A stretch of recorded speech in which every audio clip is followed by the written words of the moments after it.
You are now rocking with the hottest boxing podcast in the land. True Media Boxing Radio with your host, Coach Malachi Williams. True.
For the thousands in attendance and the millions watching around the world,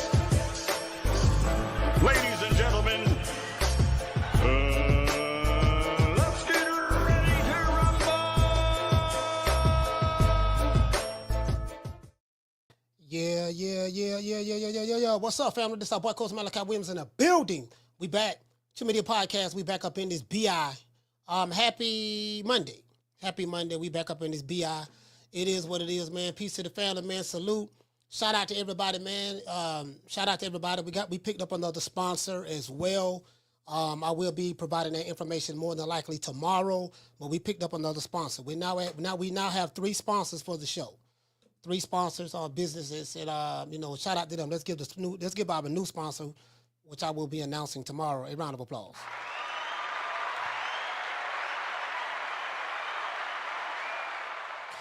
Yeah, man. What's up, everybody, man? Peace to the family, man. I got a chance to check out some of these fights this past weekend.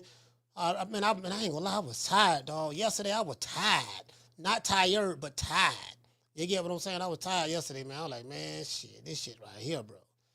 God damn. Shit, that motherfucker going. You get what I'm saying? I was tired. I was tired than a mug yesterday, man, trying to recover. But, you know what? I bought some melatonin. All bull to the side. I ordered some melatonin. From Amazon. You know what I mean? So I took it. I took 2. I took 2 of them yesterday. Right? They like gummies. They like gummies, right? So I took some melatonin. You get what I'm saying? And trying to see if it can help. Help the old boy out. Sleeping and stuff. You get what I'm saying? So I slept pretty good last night. To be fair, I slept pretty good last night. Also, shout out to Green Eyes P. Shout out to Gabby Moore. Gabby Moore is in the building. Shout out to This Is Boxing. What's going on? The lovely Miss Connie. Shout out to Sheila from Houston as well. Shout out to Miss Sheila from Houston. Drumming for life. E-Money say melatonin helps you sleep. E-Money, what you say, fam? He said melatonin, man, it help you sleep. And you know what? Some of these dudes in boxing that be knocking dudes out, they got the melatonin. They got melatonin in their gloves, dog. For real, though. True. Yeah, they got, and y'all share this live, man. Y'all share this live, man. Share this live everywhere y'all can. You get what I'm saying? Y'all share this live. I got some shit to say today, boy. This gonna be a good one. I can promise you that. To this day. Really though, you did. But this bum is taking the easy matches, fighting other bums. Boy, let me tell you something, boy. It ain't nothing like having a. Listen. Hold on. Let me wait to get more people in here. I'm waiting to get more people in the chat. I wait till we get more people in the chat so I can flame this whore. There's a whore. There's a whore that's trying to get my attention. She want my attention so bad. You get what I'm saying? She mad at the bitch. She doing bad. You know what I mean? Ever since a nigga don't kick her to the curb, she ain't been able to find nobody. She ain't been able to find nobody who treated her the way I treated her. So so now she mad. Hey, shout out to Eric Gomez, Bomb Squad of this BIBI. Shout out to Bomb Squad, man. Nigga, please. Yeah, man, it is what it is, man. I was like, listen, and again, I don't want to throw anybody under the bus. I ain't trying to throw nobody under the bus. You get what I'm saying? But but these dudes, man, I'm trying to these male groupies, man. Like, damn, I don't know whether to be flattered or embarrassed. You get what I'm saying? Hey, Miss Connie. Hey, when you got, when somebody got a man crush on you, when somebody got a man, when somebody got a man crush on you, I don't know whether to be flattered or embarrassed. You get what I'm saying? To this day. My God, damn, that motherfucker here, man, like, first you send a nigga a message 3 o'clock in the morning. Now you send a nigga a message, after 12 o'clock at night. I'm like, damn. Hey, shout out to Miss Black Panther. Marcus King in the building. Y'all, listen. Y'all share this live. Share this live, man. It is what it is, man. Boy, I showed up. Can't wait till when I come to Dallas, boy. Boy, I'll be coming to Dallas soon, boy. I sure hope that fat cunt coochie ass nigga. I sure hope that fat cunt coochie ass nigga pull up. Boy, oh Lord, have mercy. Hey, I'm telling. Hey, shout out to Daniel Agnew. Daniel, what's up, fam? Man, shout out to Daniel, man. Hold on, what's up? Hold on, wait. Where he at? Shout out to Daniel Agnew and shout out to Karma Serene. I met Daniel, man. Daniel, good people, man. He say, John, I'm talking. He say, I'm talking. What do you say? I'm taking Houston out of a gut feeling. Oh, okay. Shout out to Daniel Agnew, man. I met the brother in Houston at him and Karma Serene, man. Shout out to them and my man and Rick Tim. Them good people, man. Daniel, them good people. I mess with him. I rocks with Daniel. Shout out to Mo City Menace. Shout out to Karma, and shout out to my main man Rick Tim. True. Yeah, all of them. True. It was like 10 people came out. That was in the area that pulled up on me. You get what I'm saying? So it is with it, man. Shout out to Daniel, man. And Carm, man. Anyway, back to what I was saying. Yeah, but but back to what I was saying though, right? Listen, I got a whole, this old whole ass coochie ass nigga here sending the nigga messages 12 something at night. Oh my God, I gotta show y'all this here, boy. Oh, I got to show y'all this here. Lord, I got to show y'all this. Boy, this fool right here, taking screenshots, going on YouTube. He going on YouTube, going on Facebook, taking screenshots of pictures of me. I'm like, hey, John, I can't make this up. I swear to God, I cannot make this up. I say, damn, I'm like, damn, boy, she block was really in love. She block is hurt, man. She block is really hurt. Like literally. She block is really hurt. she hurt for real. Like, bro, like, nigga, we don't even talk about you. You sending me DMs. You know what I mean? No, early in the morning, fam.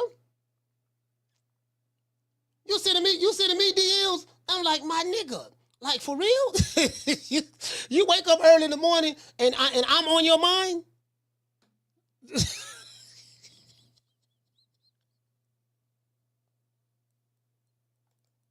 Hey JC,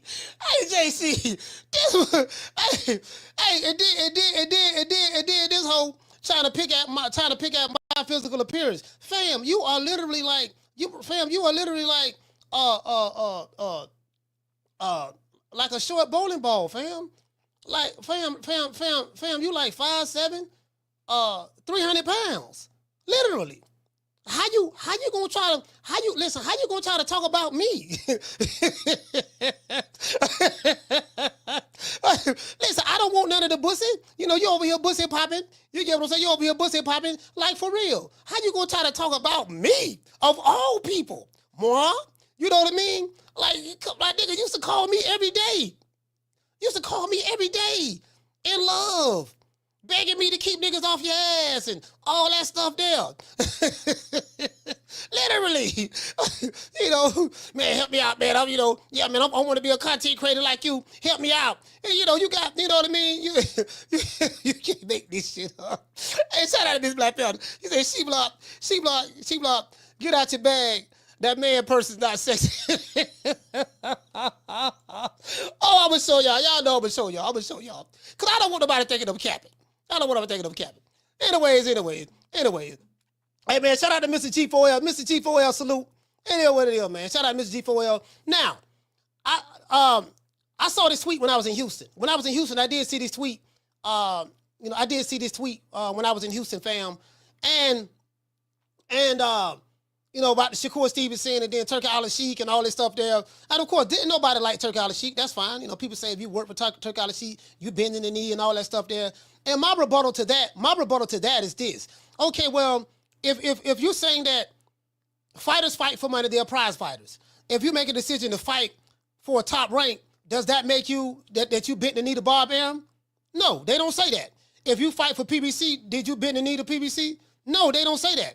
If you fight for a Matchroom or any of these other guys, did you bend the knee? No, they don't say that. So I sit back and, and I just point out the hypocrisy in this and the fake outrage.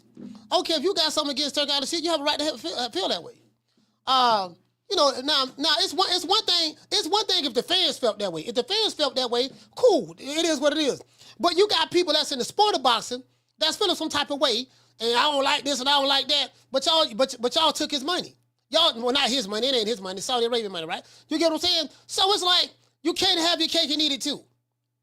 So it's time to put an end to the bullshit. So let's talk about Shakur Stevenson, because this here is gonna be something else. And I spoke to a boxing insider this past weekend. I'm not gonna say who it is. I'm not gonna say his name because I don't know. I know he don't want his name on the record. Off the record though, this guy's legit certified. And we had a little conversation, via text message, and I would share that with you. Not gonna say who it is, but I'll share it with you. Anyways, let's get into the show. Now, did money kill the Shakur Stevenson-Zepeda super fight? Now, some may say it wasn't even a super fight or whatever, but it is what it is. It's a whole lot of stuff out there. Right? Anyways, in a recent X post, X is the app formerly known as Twitter, Shakur Stevenson blames Turki Alalshikh for not overpaying him to fight William Zepeda. According to Shakur, Turki promised him a boatload of money. Now, Shakur says Turki went back on his word, accusing Turki of doing what American and non-American promoters do all of the time. Notice what I said. Now Shakur says he's upset with Turki Alalshikh, and he says that Turki went back on his word. He promised me one thing, and he's accusing Turki of doing what American and non-American promoters do all the time. True. Let that sink in. American fighters who don't sell want a boatload of money for nothing.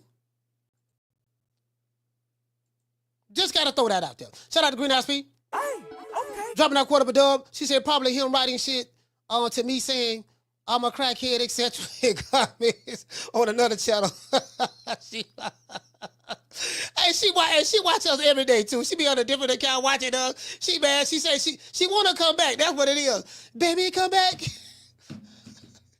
Any kind of fool would see. No, any kind of fool could see. I was wrong. And I just can't live without you. This motherfucker, early in the morning, my nigga. Early in the morning. I said, damn, this motherfucker in love for real. I mean, just suppose, I'm not in the pussy. I like women. I'm not in the pussy. He popping his pussy and stuff. I'm not in the pussy, but, I'm like, just suppose, if I was interested in the pussy. You know what I mean? Just suppose I was interested in the pussy. You get what I'm saying? I'm like, God damn, dog. Pussy popping. Hey, Foodie. Man, she block sending me love letters again. Hey, this fool took it a whole nother level. He went on Facebook. I told you I was a strength and conditioning coach. So he went on Facebook. He found a fitness account from years ago. From years ago. Like he don't screenshotted that. He don't screenshotted pictures we took this weekend. With Rick Timms and Free Ray Ricky Ross and all that stuff there. He don't screenshotted me when I was making mockery of Mama Holyfield. Like he showing my pictures and just trying. I'm like, this my dick up. Listen, hey Foodie, I don't know whether to be flattered or be embarrassed. Like, God damn, man got she got a crush on me. So I don't know whether to say, oh man, God damn, you get what I'm saying? I don't know whether I should be flattered or offended. I'm confused. Hey, shout out to the Martin. Hey, Martin, I'm confused. I don't know whether to be flattered or offended. You get at this point in time, at this point in time, you know, is it flattery? You know, or should I, boy, she sound like a disgruntled boy, a girlfriend, a boyfriend. Ladies, have you ever been with a man and y'all broke up and the nigga just stalking you? Like he can't stand to see you with nobody else. He blowing your phone up. He coming to your house, ringing the doorbell, and then when you come answer the door, nobody's there. Like that's what she doing. You know what I mean? Like, I'm not in the pussy. I know you want to pop your pussy, sling the pussy this way. I'm not in the pussy. We don't want you over here no more, fam. Like, goddamn, let it go. Let it go. True. Yeah, man, I think you better let it go. Shout out to Eric Gomez. To this day. Let it go, she block. Looks like another whole TKO. Hey. Girl, I think you better let it go. Let it go, she block. Looks like another whole TKO. Sitting back over the years, I guess she shedded some tears. Told herself time and time again, this time she gonna win. Taking the bumps and the bruises of all the things when we kick that hoe out. The love is gone, my faith is strong. It's just another sad song. Oh, I think you better let it go. You see the niggas, great screenshotting niggas, like Mr. Golden. Man, I ain't making this up, fam. I'm not making this up.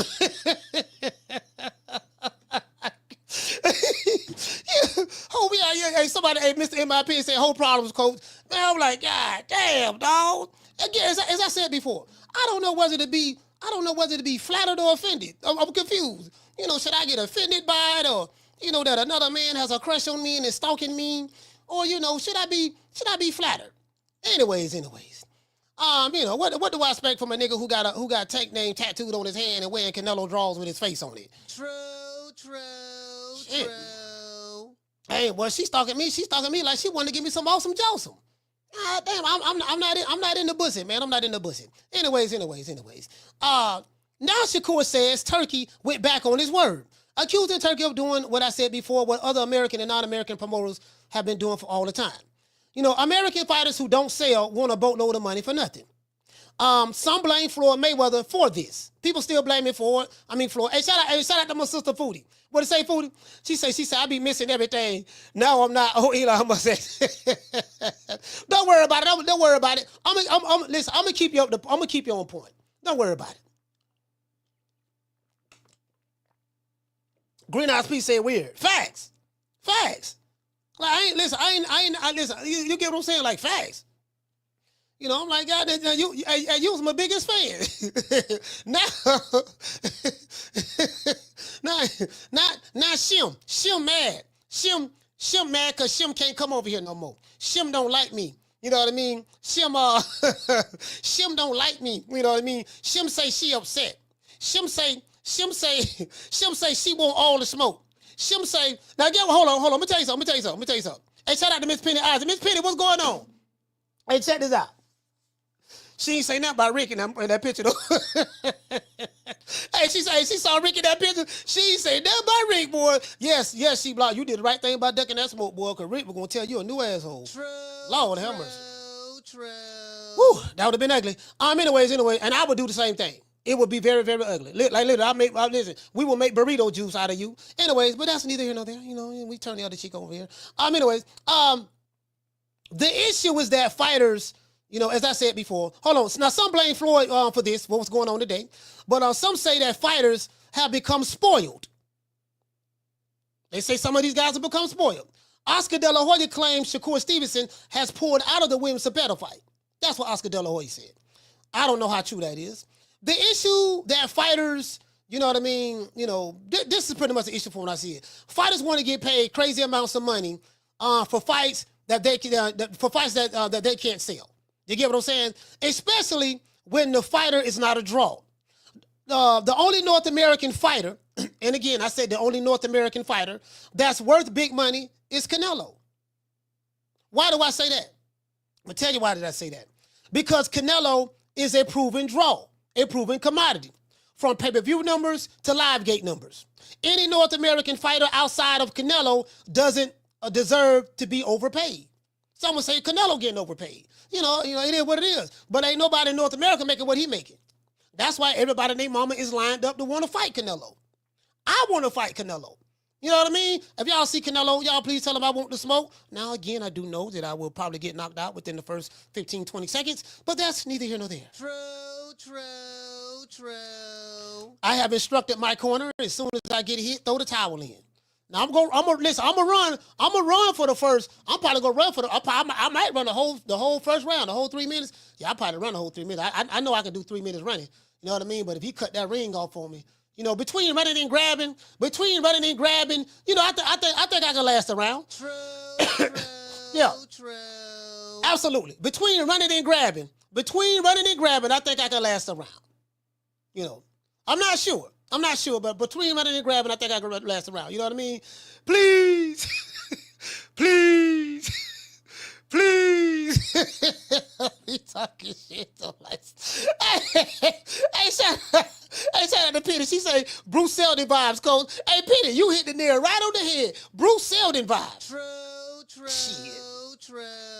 Hey, he swing hard enough. He ain't got to hit me. He just swing hard enough. He can miss me by inches. And just the wind from the swing, if I feel that, nigga, I'm going down. Shit, I ain't got nothing to prove. I ain't trying to prove nothing to these niggas out here. Shit, I'm gonna get killed for what? You know what I'm saying? Listen, I believe in living to see another day. We gotta live to see another day, dog. My corner has been instructed, fam, look, throw the towel in. That's all we throwing the towel in. My corner has been instructed. Hey, what Ron say? He said the Malik Scott special. He said the Malik Scott special. Well, you know, I guess I gotta be like everybody else and sing Al Heyman. Shit, nigga, I ain't crazy. Shit, I'm telling it like it is. Fuck, I'm gonna sit back. You know, try to talk gangster, try to prove something to the boys, get my whole block knocked off. Nigga, I'm running and grabbing. Holding. I might get disqualified for holding, but if that don't work, the good old dive. Shit, I get a gold medal in the Olympics off the diving board. Anyways, that's neither here nor there. These fighters want crazy money. This is what I see what's going on. These fighters want crazy money for fights promoters cannot recoup their money on. They can't recoup. Here's a conversation that I had with a boxing insider in the comment section below, right? I'm not going to say who this boxing insider is. He doesn't want his name mentioned. So the boxing insider reached out to me, and he said, and this is what he says. He said, it's a clusterfuck. Promoters have done it to themselves. All promoters, have used Turkey when it was convenient for them. Facts. PBC used Showtime and shut down boxing by overpaying fighters. Think about that. PBC used Showtime and other networks and shut down boxing by overpaying fighters. These fighters was getting, bro, let me tell you something. Dudes who should have got paid a whole head cheese sandwich, a pickle pig feet, and a neck bone, was getting paid $2 and $3 million to fight Yosemite Sam.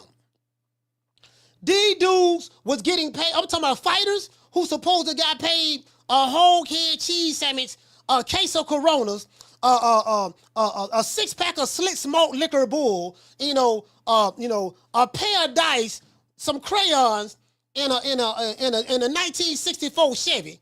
They was getting paid $2 and $3 million. PBC used Showtime and shut down boxing by overpaying fighters. But prior to Showtime, it was still overpaying fighters when Al Heyman got the hedge fund money. Top Rank was getting $85 million a year from ESPN. And has stayed at market value, paying fighters, making shit fights under-delivered, shit fights that under-delivered on their deal.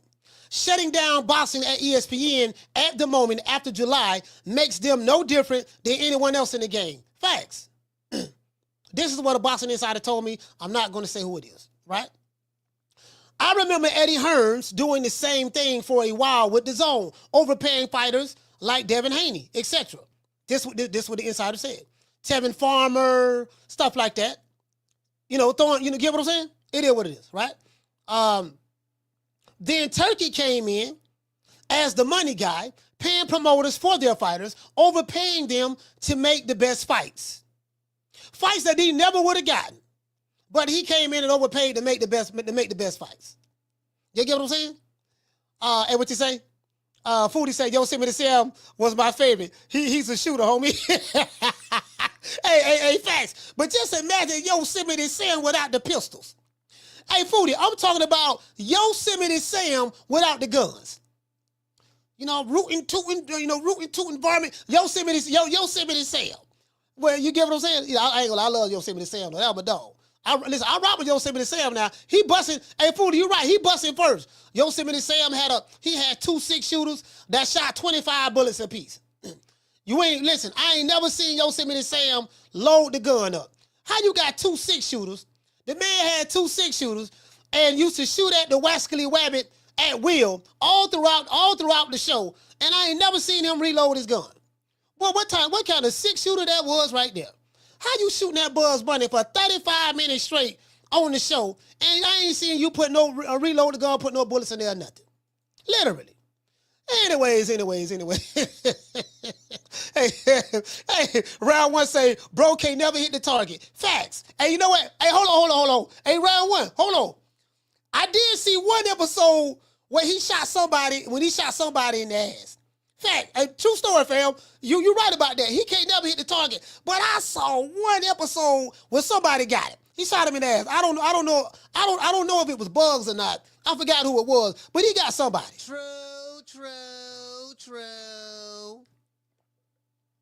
He got somebody. You get what I'm saying? Anyways, as I said before, when Turki came in as the money guy, paying promoters for their fighters and overpaying them to make the best fights. Some fans consider Turki a god. This is what the insider says. With $20 pay-per-views, putting on the best cards in today's boxing.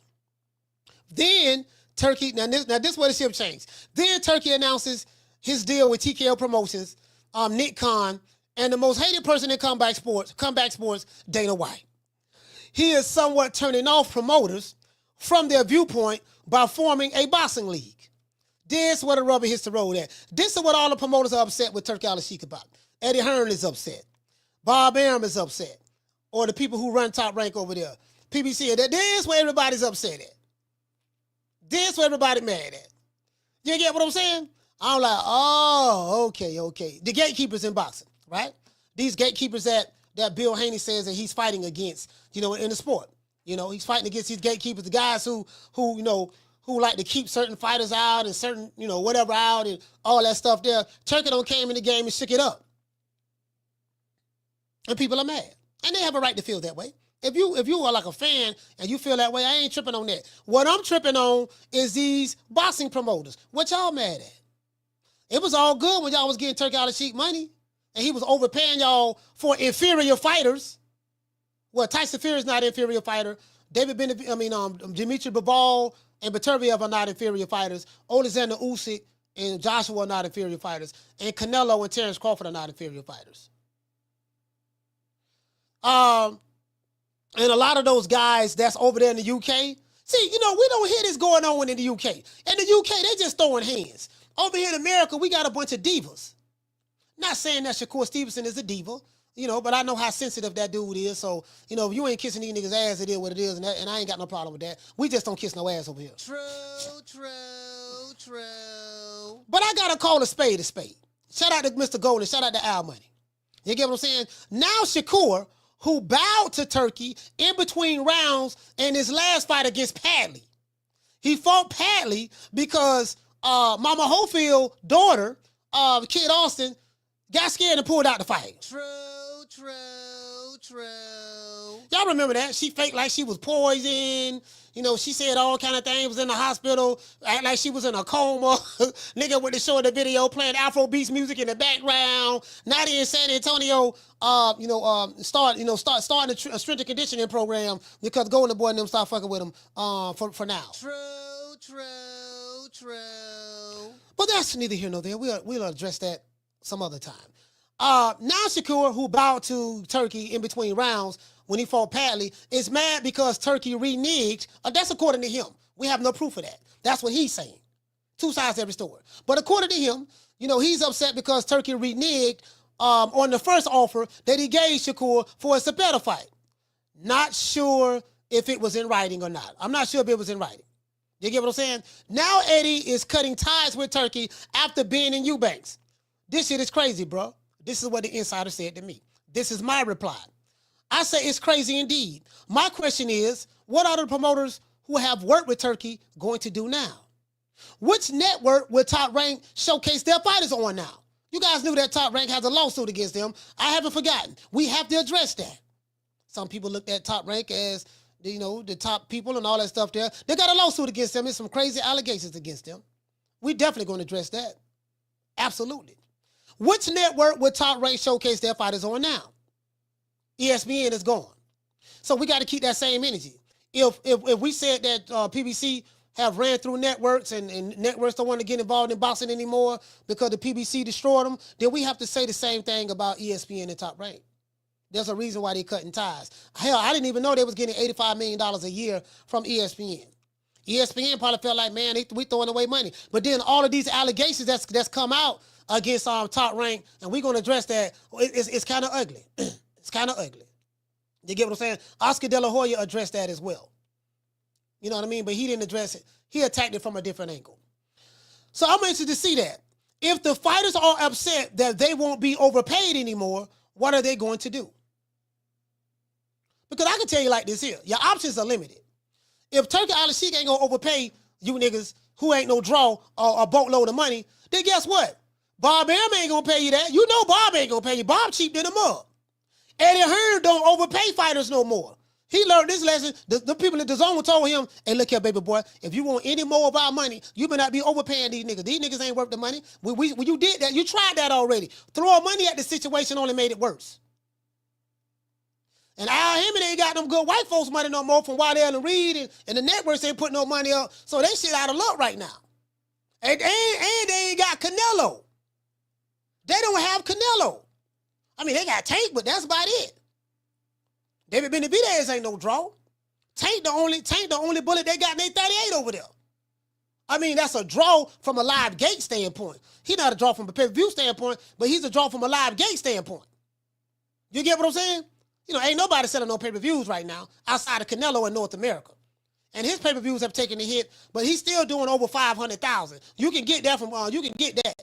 You know what I mean? That's what they say. Anyways. Now this is what I say. I say reset the market, the boxing market, with the young fighters and let the old fighters fade off and retire into the sunset. That's what I said. Boxing Insider replied, the consensus is that all work together so as not to be pushed out by TKO promotions. All of the promoters got to work together. Top Rank, at the moment, has no network deal and is still shopping, according to the Insider. So I asked him a question. This is what I said. I asked a question. You know what I mean? What are they going to do now? What are they going to do? He said, great questions. I have always said that Turki stops paying, that Turki stops paying these fighters top dollar. When he stopped paying these fighters top dollar, there would be a market reset. They would have to take less to fight major fights or not fight at all. Boxing would be right back where it has always been. However, TKO is scaring traditional boxing promoters. This is what the Insider said. Many are downplaying Dana White as he monopolized the MMA and is looking to do the same with boxing. Now, I don't know if he's looking to monopolize boxing. You can't monopolize boxing. Boxing is not like MMA. That's a sport that can never be monopolized unless the government comes in and makes some form of you. Unless the government comes in, and that's not happening. You get what I'm saying? So the Insider said that I believe they are going to be here for the long haul, especially if Turki is involved. He's talking about TKO boxing. This is my reply. I said, but TKO boxing doesn't have any fighters. How can they take over boxing? Legitimate question. Insider replied, that purse layout wasn't bad at all. Remember, people were saying, "Oh man, did you see that purse? Did you see the purses that TKO bosses said they're gonna be paying fighters? Man, they robbing the fighters." And I looked at the layout. I said, "Well, the layout don't look bad to me. Y'all act like these fighters making hundreds of millions of dollars or making $20, $30 million. You ain't got a bunch of Canelos in boxing. these niggas getting paid. You got Tank making this money.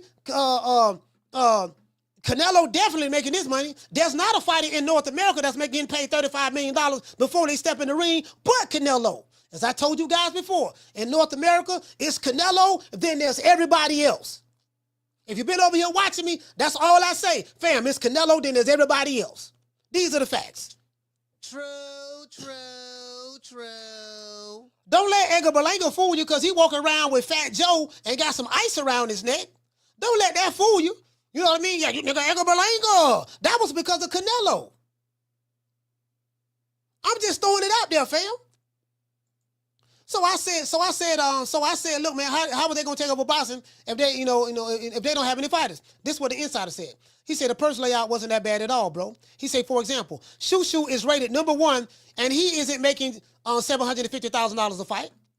Someone that's on Shoo Carrington's level, Shoo on his level, the most that he would get paid over that TKO for his level was, he would get paid $750,000.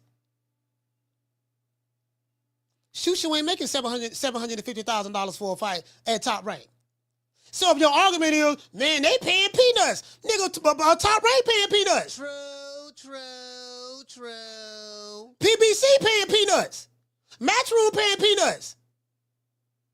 These fighters ain't making no hell of a money, bro. I keep telling y'all that.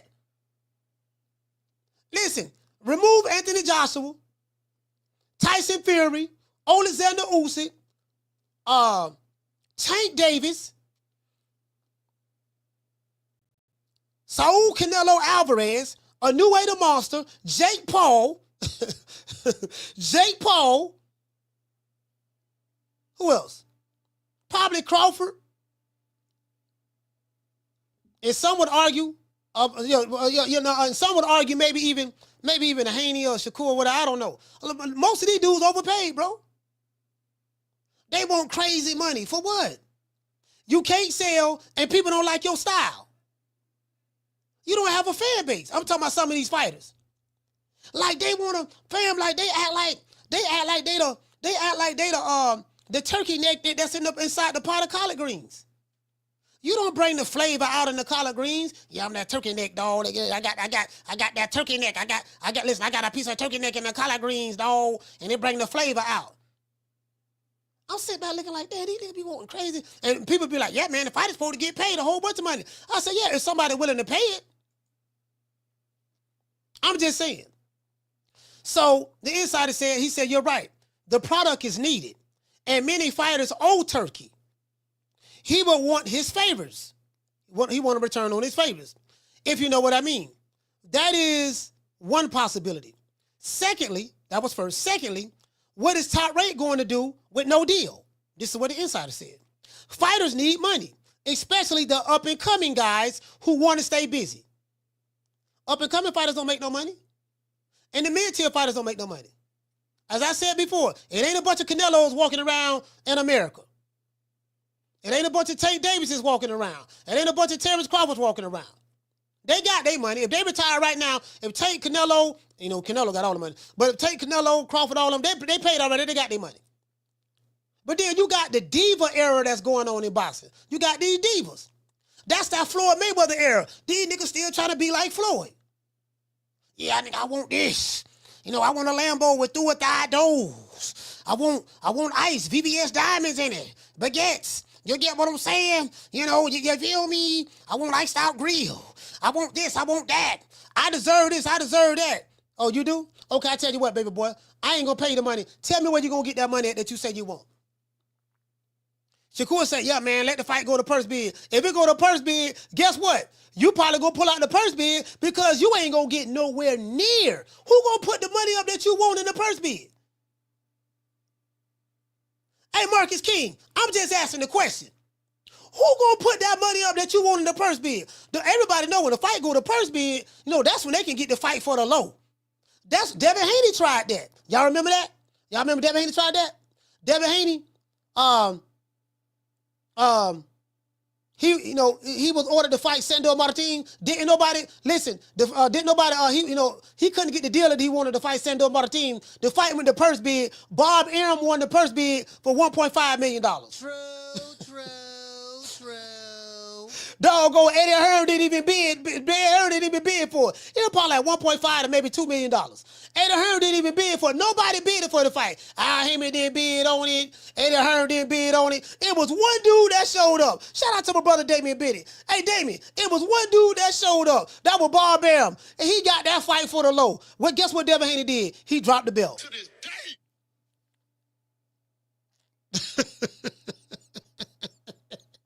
Hey, shout out to the Cardenas. He dropped the belt. You want to know why he dropped the belt? Because reality set in, fam. Man, don't nobody want to bid for my fight? No. Bob wanted for the low. And this ain't no shade. I'm just saying, these dudes, I don't like these dudes, man. Like, who you think it is? DJ Quick? King Capri? Hold on. Wait a minute. Hold on, wait. Hey, hold on, let's do this. Let's do this right quick. Hey, shout out to Bernie Mac. Listen, RIP to the legend, Bernie Mac. Who you think he is? DJ Quick? No, huh? no, I ain't said King that. Capri? I didn't say Huh? Oh, you must be Jimmy Walker. Well, you ain't nothing. You don't deserve nothing. You don't get nothing. You get what I give you. I got a contract between me and you that say you do what I tell you to do. Therefore, shut the fuck. Don't say nothing. Don't speak to me. Don't look at me. I just want money. I just said. Blue, if I raise up, gonna be trouble. Trouble. I'm walking off. Who you think it is? DJ Quick? Hey, man, hey, Turkey. Hey, Schoolo. Hey, Turkey. Look here, man. Man, you promised me you gonna pay me $10 million to fight a pork chop. You know what I mean? Hey, who you think it is? DJ Quick? King Capri? Oh, you must be Saul Canelo Alvarez.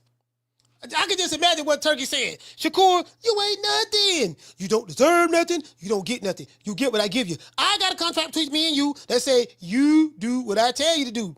Therefore, shut the fuck. Don't say that. Don't speak to me. Don't look at me. Shakur, let me tell you something. Boy, if I raise up, it's gonna be trouble. Trouble. Now walk it off. True.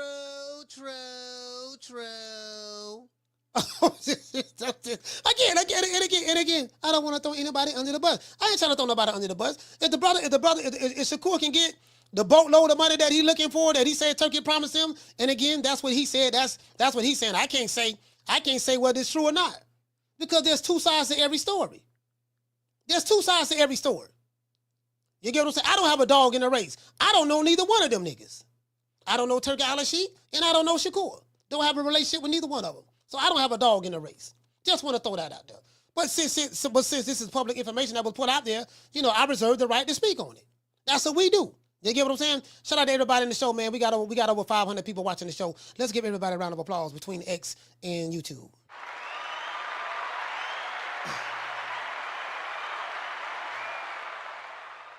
As I said before, and this is what I'm saying. As I said before, now Shakur says that Turkey went back on his word, accusing Turkey of doing what American boxing promoters do all the time. As I said before, this is the issue. A lot of these guys ain't no draw like that. And we spoke about what the Boxing Insider said that I was talking to. You get what I'm saying? And it is what it is. So let's get back to where I was at. The brother spoke about TKO boxing. Here you go right here. Boxing Insider replied. He said that purse layout isn't bad. And he said, you're right. The product is needed, indeed. However, many fighters owe Turkey. He wants to return on his favors. Secondly, what is Top Rank going to do with no deal? Fighters need money, especially the up-and-coming fighters, guys who want to stay in the business. That's who the guys who Turki Alalshikh is going to target with the TKO. They're going to take all of the up-and-coming fighters and pay them more than what they were making with the promoters, right? They can just jump ship, especially if TKO Promotions get an ESPN deal. The UFC deal is up. The UFC deal is up at ESPN after December 2025. That deal is up. I didn't know nothing about that. This is what the insider told me. He said, I think Dana White will leverage the UFC for a TKO deal. Take us both, or we are out of here. Also, Top Rank has the best young fighters, and TKO will more than likely start with a lower level of fighters anyways. They'll stop the lower tier fighters. It would make sense for ESPN to keep Top Rank in that case. However, I believe ESPN, the top-ranked working relationship, has tumbled like a bad heterosexual relationship. That's over with. And Top Rank got the lawsuit against him. Shushu made $200,000 to fight Colwell. Isn't that peanuts? That's what you guys say. Shushu made $200,000 to fight Caldwell, his last fight. Did y'all know that? That's peanuts, right? $200,000, Shushu Carrington. His next fight should be for a title. He only making $200,000. Now, $200,000 to me is a lot of money. But y'all say on YouTube, oh man, that peanut, they ain't talking about paying nobody. Well, under the TKO structure, someone like a Shushu Carrington will make $750,000. So y'all got to make your mind up. I told y'all, these dudes ain't making no money like that. And the person who shared that information with me is a real boxing insider. And he works for one of the promotional companies. I just say that. True. Anyways. Shushu made $200,000 for the Colwell fight. Most fighters, as I said before, don't make a lot of money. Only the top tier fighters make the real money in boxing. When the PBC was formed, Al Heyman overpaid fighters for fights. When Matchroom came in the game with Eddie Hearn and Matchroom in the zone overpaid fighters for fights. Top Rank ain't never overpaid no fighter for fights, and Golden Boy ain't never overpaid no fighter for fights, because they were the smart ones. Now, guess what? The chickens have come home to roost. True. The chickens have come home to roost. Hey, shout out to Philly Fanatic. But they say, brother, Philly Fanatic say, these niggas ain't never made close to 200,000. Talk about 200,000 as peanuts. Hey, Philly, that's what they be saying, though. Oh, man, 200,000, man, that ain't no money. That's chump change. I said, okay. Who you gonna get? Okay, how much money you want? Man, I want at least $2 million. Okay, fine. Man, fuck Turkey. All right, you're right. Fuck Turkey. Where you gonna get $2 million from?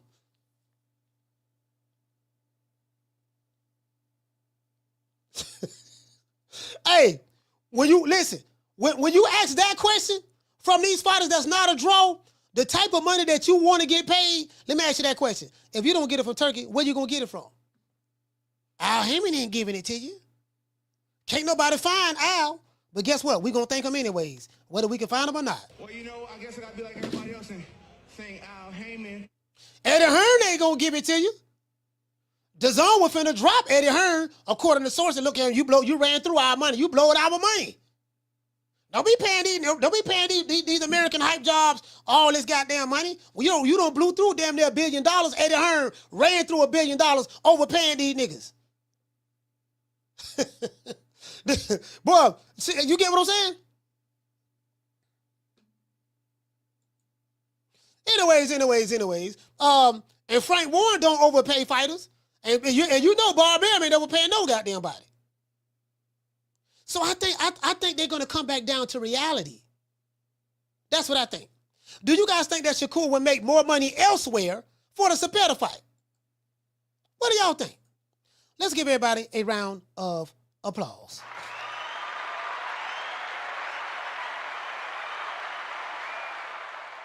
Hey, the Cardina say Brian Jr. got $250,000 for a fight and he's a champion.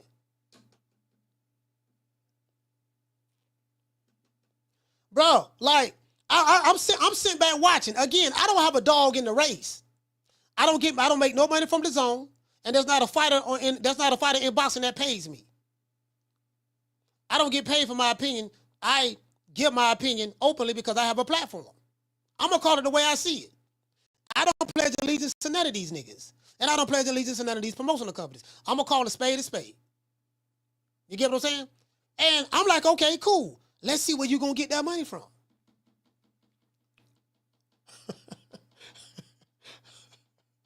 I'm just asking the question.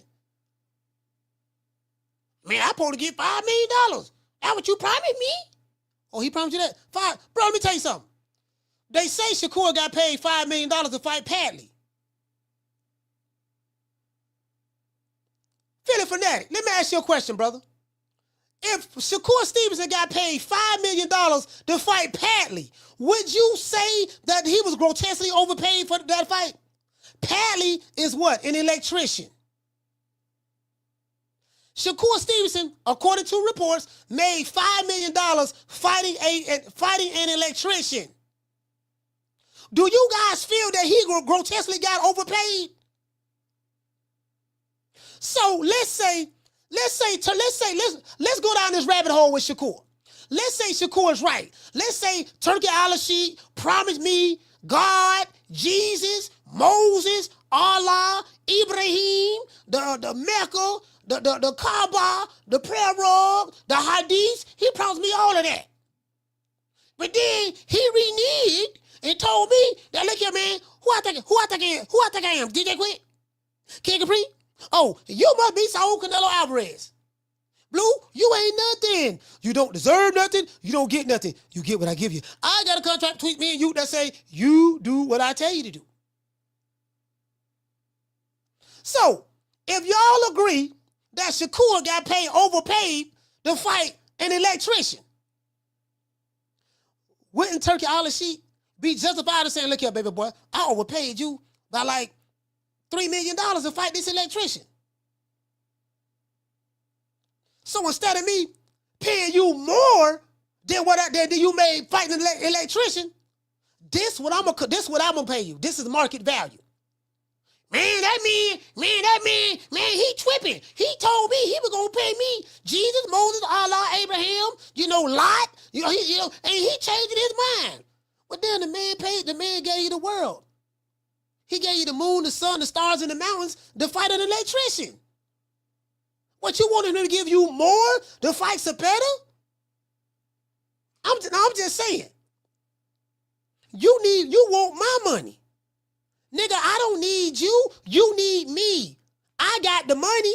You got whatever you made throughout your career. Guess what? If your fight go to purse bid, I can promise you ain't gonna get paid nowhere near what you think you supposed to got paid. I can promise you that. True. Anyways, it is what it is.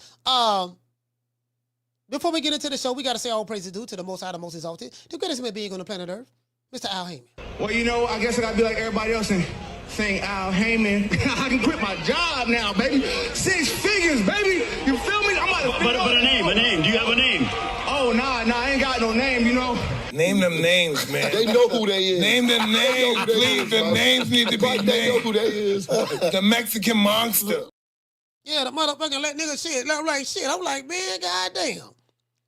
Again, I ain't trying to tell nobody what to do, how to run their business. Shout out to Mika Lover. Mika, what's going on, sis? The lovely Miss Black Panther. Shout out to my sister, Miss Black Panther. I ain't trying to tell nobody what to do. All I'm saying is, okay, he promised you one thing. That's what you say. We don't know that. Because we haven't heard what Turkey had to say. 2 sides to every story. But if I was to run with that, and say, yeah, man, he trying to lowball me. Well, he highballed you against Padley. Turkey probably looking at it like, God damn, this nigga got paid $3 million more than market value to fight an electrician. Now to fight Zepeda, this nigga want $10 million or $7 or $8 million? No, fuck that. No, hell no, dog. I'm talking to the Crown Prince, because it's the Crown Prince's money. Well, Saudi Arabia, the Crown Prince, that's who Turki Alalshikh work for. Crown Prince probably say, brother, look here, brother. What is this that I hear that you paid, what's this American fighter name? Shakur Stevenson, what they call him, Twitterson or something. What is this that I hear, brother, that you paid him $5 million to fight an electrician? Is that smart business, brother? Prince, Crown Prince Abdullah. Please, Your Highness, forgive me. It was a mistake in the error on my behalf. I would not let that happen again. Please, brother, please don't do that again, or I may fire you and replace you with someone else. Yes, Your Majesty, that will not happen again. Okay. True. Turki Alalshikh got a boss too. He got to answer to the Crown Prince.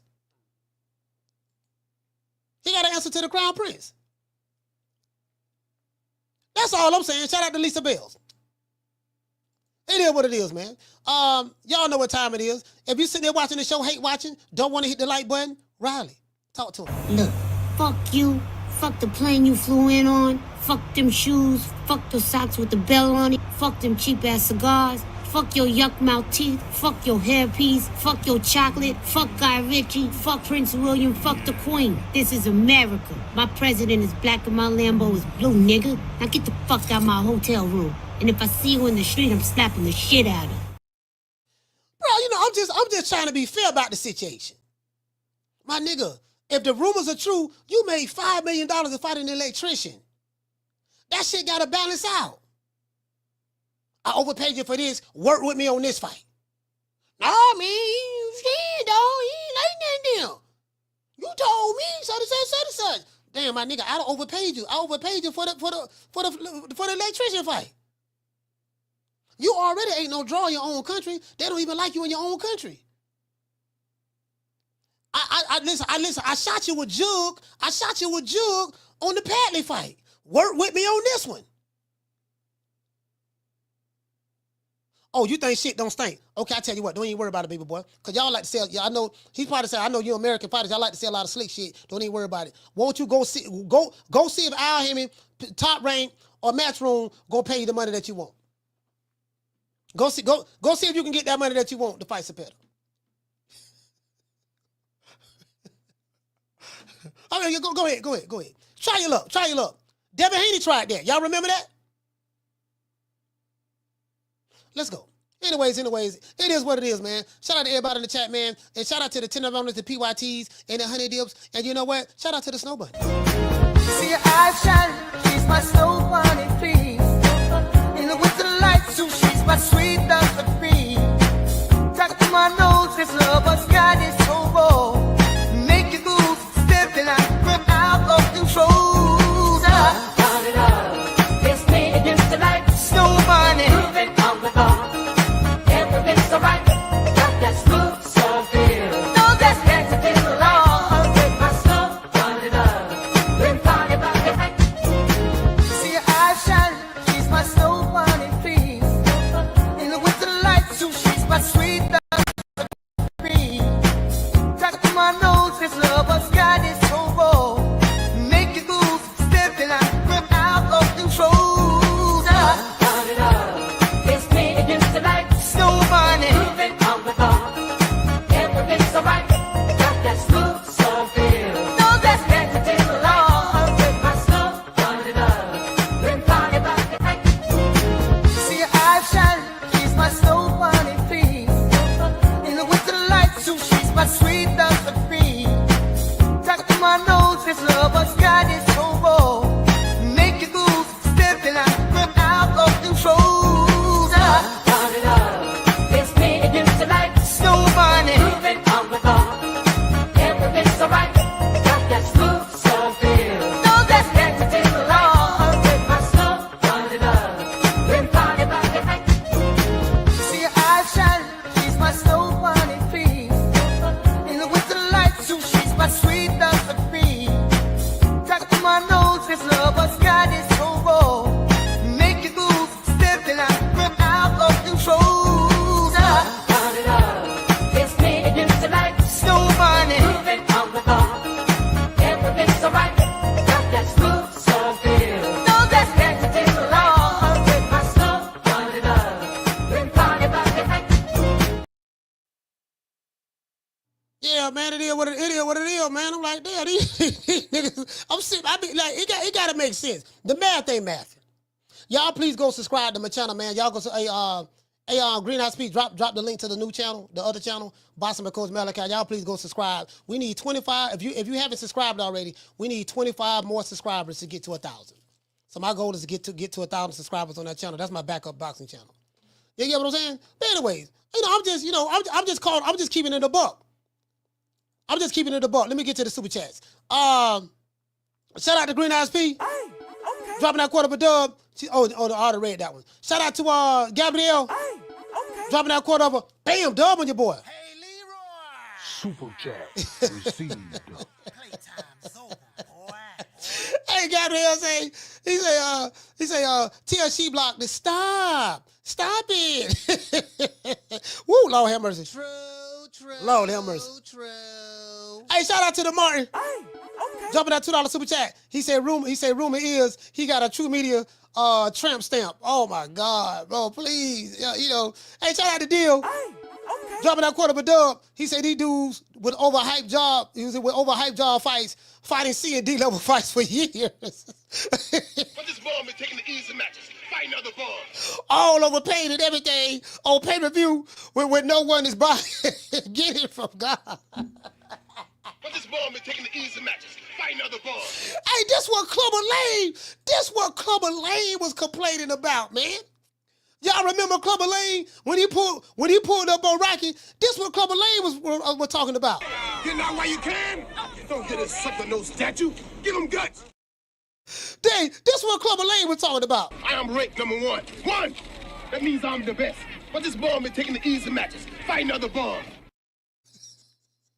Niggas taking the easy matches, fighting bombs. Yeah, now nigga, see, let me tell you something, dog. Yeah, that's the one I want right there. He just came out the liquor store. He drunk, dog. He drunk. Nigga, I'm talking about, motherfucker done went to, bro, let me tell you something. They done went to the electric company. They done went to the electric bill company. The electric company, all right, hold on now. We got somebody. We got somebody, dog. We got this dude right here. He just pulled the double shift last week. He just pulled a double shift last week at the electric company. He got paid time and a half. Well, you gonna fight him, and we gonna give you $5 million. I'm like, oh God damn, boy, shit! I'm in the wrong profession. You get what I'm saying? Hold on, hold on. I'm gonna tell y'all something else. Somebody, hey, shout out to Kevin Lamar. Where Kevin Lamar at? Where you at, fam? Where Kevin Lamar at? Kevin Lamar say, that was Belanga's last opponent. Hey, Kev, check this out. Edgar Belanga went to running around the internet. Yo, I'm just saying, B, I fought Canelo. You know, I'm the A-side. I fought Canelo. You got to understand there's levels to this. You know, I'm giving out paydays now. My stock is risen. You don't understand. I got Fat Joe with me. Joey Craig, the terror squad. I got keys to the city. I'm the Prince of Puerto Rico. And guess what? Guess where his last fight was at? Edgar Belanga's last fight, he was the co-main event at Popeye's Chicken. He fought at Popeye's Chicken in Orlando off of OBT Drive. If you live in Orlando, you know where OBT at. South OBT in the hood. He fought the host role. He fought at Popeye's Chicken parking lot. His last fight. All that Canelo stuff, all that I'm the A-side, all that I'm giving out paydays, all that I got Fat Joe and the Terror Squad. Guess where his last fight was at? He didn't even headline his own fights. Doggone, he fought at Popeyes. True. If it was really a draw like that, Edgar, please tell me, sir, why you fought at Popeyes your last fight. And you ain't make nowhere near the money that you did fighting Canelo. Nowhere near that. You went right back down to reality. These dudes, these American hype jobs, they got these overinflated egos. Somebody told these fools that they was worth more than what they should have been paid. You don't have a fan base. You can't sell out a hog head cheese. You can't sell out a hog head cheese sandwich. You can't sell out Popeyes. You can't sell out doggone Kentucky Fried Chicken. You can't sell out Chuck E. Cheese. You can't sell out the Hobby Lobby. You ain't a draw nowhere. You ain't a draw. If I gave you a pencil and a piece of paper, you still wouldn't be a draw. To this day. Facts. I'm just saying. And I rock with the Puerto Rican assassin Edgar Berlanga. But come on, fam. Where was your last fight at? You talked all this A-side stuff. Cash cow. Face of boxing. That's what Edgar Berlanga said. Guess what the Puerto Rican assassin, the Prince of Puerto Rico, the cash cow Edgar Berlanga fought at last? At Popeye's Chicken off of South OBT Trail, OBT and doggone Orlando. And he wasn't even the main event, he was the co-main event. To this day.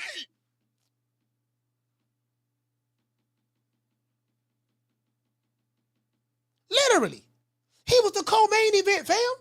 Hey, shout out to Marky Vion.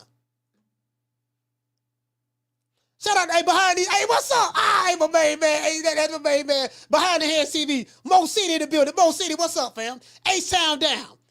H-Town down, salute, man. Shout out to H-Town, shout out to my main man, Mo City, Behind the Hands TV. Hey, Mo, check this out, fam. That's all I'm saying, bro. That's all I'm saying. Niggas couldn't sell out a flea market, a Piggly Wiggly, hey, a food truck.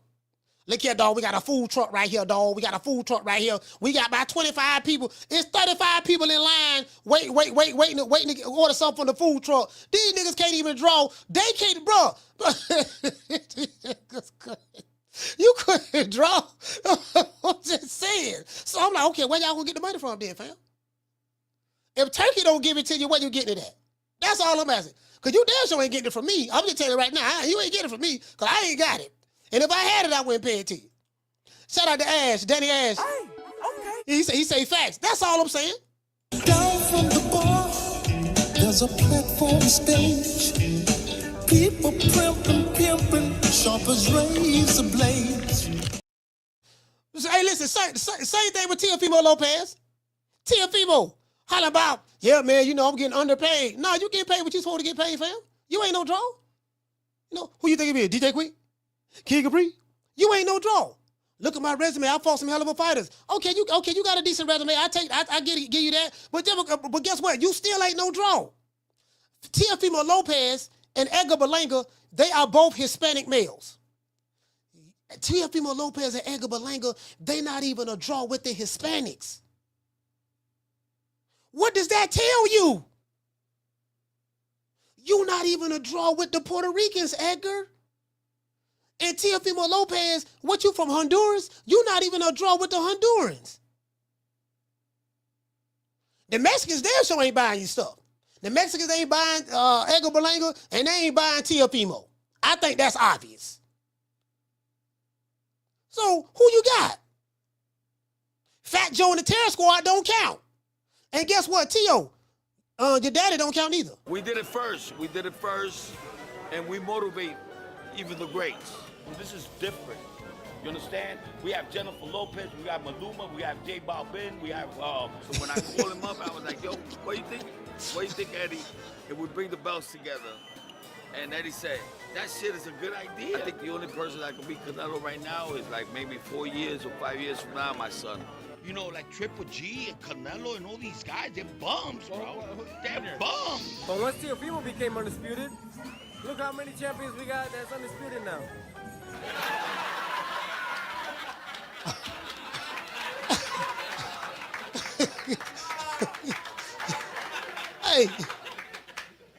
Hey, shout out to D-Hall. Shout out to D-Hall, man. Listen, these dudes think because they think because they got their favorite YouTube channel making 1,000 videos about them every day that they'll draw. No, you will draw with your favorite YouTube channel. You will draw with him. In the real world, you ain't no draw. With a pencil in your hand, you ain't a draw. That's all I'm saying. Tank Davis is a draw at the box office. When Tank can fight SpongeBob SquarePants, he can fight. And I told y'all, there's only one black fighter, the only black fighter in America that can fight. Listen, this is an iPhone 14 Plus. No, iPhone 14 Pro Max, right? Listen, Tank Davis can announce to his fan base, hey man, hey y'all, check this out. Y'all tune in to my next fight. I'm fighting Coach Malachi's iPhone Pro Max. Don't meet me there, beat me there. Guess what? They gonna be happy as hell. It's gonna be sold out. True. Man, Tank finna fight the iPhone. You seen that there, man? Yeah, but we finna show up and show out. He the only black fighter that can do that. It ain't a black fighter, or Puerto Rican fighter, a Honduran fighter that can do what that Tank Davis is doing at the box office. I'm just saying. If there is a black fighter that can do what Tank doing, please name him. Yeah, maybe I'm missing something. Shout out to Dog Man. Shout out to School of X-Man. Willie, what's going on, baby boy? Maybe I'm missing something. Listen, the man can fight this. Hold on. The man can fight this candlestick. He can fight this candle right here. I got a candle right here that I be blowing, you know what I mean? You know, when I be in the mode of spirituality, I can light this candle up and take and say, look here, dog, y'all check this out, dog. Listen, the PBC just announced another fight where Tank is fighting a candle from Bath and Body Works at the Barclays Center. Guess what? Them niggas showing up. To this day. Hey man, shit, nigga, that candle tough, boy. Coach, I don't know what you talking about, nigga. That candle got some hands. He the only black fighter can do that. The rest of the black fighters ain't no draw in America. They're not. Boots do good in Philly. He's a draw in Philly. Shakur does good in Jersey, but they booed him and walked out last time, his last fight in Jersey. Terrence Crawford does wonderful. He does good in Vegas and does definitely good in Omaha and stuff like that. Errol Spence, Errol Spence do good in Dallas. And when he fight in other places, he do real well because everybody love Errol. Yeah, man, but ain't nobody doing what Tank doing. I'm talking about black fighters. Or if you want me to say the politically correct thing, people of color.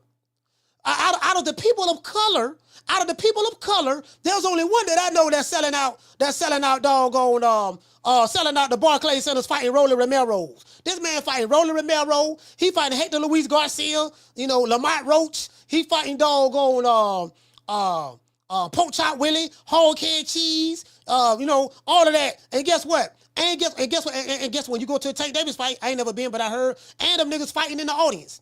So you're gonna get two fights. You're gonna get the Tank Davis fight, and you're gonna get niggas fighting in the audience. Cause Pookie, Ray Ray, Laquita, Shaniqua there. Now Man and Bam Bam. You got Man, Bam Bam, Antoine, Rico, Lil Shotgun, AK-47, Lil Murder 1. That's who gonna be at Tank fight. So when you go to Tank fight, you might gotta have a bulletproof vest on too. Something gonna pop off. To this day. Just gotta throw that out there. You get what I'm saying? It is what it is. Now let's go over here. Let's see this shit right here, man. This shit right here. You know what I'm saying? I'm trying to, you know what I mean? Oh, hold on. I don't want to forget. And again, I don't want to throw anybody under the bus. Before I forget, She-Block. Oh, Lord have mercy. Oh, this shit right here. Anyways, guys. I got a nigga stalking me. You know what I mean? She-Block. Oh, I got to show this shit here. Oh, this motherfucker right here, boy. So, 12:03 a.m. Hey, listen, 12:03 a.m. She-Block sends me a message. You can't make this shit up. I don't follow this nigga, this fat burrito. I don't do none of this stuff, right? She say she from Oak Cliff. More like Hoe Cliff. Because she ain't from Oak Cliff. There's some real niggas in Oak Cliff. I says it out there. So this is what She-Block says. She-Block says, tweet something, see anybody give a fuck, like your movie. So I reply, why are you still sending me messages, fat boy? Get off of my dick, burrito. You was my biggest fan not too long ago. Now you want my attention. He replies back, hey, shorty, you still talking? Fan go suck on Ricky Ross's fake ass bum. What, you miss me, ho? Now he said I miss him. You reach out to me. You can't make this up. You reach out to me in my DMs. I reply back to you by saying, look, why are you sending me messages, fat boy? Get off of my dick, burrito. You was my biggest fan not too long ago. Now you want my attention. She-Block trying to flip it. Hey, shorty, you still talking? Fan, go suck on Ricky Ross's fake ass bum B. What, you miss me, ho? Keep editing, bitch ass. I'm sorry, bossy voice. You too old for a beating. Keep that energy. Nobody missing you. I'm doing great, ho. He said, I'm doing great, ho ass. Make another show about me, bitch. Same content, bitch. Same rich. People that left your ass telling me you a lame ass. Keep smoking weed, old worried ass fuckface. True. Hey, this nigga, so he following me. So he takes a screenshot of the picture that I posted of me, Free Red Ricky Ross, and Rick Timms. So this let me know he following me. Like, he's stalking us, right? Then he say, ain't nobody worried about your shrimp ass. Don't let men get behind me like your boss. He said, keep talking about me, bitch. Bad or good, you can't take me out your mind, hoe ass B. Literally, this dude reached out to me.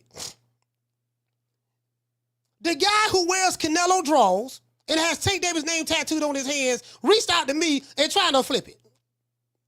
He takes a screenshot of the picture that I posted. Put it this way. If you ain't watching me, you don't care nothing about me, why you posting pictures of me and sending me in DMs and sending me messages 12:15 at night in the morning? I say, damn, this nigga really in love. I don't know whether to, listen. I don't know whether to be flattered or offended. She-Block sound like a disgruntled girlfriend that I broke up with in junior high school.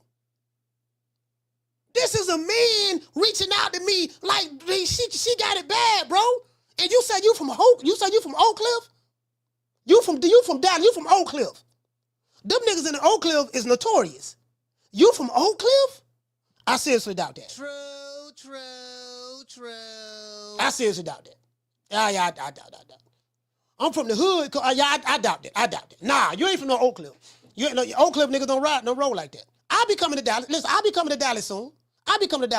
You'll be able to find me, She-Block. However you want to do it, don't make me no damn mind. I'll be coming to Dallas soon. Please pull up, sir. Please do. Anyways, but yeah, let's go back over here. Like you can't make this up. Anyways.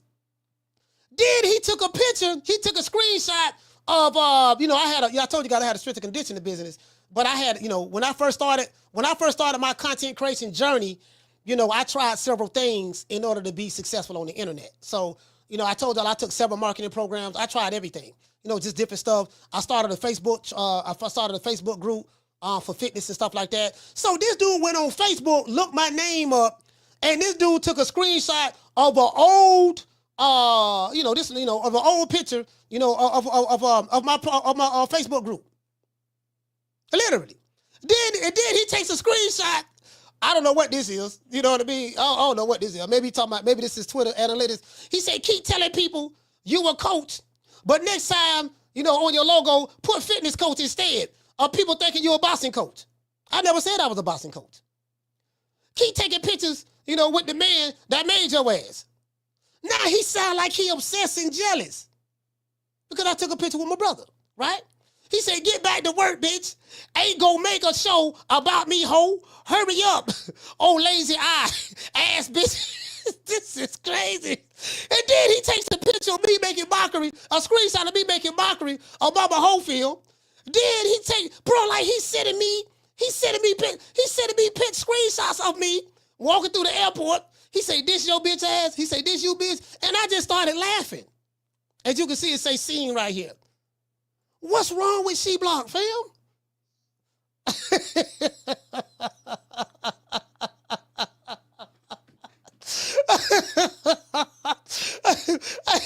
You can't make this up. They say, bro, that's psychotic. This is, oh my God.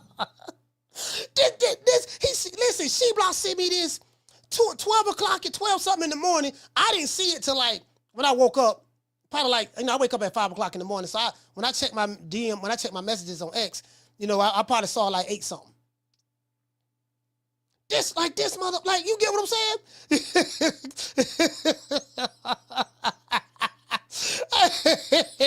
Hey, listen, if you gonna curse me out, hey, Schoolo, shout out to one Mr. Ham. If you gonna curse me out, please learn how to curse. Hey, shorty, fuck face.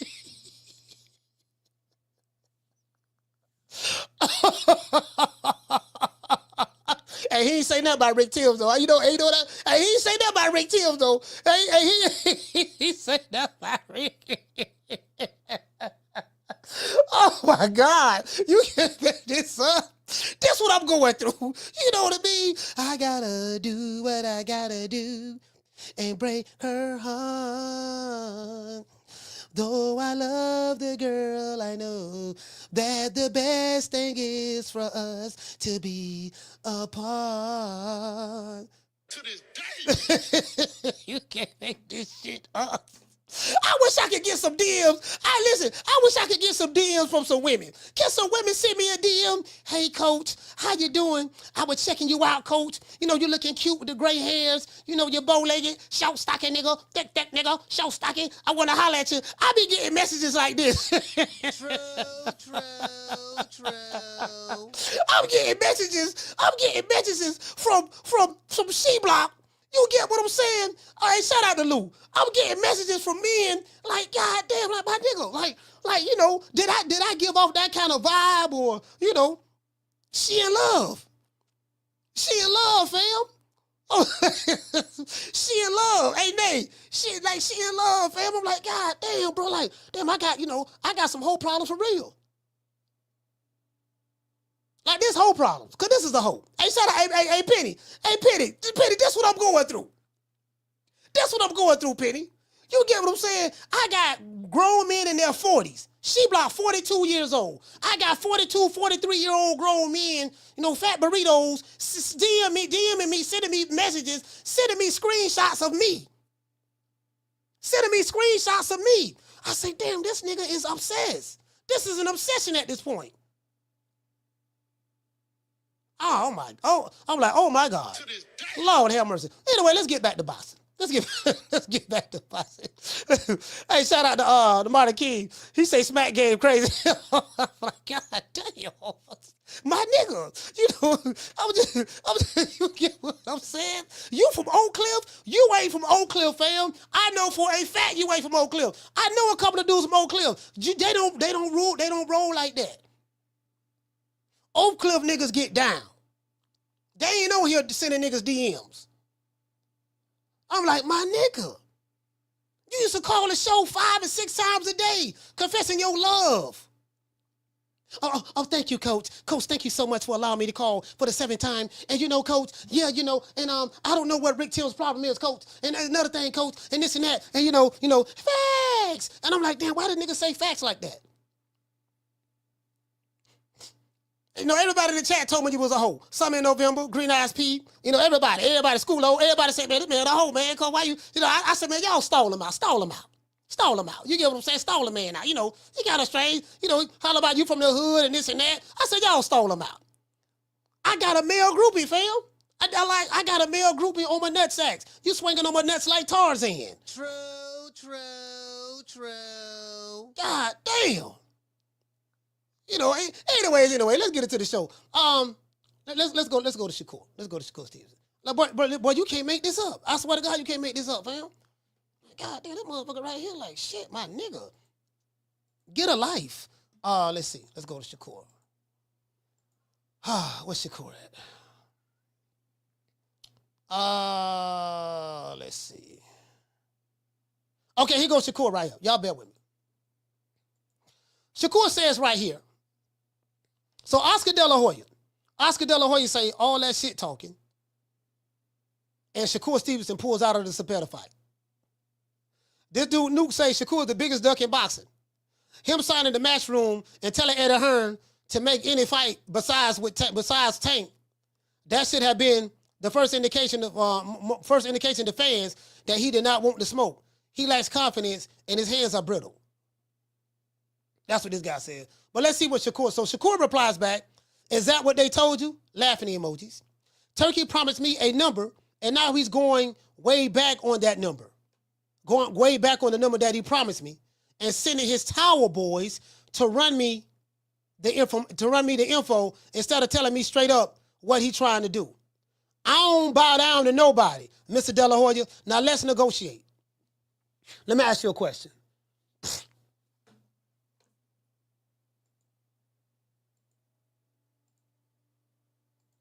You got to be in a position of power, right, in order to negotiate.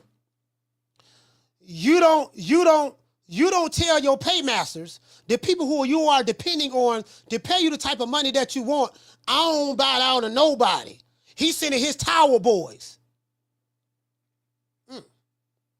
Okay. He's sending his tower boys. All right, cool.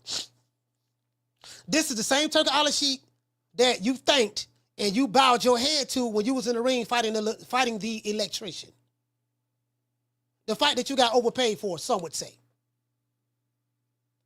Now Turki Alalshikh is a problem because he don't want to overpay you again. So you said, let's negotiate. You are not in a position of power. Even though you have the belt, you ain't in the position of power. If all of the other top fighters say, you know, we don't even want to fight that nigga, guess who you going to fight again? Mr. Stevenson. You're going to fight another electrician. You're making it very hard, very difficult for your promoter, Eddie Hearn, who's notorious for overpaying fighters. You're making it very difficult for him to find you or somebody else to fight. Because if you disrespect Turki Alalshikh, okay, fine. You ain't got to worry about him paying you that money you want. So you don't move him out the way. And Oscar Dela Hoya damn sure ain't paying you that money. Because Golden Boy don't believe in paying a motherfucker nothing. So if the fight go to a purse bid, what you think they gonna put up big money for that fight? Oh shit, nigga, Shakur Stevenson, nigga, we finna start that at $10 million. No. Nay, ain't nobody gonna put that big money up for that. Miss Black Panther. And again, I like Shakur Stevenson. He a little sensitive, but that's okay. I like the kid. I like him. Like the young man. But whatever money that you said Turki promised you that he backed out on, see if you can get that money somewhere else. What you think the purse bid gonna be? I'm just asking the question. What you think the purse bid gonna be? If it go to a purse bid, shout out to Marty King. What you think the purse bid gonna be? Then Eddie Hearn talking about, yeah, man, you know, hold on. Eddie, hold on, where Eddie Hearn at? Where Eddie Hearn? Oh, let's go to Eddie Hearn. Let's go to Eddie. Ooh, let's go to Eddie Hearn. Ooh, boy, I got something for your ass too, boy. Where Eddie Hearn at? I got something for your ass too, boy. Eddie Hearn. Eddie Hearn, man. Now, I'm finna tell y'all Eddie Hearn. I'm finna tell y'all his angle. I call a spade over here. Again, I don't get paid for none of these niggas. I give 25 fucks about all of them. I really do. I don't give a damn. Let's see. Let's go over here. Eddie Hearn put out a tweet saying that this is his last time dealing with Turki Alalshikh. He ain't gonna mess with Turki Alalshikh no more because he disrespected his fighter, Shakur Stevenson. Oh, let me see that fighter. Somebody sent me that too. Hold on, I think it's on my IG. Somebody sent me that. Damn, who sent me that? Somebody sent me that. Hold on, wait a second. Damn. Yeah, dog. Yeah, man. Yeah, man. He say. Hold on. I'm trying to find it. Damn, somebody has sent it to me too. I'm trying to find it. Yeah, Eddie Hearn, somebody sent it to me. Somebody did send it to me. I have it. I'm just trying to figure out where it's at. Yeah, he said, this is my last time dealing with Turki Alalshikh. Listen, now, I'm going to give y'all Eddie Hearn angle. Do you want to know why Eddie Hearn really don't want to deal with Turki Alalshikh no more? Because every time his fighters fight on the Riyadh season card, they get their ass whipped. Frank Warren is 25-0 on Riyadh season cards against doggone Eddie Hearn. All of his fighters lose, from his top fighters to his mid-tier fighters to his bottom fighters. Most of them lose. They get their ass whipped. Literally. The only fighters that don't lose over there is when he got a top-tier fighter fighting a mid-level or a low-level fighter. But when you match him up, when you match the fighters up with the top tier, when you take a top tier matchroom fighter and put him in the ring with another top tier matchroom fighter, they lose every time. True. That's what that's about. I don't want Eddie Hearn talking about, I didn't say that, mate. Somebody hacked my Twitter. Somebody hacked my account. It wasn't me. Somebody hacked my account. It was all good just yesterday when he was giving you all that money, overinflated purses, to use your fighters on his Riyadh season card. It was all good just yesterday. What happened? I'm just asking for a friend. I'm asking for a friend. What happened? Ain't that's what Gillian Wallow say? What Gillian the kid say? He say, why is that? Why is that, fam? I'm just asking for a friend. You dig? We just trying to figure it out. We're trying to figure out what's going on. That's all. You know what I'm talking about? We're trying to figure out what's going on. What's going on, brother? Like Marvin Gaye say, what's going on? Hey, shout out to Marty King Body. Shout out to Casino Life Press. Casino, salute, brother. Shout out to my main man, Casino. Casino, what the link read? What the hell? Hold on, I'm trying to see. Oh, my bad. Hey, Casino. Hold on. Let me close this window right here. All right, hold on. My damn screen stuck. The screen stuck. No, I can't do that. How do I get out of this right here? How do I get out of this right here?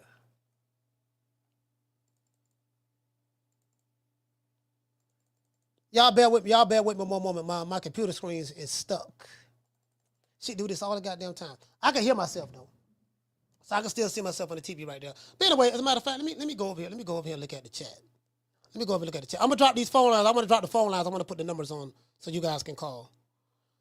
Let me pull up the show on the phone since my computer screen is stuck now. Trying to wait for it to unstick. See what people saying in the chat.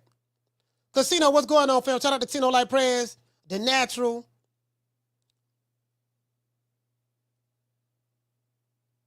Mo Brains, Mr. T. He say, Coach, that wasn't a real Eddie. That was a troll account. A very good one. Oh, that wasn't a real Eddie? Oh, okay, cool. Yeah, hey, look here. Hey, Mr. T, good looking out, fam. Good looking out for letting me know that. Good looking out for letting me know that. Because I thought it was the real account, to be honest with you. I ain't gonna lie. I thought it was the real account. But anyways, if it was true that Eddie Hearn said that, and thank you for clearing that up. The brother said that wasn't Eddie Hearn, that was a troll account. Okay, cool. Hey, good looking out, Mr. T. But if Eddie Hearn were to say that, I understand why he would say that. All his fighters get their ass whipped. I think everybody know that. All of them get beat down. You get what I'm saying? So we gonna see it. We gonna see how that work out. I'm trying to get my damn screen. I'm trying to get my screen from unfreezing.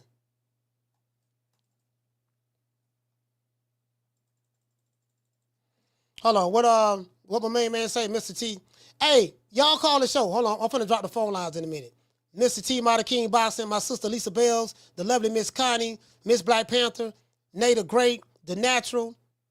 Who else we have? My main man, Willie Sumlin, he say Shakur should never put the behind-the-scenes situation out there. Yeah, you know what? Hey, Willie, check this out. I totally agree with that. A lot of these fighters do that. Stuff that's going on behind the scenes, they run to Twitter and put that info out there. Now I do know that he was responding to what hold on.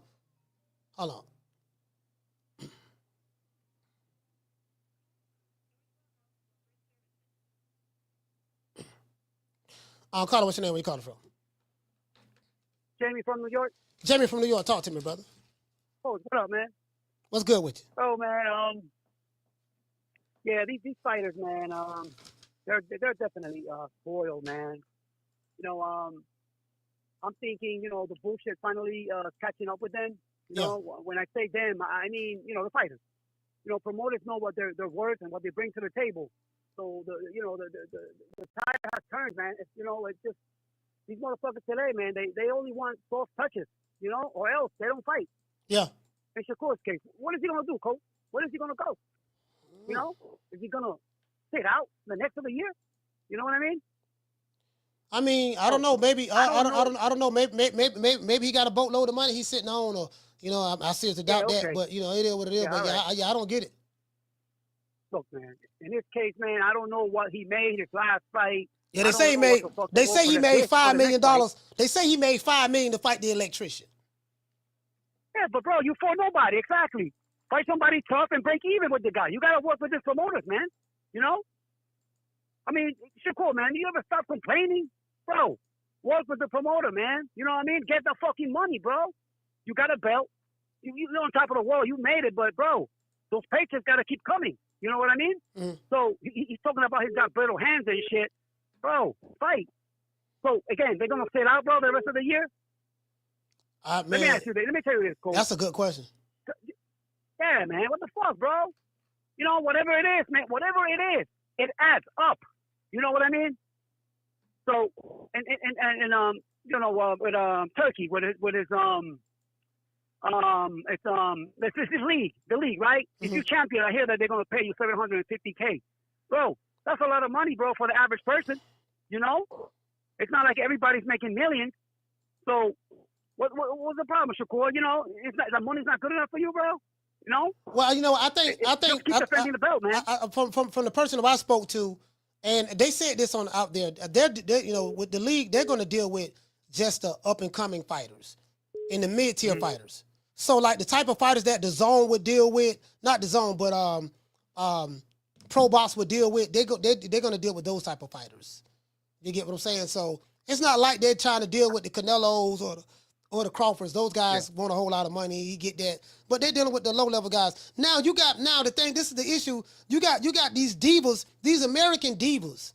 This is what you have of American divas. And I get that. Okay, you according to Shakur, because I haven't heard from Turki Alalshikh, but according to him, you say he got his tower boys running for you. He can't talk straight up to you like a man. Sir, you are not in a position of power in this situation. You just a fighter with a belt. And according to what you niggas saying, the belts don't mean that. So you just a fighter with a belt. You a raindrop to a river. If you retired today, no one would give 25 fucks. The fans don't even like you. Outside of Newark, New Jersey, they don't even like you, and they booed you in New Jersey. They booed him. So this last time out in Jersey, they booed him, bro. Yeah. You know what I'm saying? That's where he's from, bro. What I'm saying is, man, keep defending that belt, man. All that other shit is bullshit, man. You know, look. Again, it adds up. Bab Arum and Al Heyman ain't gonna pay you that kind of money, bro. And for it's with this Eddie Hearns now. I don't know if Eddie Hearns has any top quality fighters for him over there, but it's time to cross the street. It's time, bro. How much time are we gonna wait? You know, these motherfuckers don't want to mix it up, bro. They do not want to risk taking an L, bro. Like it's the end of the world for them. Everybody wants to be undefeated. Well, he say he want to fight Zepeda. He don't like. According to him, he don't like the shit. See, they want to dictate how much Turki Alalshikh should pay them. No, you should be paying me this, dude. When you come into the paymaster, if you coming to me and you need me to pay you my money so you can get paid for a fight, you don't dictate to me how much I pay you. Yeah. So my thing is this here. Since that fight, the William Zepeda and Shakur Stevenson fight, according to Shakur, that fight has been mandated by the WBC. Okay, since it's been mandated by the WBC, let it go to purse bid. I can promise you, Jamie, boy, that nigga be lucky. He'll be lucky if he get $1.5 million for that fight. Exactly. Brother, listen, Coach, in this case, bro, I'm not saying shut up and take what they give you. You know what I'm saying? But work with the promoter, man. Get that money, bro.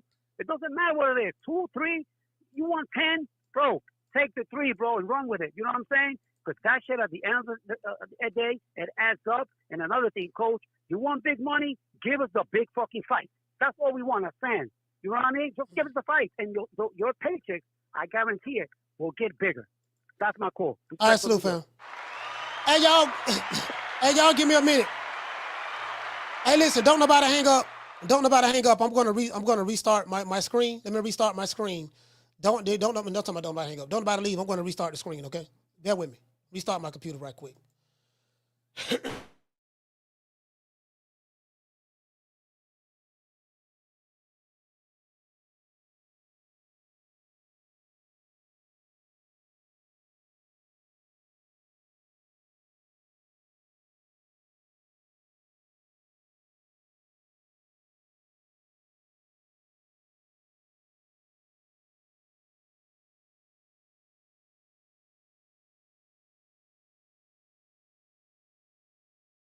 Basically makes it look like, you know, Turkey ain't a fan of his fighting style, because otherwise, you know, why do you offer him, you know, X amount at one point and then, you know, switch it up and want him to take a pay cut? You know what I mean? Maybe he don't see him as being as marketable as other guys. You don't want nobody knowing that type of shit because that shit's embarrassing. Yeah. Because Shakur's been the one guy in recent memory that's gotten all this credit for calling out all these other fighters. And basically what he's showing is, yeah, I want to fight these guys, but I want to fight them for the right amount. So if it came down to money, he wouldn't have fought these dudes. You know what I'm saying? Because let's be real.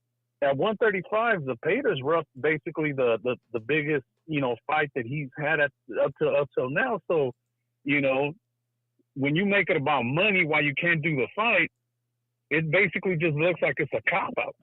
You know what I'm saying? Because we've seen other guys, that have been willing to do whatever it takes to get those, big money fights, switching networks, taking less money. When Loma fought Haney, word was he took a serious pay cut because, one, he was delusional thinking he could make it on the pay-per-views, and two, he wanted to make history by becoming undisputed. You know what I mean? And if you're not willing to do that, that says a lot about you, as a fighter.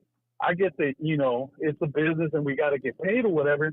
But at the same time, it's like, dude, you ain't moving the needle. So how much can you realistically expect to make, especially, when you passed up a minimum of $3 million a fight with Top Rank? Crawford has a way better resume, way better draw, in my opinion. And he was making, what, 4.5 a fight over there with Top Rank when he was there? Yeah, he had a minimum of $3.5 million, but he always made more than his minimum. And you know what they said about Crawford for years. They say he's not a draw. But he had that. He was getting paid that minimum, and he got upwards of his last fight was $6 million. So his last fight with Top Rank. Yeah, so I don't know what Shakur thinks he's worth, but he probably ain't even worth half that. So he needs to humble himself, and you know what I mean? Basically, I get the whole 3-division champion, whatever, but that don't mean too much when, you just ain't a draw. People don't get worked up to see you fight unless they're from your town or they, know you personally. It don't mean too much. And I would have just kept that to myself, Coach, personally. Yeah. I would have put the blame on Zepeda. Be like, look, he over there fighting, he over there fighting Seven Farmer twice because, he's doing whatever it takes to not fight me and blah, blah, blah. Because anything he would have said as it pertains to Oscar, everybody would have believed it. Everybody would have believed it. But he fucked up because now, Turkey ain't going to take that shit lightly. It's like basically you talking shit about him, and if he can ever, fuck him over, he'll probably do it. But that's all I got, Coach. All right, salute, fam.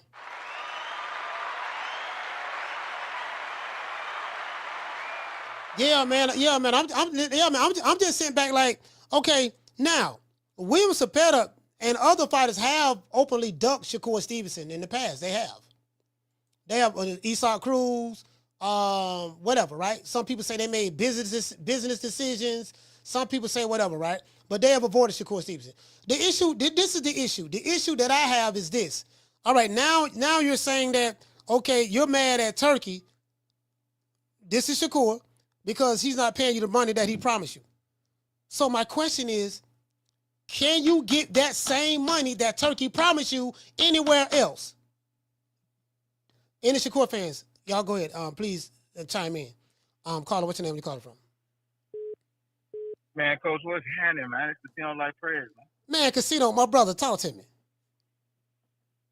Man, well, man.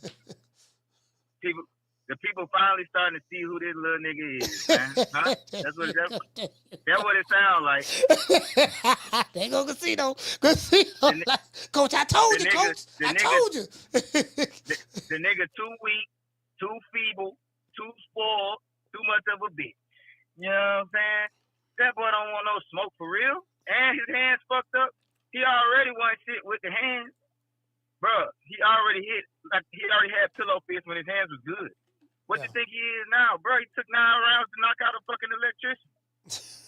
he seen how Zepeda was all over goddamn Kevin Farmer. Kevin Farmer, yeah. And then he sitting up trying to He's sitting up turning down money. Tevin Farmer, I guarantee you, Tevin Farmer fought better than he will. Tevin Farmer fought better than Shakur will. I guarantee it. That was a barn burner. Shakur don't do that. He don't do barn burners.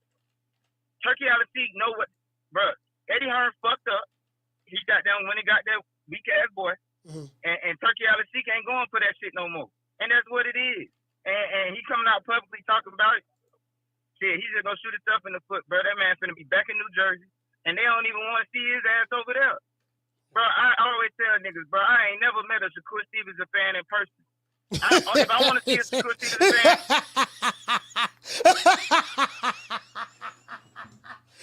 no, for real. I ain't never ever met a nigga who was a Shakur Stevenson fan, bro. I be all across the country, and I talk boxing with niggas. No, everybody say the same shit about Shakur, but I ain't never met a real Shakur fan, bro. That's why I don't be on the internet like that no more, bro. Cause all these niggas be fans of Shakur. I'm like, where the fuck y'all niggas be at in real life? Y'all niggas don't be at the fight. Don't nobody go watch them fight. The nigga last fight, he wasn't even the co-main. He wasn't even the co-main. And this nigga want a check. Nigga, go sit your soft ass down, nigga. Go sit your soft ass down. Bruh, the nigga had a video on the internet where he sucker rabbit punched the female, and she ain't even dropped, bruh. She ain't even dropped. And you a professional fighter. You know what I'm saying, bro? You couldn't drop a female, and she ain't even see it coming, bruh. She ain't even see it coming, bruh. He stole him. Listen, So he stole him. He stole on the female, and she ain't even dropped. Nigga, listen here, Shakur. Take what we give you. You know what I'm saying? Take what we give you. You're lucky we even fucking with you. You lucky we even fucking with you. Take what we give you. Because nigga, you finished. Nigga, you replaced, nigga. You replaced, nigga. We fuck with your brother more. That's why you want him to be your brother, because you don't want that Keystone smoke either. But nigga, I take Keystone over you all day. They need to go kick your ass out and bring Keystone in. You know what I'm saying, nigga? Your job here is done, nigga. You ain't talking about shit. You ain't talking about shit. You ain't never been talking about shit. Niggas was running around talking about motherfucking, what's the nigga name? Damn, the ex-military nigga. You talking about Jamel Herring? Jamel Herring. Yeah, nigga like, but look what he did to Jamel Herring. Yeah. Look what he did. Nigga, look at Jamel Herring, nigga. That nigga don't even look like he can fight. You know what I'm saying? Like, bro, come on, bro. But this shit been, bro, that nigga's been a hype job the whole fucking time. And I blame the black. I can't even blame the black community, because I never met a Shakur fan in real life. I blame the internet black community. The internet black community, bro, because I don't never see these niggas in real life. So I can't even blame niggas in real life, bro. The nigga is a hype job. The nigga ain't talking about shit. Zepeda gonna get off in his ass. And that's what it's gonna be. And now that he said that dumbass shit, if he do end up fighting Zepeda, nigga, they gonna rob your boring ass. Nigga, you the only nigga ever got booed in Saudi. They don't even rock like that. Nigga, you got booed in Saudi, nigga. You know what I'm saying? Like, nigga, they finna rob your ass, even if you feel like you got them on point. Niggas ain't come to see no motherfucking points, nigga. This the hurt business, nigga. You don't fit in. Get your ass out. That's how I feel. You know what I'm saying? I've been consistent. Hey, let me ask you this. Okay, apparently, Shakur Stevenson, according to him, and I have to say that because we only hear one side of the equation. According to him, he was promised a certain number from Turkey, and he say now Turkey is offering him a different number, a lower number than he was promised, and he say Turkey sending his towel boys to deliver the message.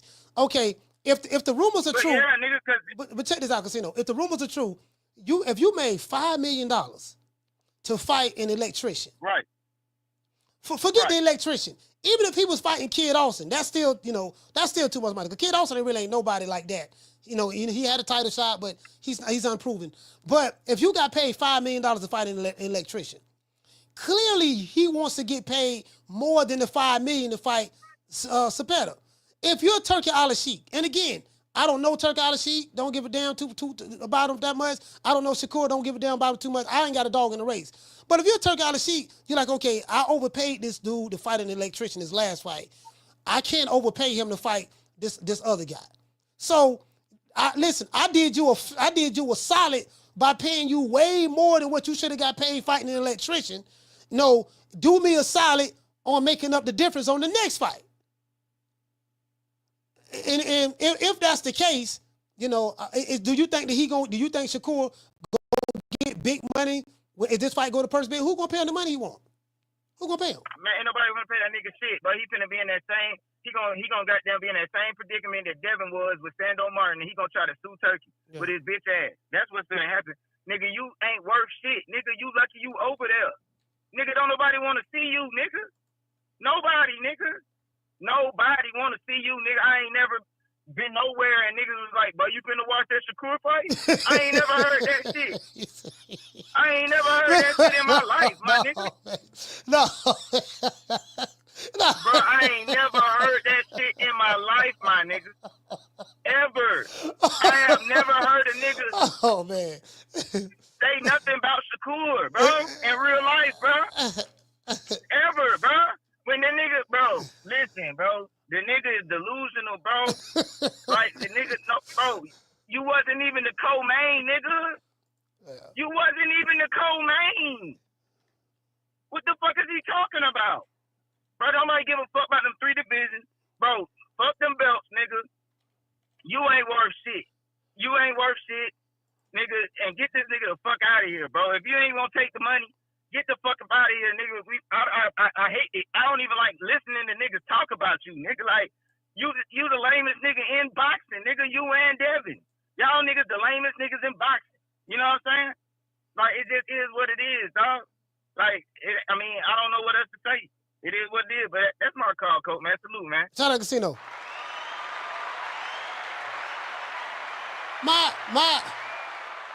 As a matter of fact, let's do this. Let's listen in and hear what the people got to say. You know, because we do this for the people, by the people, other people, because we come from the people. We represent the people. So let's see what the people got to say. Let's see what the people got to say about this here. All right, now, and I pulled up Shakur. I want to, because I didn't get a chance to see what the people were saying to what Shakur said in the comment section. Shout out to everybody watching the show. We got over 500 watching the show between YouTube and X. Salute to everybody. Let's see what the people got to say. You know what I mean?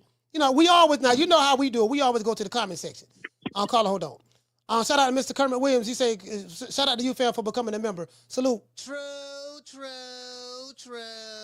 Shout out to Kermit. Hey, okay. Let's give him a round of applause.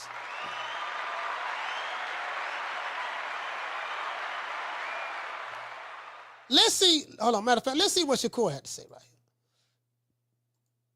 Let's see right here. All right. Let's blow this up a little bit right here. So he said, that's what they told you. Turkey promised me a number, and now he's going way back on that number that he promised me. Okay, but Turkey doing something. Okay, if this is the case, Turkey is doing something that promoters do all the time in America. Look here, baby boy. I know I told you were going to get 3.5, but who, Lord have mercy, that last fight we had, we lost so much money on your last fight, so we want to give you 1.2 on this fight. Well, wait a minute, man. You promised me I was going to get 4. Yeah, dog, but boy, that last fight, we were shaking like booty meat that last fight. So look here, man, we want to adjust that because I overpaid you on the last fight. So anyway, but you know, I don't know. This is what Shakur said. So according to Boston say, one thing you would never catch Shakur doing is lying about making fights. Oscar De La Hoya, make great fights again, and let's get that fight on the Crawford and Canelo undercard.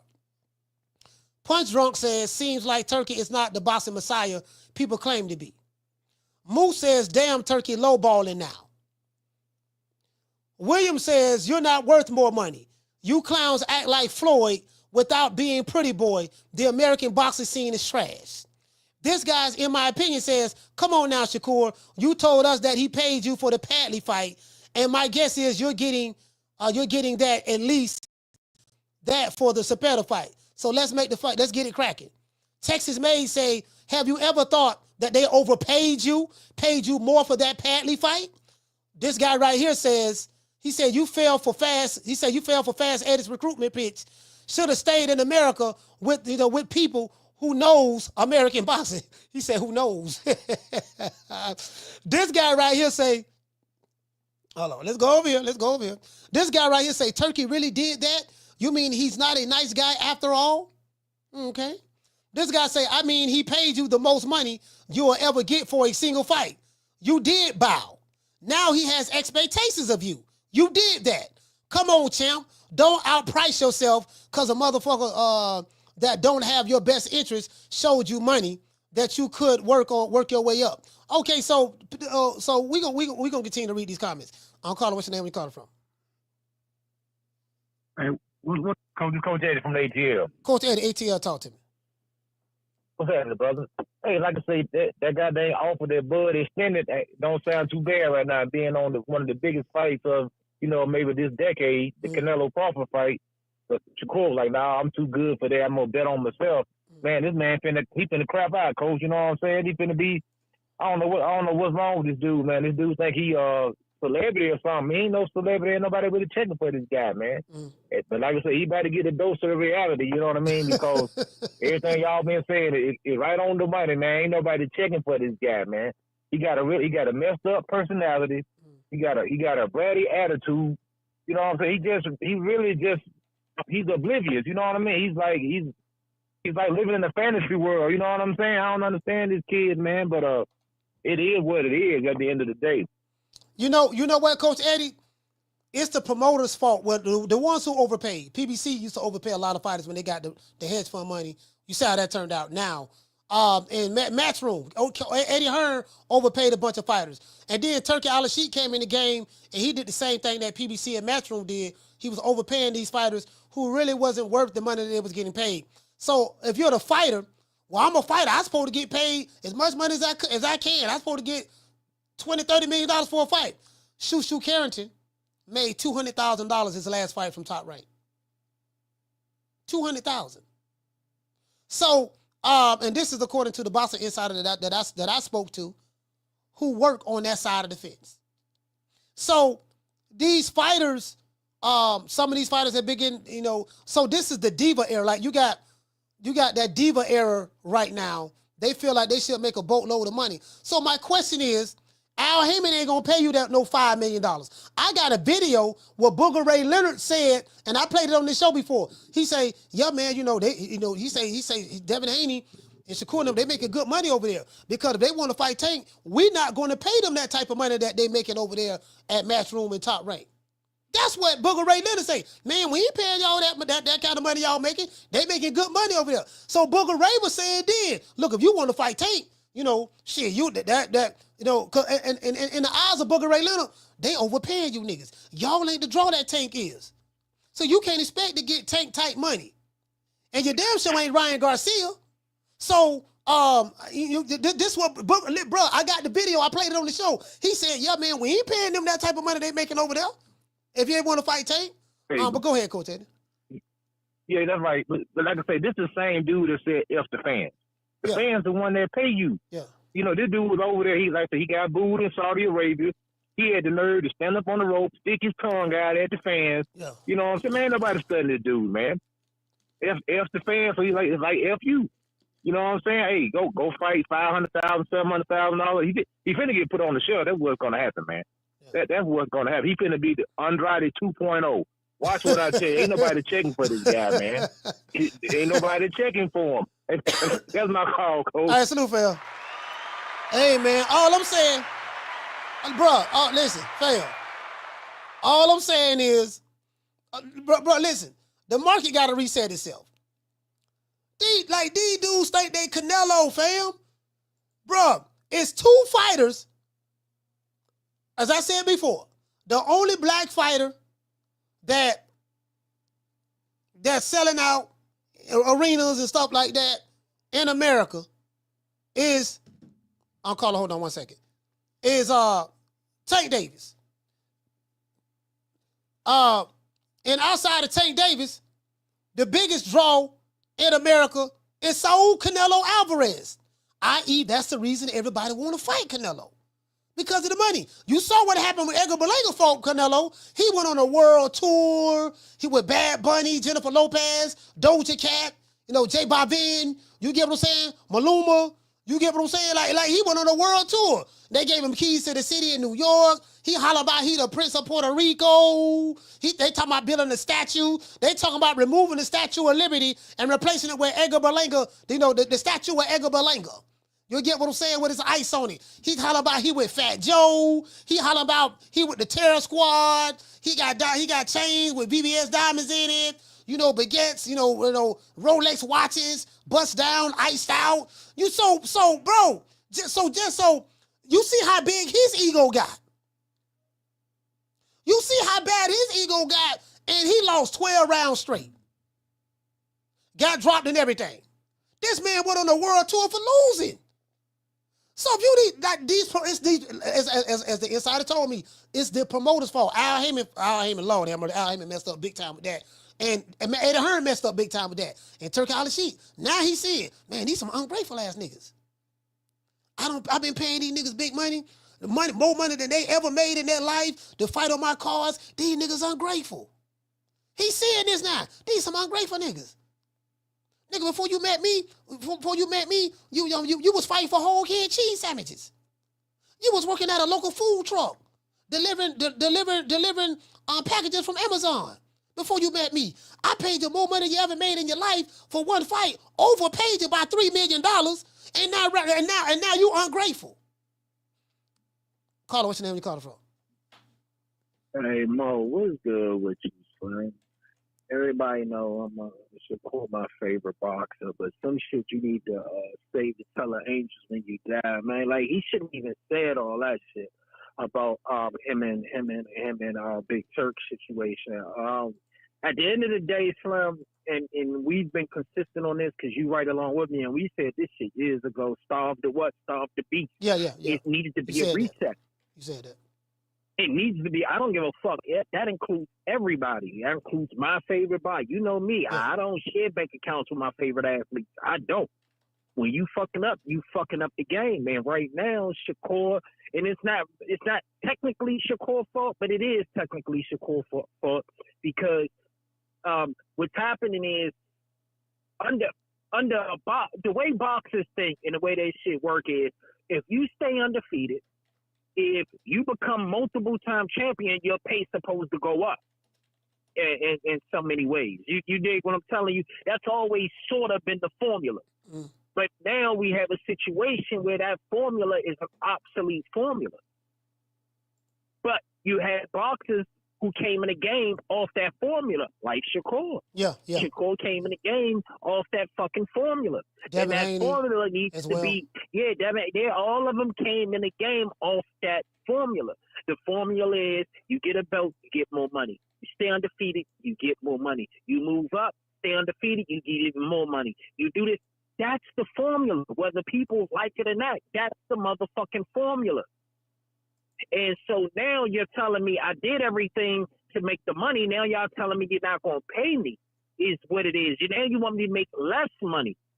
And that's just the point. That's what people don't understand. And I get it. But at the end of the day, I think the shit need a reset anyway. No more ESPN Plus money. That money's gone. Yeah. The whole and Shakur lucked up because he got ESPN Plus money, and then he got money when Bud left. So he got Bud leftover money and the ESPN Plus money, and he is spoiled. You see what I'm saying? Because when Bud left, they didn't have to pay him, so they had a surplus, and so Shakur took a lot of that bread, man. Remember, when Bud left, he was the biggest draw at Top Rank, whether y'all want to believe it or not. No, he was. Tyson Fury don't count. No, he was. Tyson Fury don't count because Tyson Fury was was with Frank Warren. So that you see what I'm saying? So he been spoiled. And like I said, I've been consistent. Fuck it. All that shit need a reset because they don't bring as much money to this shit as it used to be. Ain't no sponsorships in boxing like it used to be. Motherfuckers, $5 million. What we say? Man, Sugar Ray was getting $5 million in '81. In 81. Hey, in 81. Hey, hold on. $5 million. Guess what? $5 million in 19. You say 81. Okay, I'm looking at 1983. Yeah. Check this out. $5 million in 1981. Check this out. Guess what that is the equivalent of in today's time, according to the CPI inflation calculator. $5 million in 81 is the equivalent of $18,138,218. $218 and 39 cents. That's the equivalent of $5 million in 81. How much Sugar Ray was getting? Sugar Ray was $100 million fighter in the mid '80s. He was $100 million fighter and the reason why I'm bringing it up is they had sponsorship. Motherfuckers was on Wheatie boxes, shit of that nature. Yeah. Motherfuckers was selling gloves. You don't see these Bammers on those motherfucking gloves. When I was a kid, I had every boxing glove you had. I need the Sugar Ray gloves. I need the Larry Holmes gloves. Give me them gloves. Give me them trunks. You go to the store, used to have a boxing, you know what I'm saying? You remember that shit? Go to Toys R Us. They used to sell a little boxing outfits and shit with the boxing names and all types of shit. They don't have that shit no more. Ain't no money there. It was site fees that's being paid. But at the end of the day, these boxers need a reset. They need a rude awakening. And I hate to say it, I don't say y'all bad. I'm not y'all advisor. I don't care. I care about the product. I'm a boxing fan. Mm-hmm. So now we gotta wait for you to get your money before we can see you fight somebody now, is what you telling me? Nah, no thank you. I'm cool. So at the end of the day, I just go to the motherfuckers that's ready to wreck, that's willing to take 1.5, 1.3, and that's going to give me a fight at this point. And I'm not blaming Shakur. It's just the game is the game. Yeah. And like I said, in all fairness, he did say, let's negotiate, but he has no negotiation power when you burning bridges every motherfucking way. You can't go back to top. Well, man, say he can't. But the top rank shit is done. Yeah. They don't know where they going. The zone shit is done. You know you ain't getting no money out of PBC. Now your next option, Shakur might just be the biggest draw in pro box next. We don't even know. You know what? It's a whole lot of these dudes. It's a whole lot of these dudes should be fighting on pro box anyways. Dog, you know what, dog? I'm telling you. And technically, whether y'all like it and laugh about it now, you used to laugh about pro box about a year and a half ago, 2 years ago. Yeah. But pro box might be one of the best things that happen to American boxing right now. Yeah, facts. Because pro box is probably the best thing that happened to American boxing. That's a form of a reset. Y'all motherfuckers reset, get y'all shit right. We got you.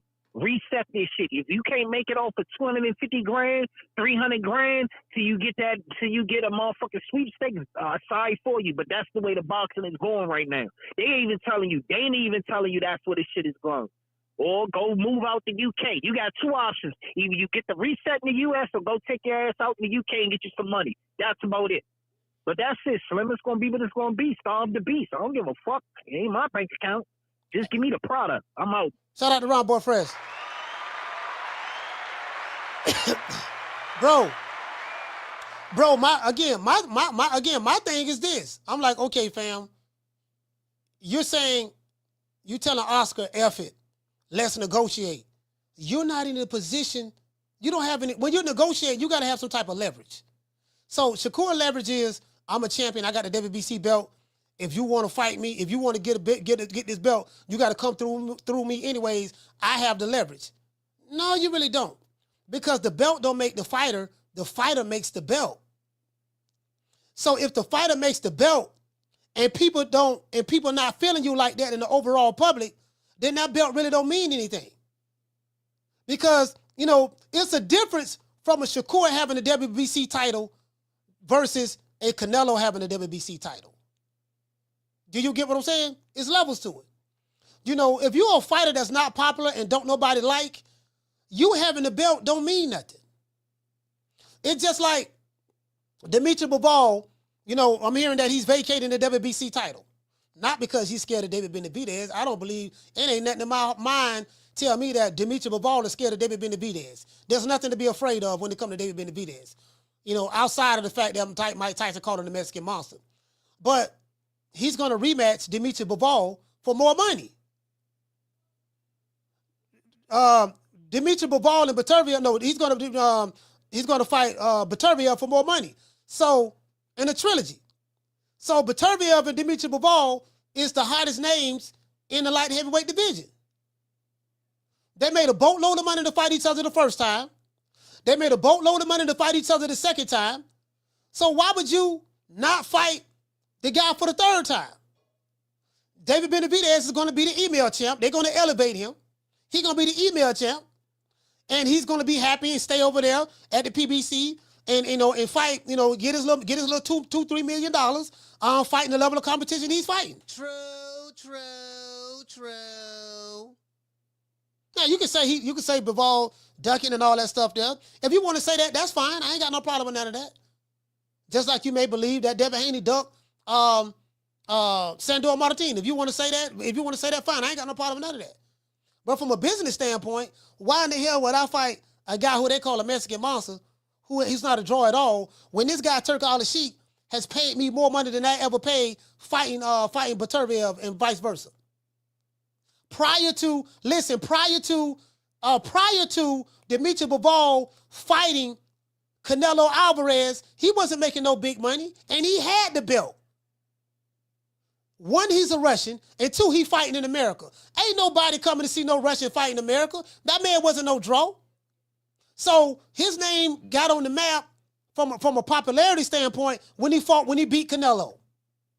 And then after that, his price saying he made his most money fighting Canelo. And then when he fought the Baturviev, him and Baturviev made the most money fighting each other.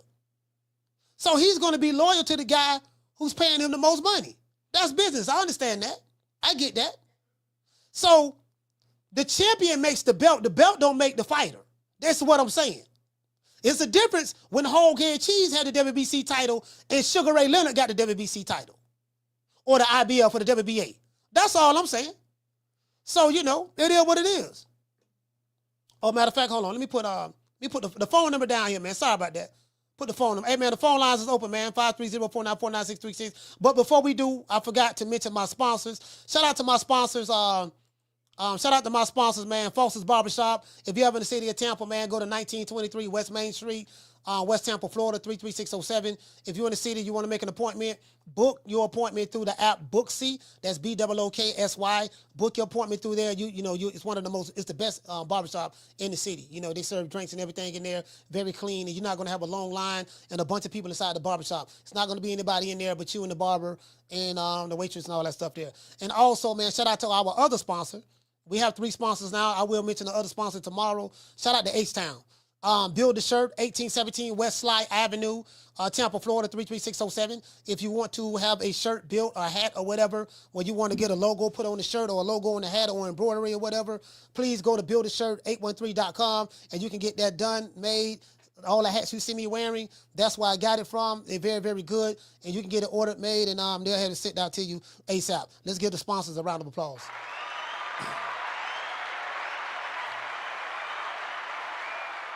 And we are going to take calls right after this short commercial break. You want to talk some shit? Call me. Start some shit, bitch. Sup, fool? You gonna talk shit about me, homie? Where you from? Hundreds of niggas is waiting for your motherfucking call, and they all talking shit about you right now. Call the coach at 530-494-9636. We waiting on your bitch ass. Yeah, you get what I'm saying? So again, it is what it is. I get it. I understand it's a business. I understand the business of it. Hell, if I'm going to make $10 million fighting this guy, and then I'm going to make $2 million fighting this guy, and I got the belt, it's a no-brainer. Go ahead. Go ahead. Y'all going to elevate him. Because all roads going to lead to the bag. And David Benavidez is very happy with the level of competition he's been fighting. He said that many times. So it is what it is. So I get it. But as I said before, like this stuff got to reset.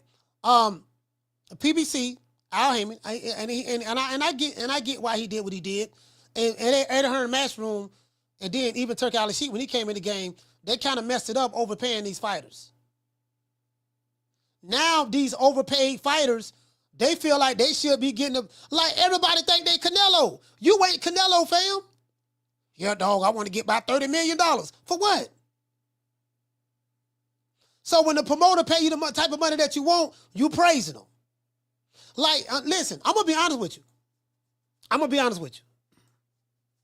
I think this was a mistake.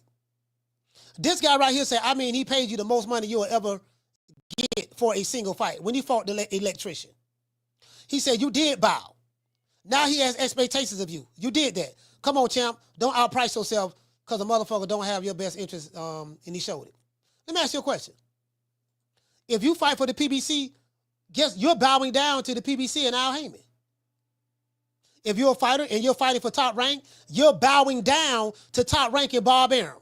If you are a fighter and you're fighting for Matchroom, you are bowing down to Matchroom and Eddie Hearn. Notice the language. What's the difference? You're bowing down to your paymasters. Every fighter bows down. Every fighter takes the knee. These promoters don't need you.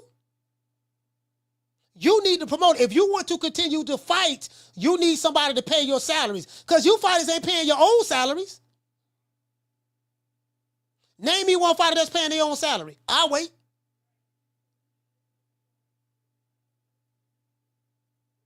Well, no, you're going to pay me what I'm worth. Okay. How do you know what you're worth? The market tells you what you're worth. The market tells you what you're worth. Who is the market? The fans. If there's not a demand for you, then the market says, look, you don't deserve that $5 or $10 million you want to get paid because there is no demand for you. The market is the people. If the people don't like you and they're not willing to pay you, guess what? The market don't determine that you get paid all of this money.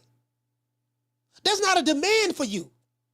When you got fans booing you when you fight in your own city, the market don't say that you deserve $5 million. The math don't add up.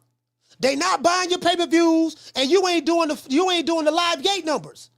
So how you figure that you deserve $10 million, $15 million when you can't even draw $10 million, $15 million? I'm just asking.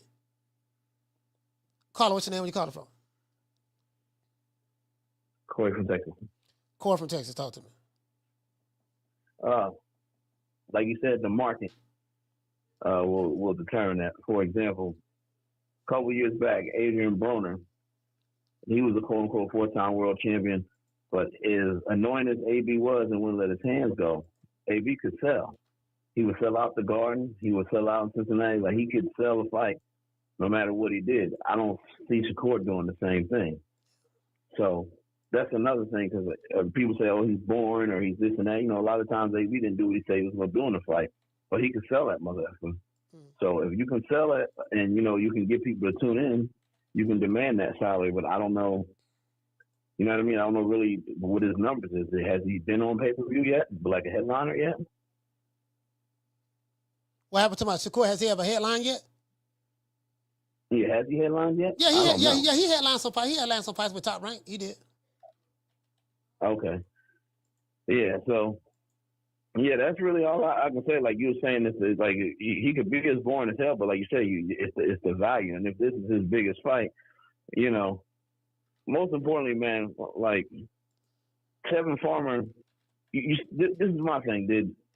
He fought him twice, right? Zepeda fought him twice. That's the same Zepeda, right? Yeah, same Zepeda. Okay. And he turned down Shakur fight before in the past. He has. Zepeda did. I remember you did that show. I was just trying to confirm it's the same Zepeda. So, yeah, I don't know what he's going to do. I just hope he gets in the ring before he looks up and he's 30. Because I remember, like I said, I would see this stuff even about a decade ago with AB, and now AB is on the closer side 240. So I just really hope these fighters understand years two out of the ring in your prime years. Shakur, not a very smart idea. Shakur has headlined a fight before, but I think he's never been on pay-per-view. I think the first time he's ever been on pay-per-view was the Turki Alalshikh card when he fought as was he the co-main event? As you said, the plumber. Yeah, he fought. He fought the dude was the electrician. So he fought an electrician. Oh, the electrician. And was he the co-main event on that fight? No. Bacoli came in and saved the day. Okay, Bacoli. So Bacoli was the co-main event. So you know he fought on a pay-per-view where he wasn't even the co-main event or even the main event. You know, right. Are you sure he wasn't the co-main event? I don't remember. No, because remember Bacoli, remember it went Joseph Oh, Parker, oh. Bacoli, and then after that it was daggone the better Stephen Bizzle. That's the fight. That's the fight where Joseph Parker knocked out Bacoli. Right, that's what I'm saying. And then Hamza Shiraz was before that, and then there was another title fight before that I was using. You're right, Corey. Ortiz, the versus Ortiz fight. Yeah. So yeah, that's a good point. That's really all I wanted to say. You was how long was you in Houston, Coach? I seen on my thing I was like, Coach, 4 days. I was like, Coach, 4 days. Yeah, you was up by Northwest. I seen you when you went to that boxing spot up there by Northwest side. Okay, yeah, Northwest side, but I stayed on the South side. So I stayed by the Hobby. You went to South side? Yeah, I stayed by the Hobby. I stayed by the Hobby hotel. It was the Best Western by the Hobby. Not hotel. The Hobby airport. So I stayed over there. Yeah, I know. And I hooked up with my main man Rick Timms, the lovely Miss Sheila. So we was over there on the South side, I think, and then over near Sunnyside. And okay, Coach is down there by Sunnyside, South Vegas, South Park. And then the third ward over there, where the college are. What is that? Texas Southern University. Which is right across the street from the projects. Like we got a chance to walk through. Yeah. It was nice. Yeah, that's HBCU. That's HBCU right there. HBCU, that's one of HBCUs around. Yeah. So you call Southwest if you flew out of Hobby, huh, Coach? Yeah. Actually, I flew out of Hobby. Yeah. All right, Coach, know what's up, man. All right, bro, hit me up when you come to it again, man. But yeah, like you said, the money, man. You got to draw that crowd. Peace, bro. Salute, fam.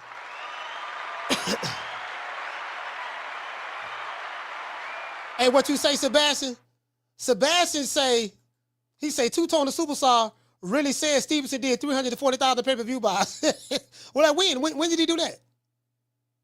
Shout out to Two-Tone. That's my guy. Two-Tone, my guy. Him and Nestor Gill, them my guys. But no Diddy. But when did he do that?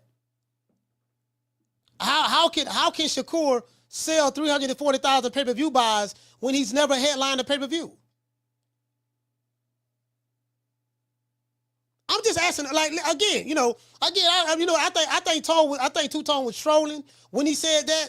But my question is, if you never headline a pay-per-view, you the co-main event. That means you the co to the co. Being the co-main event is like being, look, that's my girlfriend's best friend's cousin on his sister side. So you got the girlfriend, then you got the girlfriend cousin, then you got the best friend of the girlfriend's cousin. Who you will? Now, see, who you is? That's like being an assistant to the pimp. You got the pimp, and then you got the assistant pimp. No, that's like being an assistant to the assistant. Who you will? I'm the assistant to the assistant. So when the main dude want me to go get some coffee, I tell the assistant to go get the coffee, and the assistant tell his assistant to go get the coffee. True. Again, I ain't got but a GED, dog. You know what I mean? I ain't got but a GED. That's all I'm saying. I ain't got but a GED. But I got a master's degree in common sense. So I'm like, okay, so Two-Tone did say that. I didn't even pay that no attention. I say Tone trolling. Tone trolling. Tone say, Lord child, Shakur Stevenson is the new cash cow. True. So I'm looking. I say, okay, he did 340,000 pay-per-view buys. Who did he fight? I know. Listen, we know he didn't do that fighting the plumber. So I mean, the electrician. Man, Tone with that bullshit. Tone with that bullshit. Hey, Tone with the. Hey. But this ball been taking the easy matches. Man, nigga fought. Yeah, I fought my cousins. I fought my cousin's cousin. You hear what I'm saying? I didn't fight my cousin. I fought my cousin's cousin's cousin. You hear what I'm saying? Yeah, he did 340,000, fighting his cousin. Okay, so let me get this straight. Again, I know Tone. I know Two-Tone was trolling. I know for a fact Tone trolling. We know this, right? But let's just take what Tone said around with it. Let's just take it around with it, right? So hey, shout out to Skip Saylor. Skip Saylor, what's going on, fam? He said Shakur had the nerve to retweet it.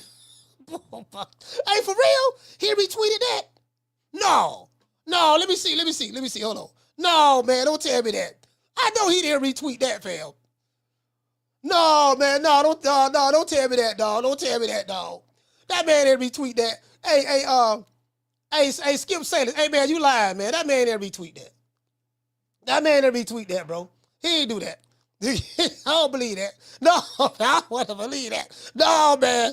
No, man, don't tell me that, dog. Please don't tell me that. Please don't tell me that, dog.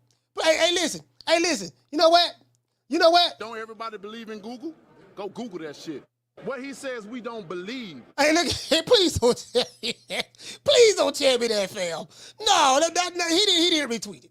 He didn't retweet that. You know what I'm talking about. Y'all all know what I'm talking about, man. You dig? I say what I say, and I deliver it. No, don't tell me that. Don't tell me that, fam. Don't tell me that. Please don't tell me that. I know that man ain't do that. Get over here. You dig? I'm sorry? 160 is my weight division. I want to unify. I want to get Golovkin in the ring. I want to bring him to Houston. You know what I'm saying? I want to get Canelo out here to Houston. If they really to come down to 160, this is my weight division. These niggas think they Canelo. Who you think it is? Canelo? Who you think it is? DJ Quick? Kid Capri? Oh, you might be Jimmy Walker. You know what I mean? Like who you think it is? DJ Quick? Let me tell you something. YouTube, I ain't gonna lie, a lot of these YouTube content creators, they the one messing the game up.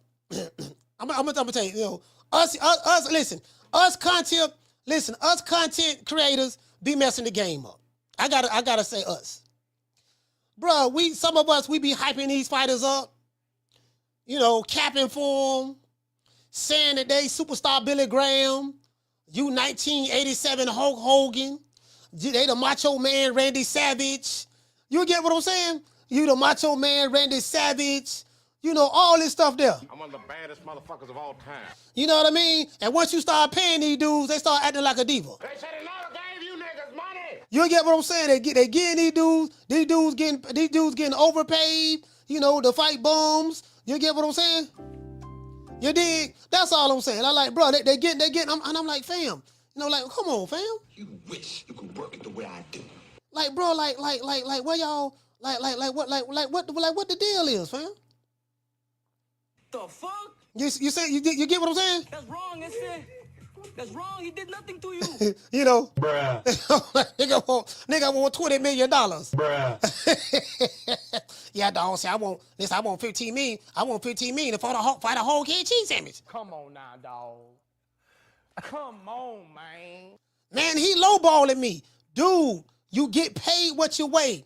Al Heyman, Eddie Hearn, and Turki Alalshikh have been grotesquely overpaying these fighters.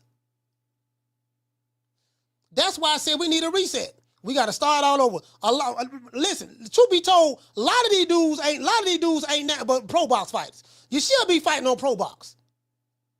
I like pro box. You should be fighting on pro box, dog. Like, bro, hold on. Carla, hold on. Now, listen. A lot of these dudes, see. A lot of people are blaming this brother right here. But when you are put in a certain position, he should be he's able to, like me. When I was in a position, I can pick and choose who I want to, because I earned that right. Booger Ray said it best right here. And who's the next big star under Mayweather Promotions? Ooh, we have quite a few young guns, as I say, and I don't want to leave any names out, but we have a great roster of young talent, and we've been very selective about what we're doing, again, because when you have, an abundance of fighters, it's hard to kind of focus on. When a big fight is to be made, it has to make sense for both sides. No promoter or company is going to put their guy in an event with everything to lose and nothing to gain, especially when we're talking about this. You know what I'm saying? Interesting. Do you know why people say, man, Tank the only one that can send a contract to these other fighters at 135? Because Tank has all of the leverage. Nobody at 135 has leverage. Tank has the leverage. Why? Because Tank is the draw. No one can dictate the terms to Canelo because Canelo has all of the leverage because Canelo is the draw. When you are a fighter that's not a draw, it don't matter if you have a belt or not. You have no leverage. Nobody cares about the belt because you ain't no draw. You don't bring nothing to the table from a financial standpoint. I just want to throw that out there, fam. Caller, what's your name? Where you calling from? Troy Graham, Baltimore. Coach, how you be? Troy, talk to me. So, I'm listening to you, man, and you know what? There's 3 P's in boxing. Passion, purpose, which will lead to you getting paid. These cats, a lot of them, they don't have that passion. That's why they fight. They don't fight. You don't feel anything. You don't feel anything. And if it's all about the money, you have to build. They don't seem to think they have to build it and earn it first to get paid. No, pay me first, then I'll work on building it. It don't work that way. That's backwards ass thinking.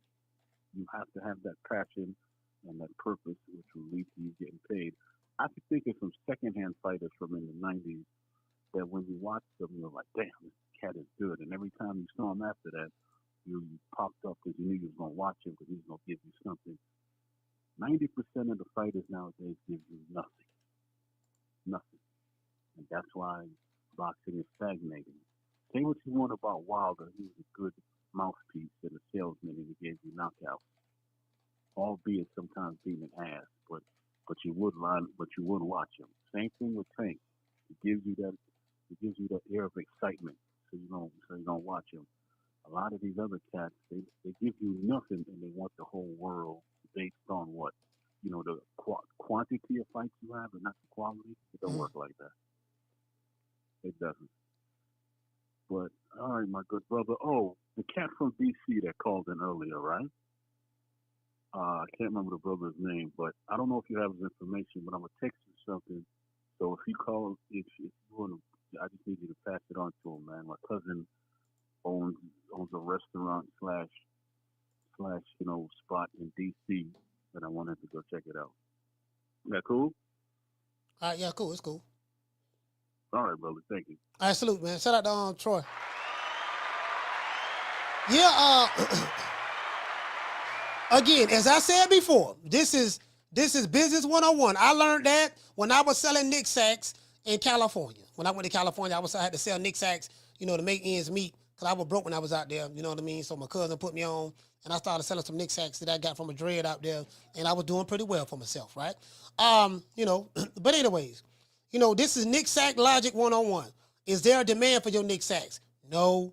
Okay, so how can I demand top dollar when there ain't no demand for my Nick Sacks? Now, if I got a bunch of people who screaming for my Nick Sacks, man, where Coach at, man, we got to get these Nick Sacks from Coach, then there's a demand. When there is not a demand for you, even though you got the Nick Sacks, there's not a demand for your Nick Sacks, so you ain't going to be able to charge what you want for them. I'm charging $10 for Nick Sacks. You do know the Nick Sacks cost $5. Yeah, but they so fat and chunky, I can charge $10 for them. So you're going to charge an extra $5 for something that costs $5. That's exactly what I'm talking about. But there's no demand for it. Yeah, that is true. But I still want $10 for them. Okay, well, you're going to continue to hold on to no Nick Sacks. So a fighter that there's no demand to see that fighter fight, you can't dictate no terms. And you damn sure can't sit back and tell the people who you need to pay for your fights that, yeah, you sending your tower boy. Carla, hold on.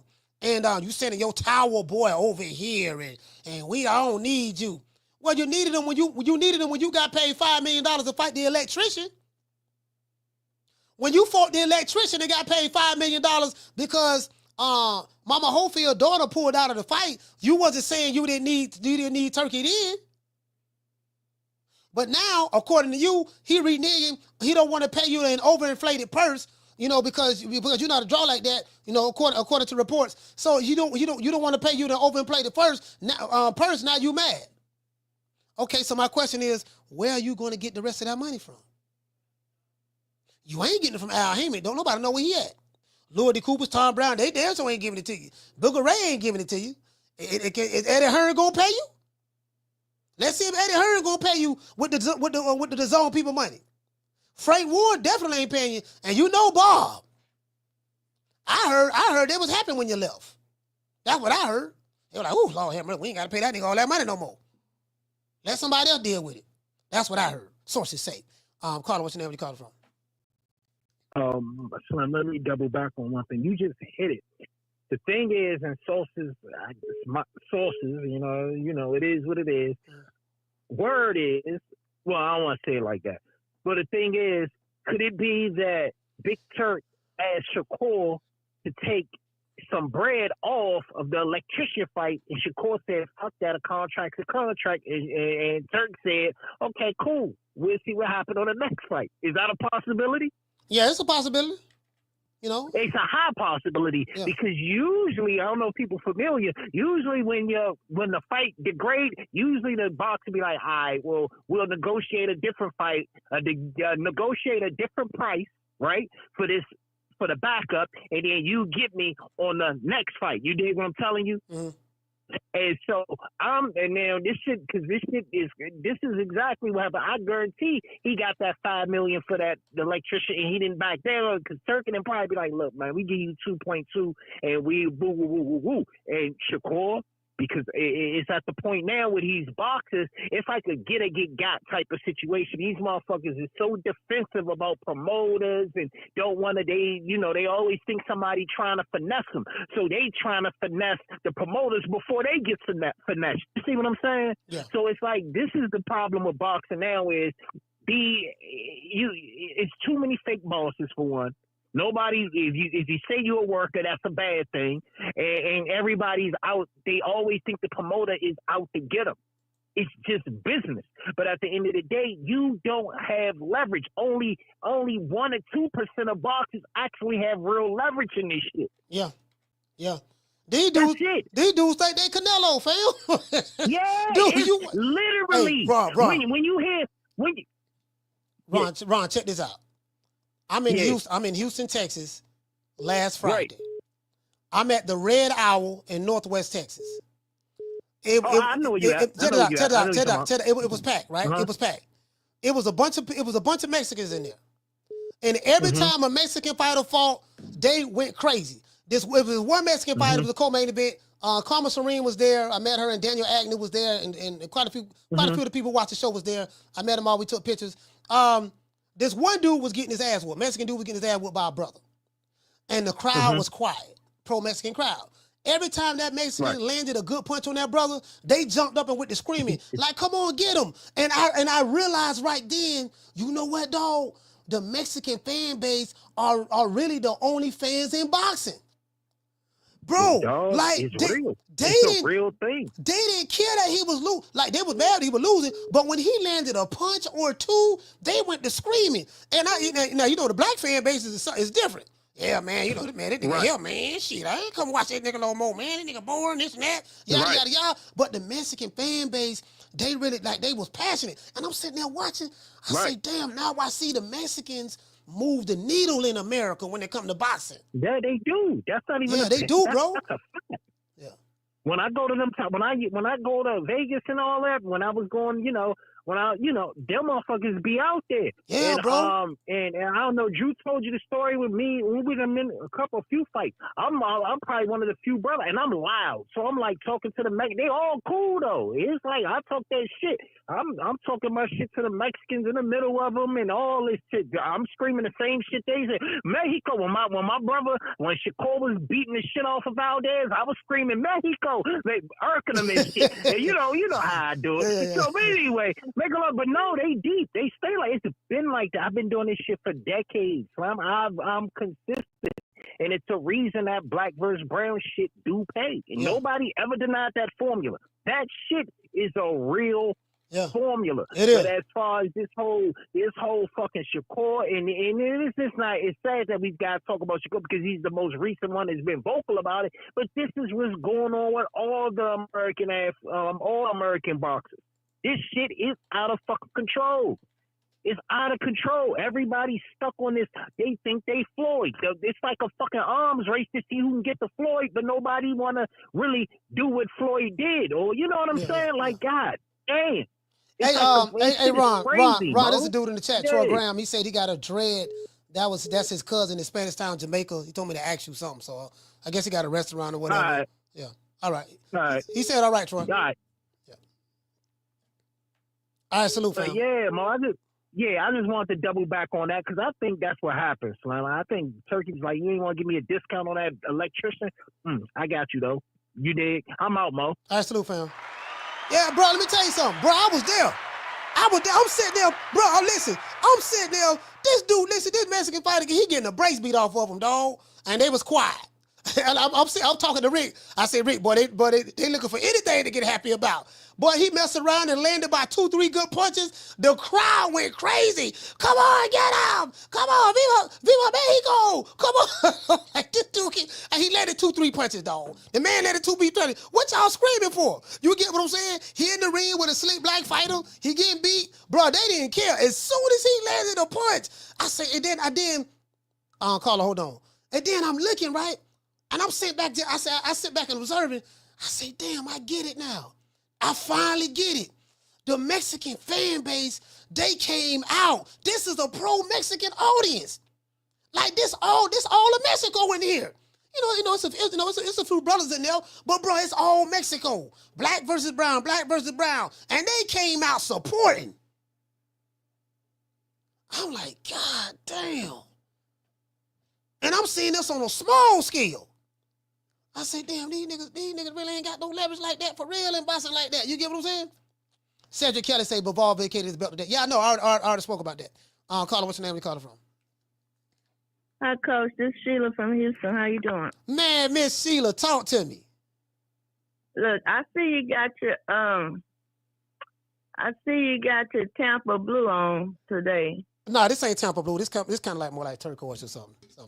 Well, it's blue. You know, I'm strictly about the basketball game tonight. So, you know, I saw blue. I'm thinking Tampa. So, you know, but let me say this about Shakur. What I think Shakur should have done, and you know, that's just me, went on and took the little money, whatever he was offered, because he needed to prove himself. This was the time that he could get in the ring and make himself more marketable. If he'd have got in the ring and beat up on his opposition and showed people his hand's not as brutal as they think, he's not as boring as they think, I think this was an opportunity for him to make himself known, to become more marketable. And then he can start talking about the money. You know, because right now they still saying is he boring. Stop pouting, Shakur. Stop being a little brat. Get your ass in the ring, prove yourself, whip that dude's ass, and then you can stand on top of the hill and start demanding what you want. And that's my call, Coach. And let me say this. Next time you come back to Houston, you need to carve out 3 hours with me. I'm going to show you Houston. Listen, I think you saw maybe 8% of Houston. You need to. I can show you at least 60%, and I think you would like what you see. But I enjoy. We need more than 3 hours. We probably set a day aside. Cause I'm gonna come back to Houston next month for the festival. Oh, well, you know, I'm on your time because I can show you. I mean, you talking about South? We got South, East, Southwest. I guess I'm in Sunnyside too, but it's so much more to Houston than what you saw. And like I told you, I grew up on the north side. I went to my mother's house the other day. I saw the guys out there barbecuing at the stove. I say, now, see, this is what the coach would need to see. They outside in their Timberlands barbecuing at the store. But I enjoy seeing you, and all I'm saying is Shakur needs to just go ahead on and fight and quit pouting. That's what I want to see him fight and prove himself. That's all I want to see from him. That's my call, Coach. Bye-bye. All right. Hey, shout out to Miss Sheila, man. Yeah, man. Yeah. Shout out to them boys at 32 Degrees Barbershop. 32 Degrees. Shout out to Money who own the barbershop. Shout out to all them brothers in there, man. Shout out to all the brothers. You know, shout out to all the brothers I met in there, man. You know, we was outside talking, having fun inside the barbershop, outside the barbershop. All the shit. I mean, all the hood niggas came up there. all the hood niggas came up there. It's like that, but they look like they just came straight out the trap. And we all kicked it, man, and had fun. And, you know, I'm a people person. So anywhere I go, I like to rock with the people. You get what I'm saying? Carla, hold on. I like to rock with the people, and the people rock with me. You get what I'm saying? If I was a flaw nigga, people in the hood, the people who, when I go to these different cities, they'll know. They'll call me out on it. If I was a flaw nigga. Like a lot of these niggas, I be sitting back listening to these dudes in the chat, you know, and all this stuff. I'm like, yeah, nigga, whatever. Cause when I go to the cities, I'm going to the hoods. I'm gonna meet with the dudes that's there. Shout out to Rick Timms. Southside. You know what I mean? So I mean, it is what it is, man. Like I sit back and I'm coming back to Houston next month for the is it next month? Whenever the festival is. It's a festival. I'm gonna be there probably about 4 days. You get what I'm saying? So, and shout out to Coach Evan Tober. Shout out to Coach Tober. We had a wonderful interview. I'm gonna edit that interview today, and I'm gonna probably drop it tomorrow. You get what I'm saying? So shout out, man. Shout out to Mo City Minutes. Just all of the dudes. Daniels, Karma. Shit, I'm forgetting a whole bunch of people. Of course, Miss Sheila, Rick. It's a bunch. Oh yeah, shout out to the brothers over there at Texas Southern University. Shout out to them dudes from the projects, because the project's right across the street from the school that I was talking to in the street over there. Just shout out to all them dudes, man. Houston, man. Houston showed me a whole lot of love, man. Much love to Houston. Carla, what's your name? Where you calling from? What's up, Coach? It's Jerry. Jerry, talk to me. Be more stand up. Shakur Stevenson, he's really only got himself to blame. The Dela Santos fight, and really several fights. Nobody wants to fight a guy like that, man. Mm-hmm. You know, and it's not because he's dangerous and this and that. It's just you can't fight a guy that's going to spoil like that. You just can't. And, you know, I'm spitballing here, but I don't think Turkey's ever really been interested in Shakur Stevenson. He doesn't seem to fit the profile. Turkey, he'll pay really good money if he likes you. And he seems to like fighters that, I mean, of course, entertaining. Shakur, more times than not, is not entertaining. And I think, you know, the nature of him being on those cards is a product of him being affiliated with Eddie Hearn. Eddie Hearn does business with Turkey, so Turkey allowed him on that card. But, you know, he's not going to get high-end treatment. Not right now, anyway. And Zepeda, while Stevenson would be favored to beat him, I think that's a fight, man. I don't even know if I was Shakur's people, if I'd even want that fight for him, because that guy's a two-fisted pressure fighter, and it seems to me that's the worst kind of guy for Stevenson, because he just won't stay in the pocket and actually box and do what he needs to do against a guy like that.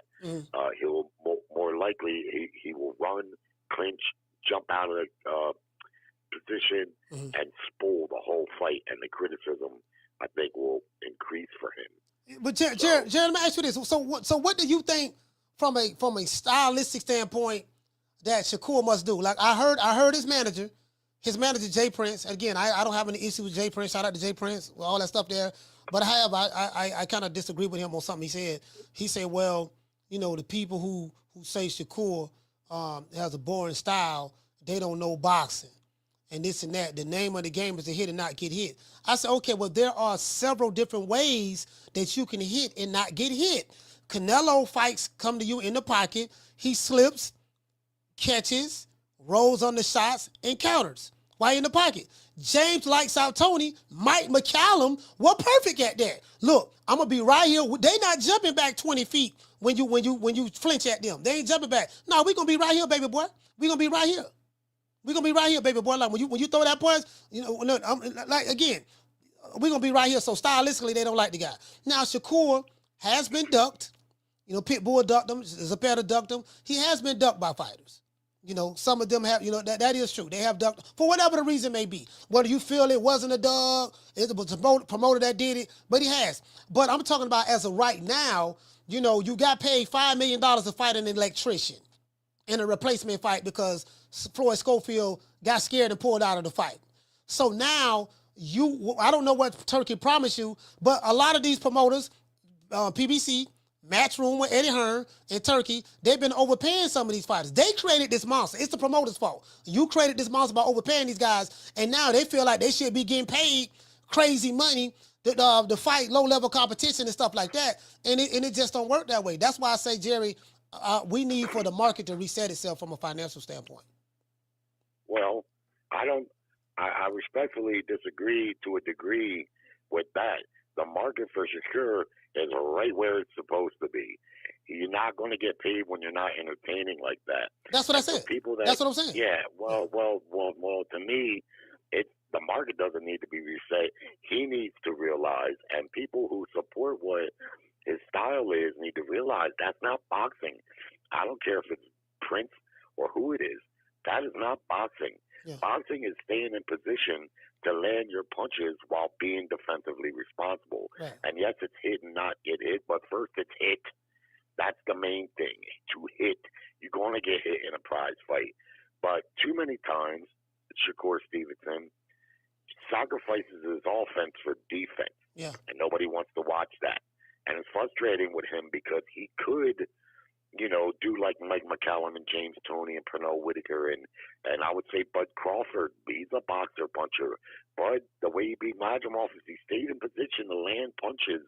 And he was getting hit in that fight. Bud was getting hit in that fight. Bud Crawford gets hit some in fights. Yeah. God bless him. Yeah. So does Canelo. It's boxing. You're going to get hit some. But Shakur has better defense than all the, Crawford, but he just doesn't have what it takes to stay in there and apply it. And people try to defend it by saying that's boxing. That is not boxing. That's called running or spooling. Back in the day, we call it spooling, right? Because people don't like that, man. I'm not saying go in there and just go a slugfest toe-to-toe. No. With the skills and the hand speed that he has, he should be able to stay in the pocket, get his punches off, and if he takes a walk now and again, that's okay. He doesn't have to knock cats out, but he could dazzle with boxing. But too many times he doesn't do it. A fighter like Zepeda is bad news for him, really, if you ask me, because he's going to do. What's he going to do? Is he going to stay in the pocket and fire shots off like Tony used to? I haven't seen much of that from him. I've seen glimpses of it from him. And it's frustrating because when he does do it, you see how sensational this kid could be. But he's got to do more. He's got to put in more work, And that's all I can say for him. He could be the toast of the town, but he ain't going to do it by doing what he's been doing. That's all. I mean, shout out to Jared. Be more stand up. Baltimore stand up. Yeah, man. My thing is this. Hey, shout out to everybody watching the show, man. We have over 600 people watching the show. We have over 200 watching on X, and we have over 400 and something watching on YouTube. Salute to everybody. Shout out to Flip. Hey, okay. Dropping that quarter of a dub on your boy. Hey, Leroy. Super chat received.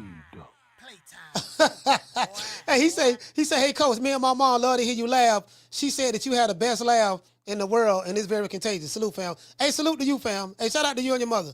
Hey, look here. Hey, tell your mama I say hi, brother. Hey, look here. Check this out. All I'm saying, fam, is this here. Like, bro, I mean, I get it. Fighter want to make a boatload of money, this and that, fam. But, bro, I kind of what do you like to, hold on, let me do this. Down from the bar, there's a platform stage.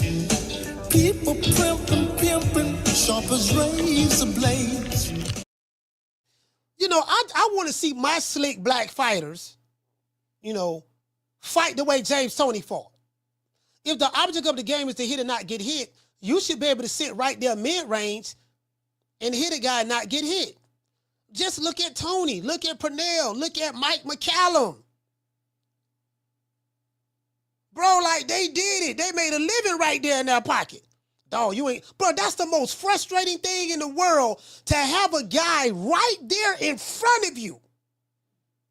They're not grabbing. They're not holding. They're not tying each other up. Watch Mike McCallum and Jay Toney fight each other. They're right there mid-range, close fighting each other. Ain't nobody grabbing each other, and they're hitting each other and not getting hit. Sometimes he get caught with a shot or whatever. That was an exciting fight. These dudes right there in the pocket, and they going at it. It ain't like you in the pocket, and they going blow for blow trading punches. That's another misconception. Oh, man, y'all want to see Rock'em Sock'em. No, the world-class fighters like Mike McCallum, they was able to fight you right there in the pocket, and you can't even hit them, but they can hit you. That's not Rock'em Sock'em. Rock'em Sock'em is standing there, you hit me, I hit you, Rock'em Sock'em is Rocky, a Rocky Balboa movie. Or when you see R.I.P. to Arturo Gotti, stuff like that. You know, that's Rock'em Sock'em. There's ways we seen slick black fighters do this. Carter, what's your name? You called from? What's up, Coach? I'm Derek from Florida. Derek, talk to me. Yeah, I agree with you saying too, Coach. Like for Shakur, man, this problem with his coach. He's scared to take chances. That's the problem. Like if he try to stay in the pocket, you gonna get hit. Like Jerry said in the last call, you gonna get hit. But you gotta have some type of heart. You feel me, Coach? Devin got more heart than him. You feel me? I don't even like Devin, but Devin got way more heart than Shakur. You know, he'll take chances, and he don't got no power. You know, Devin can't crack an eggshell. Sometimes I see him in the pocket, you feel me? And he got heart. Shakur, he's scared, man. Like, we don't know how he react, Coach, if he get hit clean. Yeah. Like, I never seen guys like hit clean with a clean punch. We don't know his reaction. You know, if he gonna fold or he gonna fight back. Nobody hasn't seen that. And he ain't trying to show it. Maybe that part too. You feel me? But at some point, you find like an opposing threat, like Zepeda, he gonna get touched. You know, Farmer lost though, but Farmer got hard. You feel me, Coach? He showed he got hard. He was fighting back. Yeah. Shakur, we haven't seen that. That's the difference. We haven't seen that from Shakur. So if he want to go big fights, he gonna have to like take chances, man. That's it. That's my call. All right, salute, fam. Man, check this out. Hold on. Let me start, man. I was watching my guy. Y'all know one of my favorite fighters. Well, my favorite Mexican fighter is doggone my main man Salvador Sanchez. Nigga, I'm watching motherfucking Salvador. Now I'm watching. Hold on, let me show. I gotta show y'all this before we go to Oscar Dela Hoya video. I'm watching my main. Watch this here, smooth as butter. Salvador Sanchez. My favorite Mexican fighter of all time. Love this dude, man. Hey, my boy, man, it hurt me. He gone, man. This is my guy right here, bro. Salvador Sanchez. Smooth like butter. They gotta show him smart fighting. They gotta show him fighting. Smooth like butter. What a sparring match? What a fight at? And they showing him running right here. I don't want to see him. Look at that. Right there. Bam, he's sparring right there. He right there. Watch this here. Watch the footwork. Watch the footwork. Oh, Lord. Watch this here. Watch this here. He right there. Can't even hit him good. Watch this here. Look at him. Watch how he shift. Watch how he shift the feet. He right there. Watch this here. Smooth as butter. Look at Salvador. Oh, Lord have mercy. Look how he went around the weak side. Oh, my God. Órale, step into the ring and throw down, ese. Look at that. You see what I'm saying? Right there, Salvador. Right there. You can hit it, not get hit. Simone said, come on. El gallo negro. The baddest Chicano in the lot. He did not get hit. Right there in the pocket. Salvador. Look at that. This is Super Nelson. About to fight in the 15th round. Look at what I'm saying? He did not get hit. Man, y'all need to go watch some old Salvador Sanchez video. I'm trying to tell you, dog. The man was smooth as butter. Chavez ain't have footwork like that. And again, I like Chavez now, but he had no footwork. He had no footwork like doggone Salvador Sanchez. So I don't want to hear that about, the object of the game is to hit and not get hit. Yeah, you can hit and not get hit. We won. It's only right. It's not. You can hit and not get hit. You can hit and not get hit without jumping back 25 feet. That's all I'm saying. You can hit and not get hit without jumping back 25 feet. Hold on, this it right here. Hold on. Hold on, wait, let me see. This what Two-Tone put out there. Tone with the flip flare. Two-Tone, let me blow this up. Boy, this goddamn Tone, boy, this dude, boy. Tone say, Shakur Stevenson, first pay-per-view, hits 340,000 buys. Bro definitely has silenced his critics.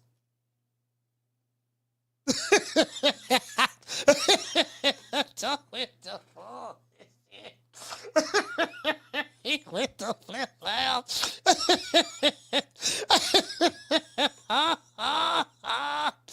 He said,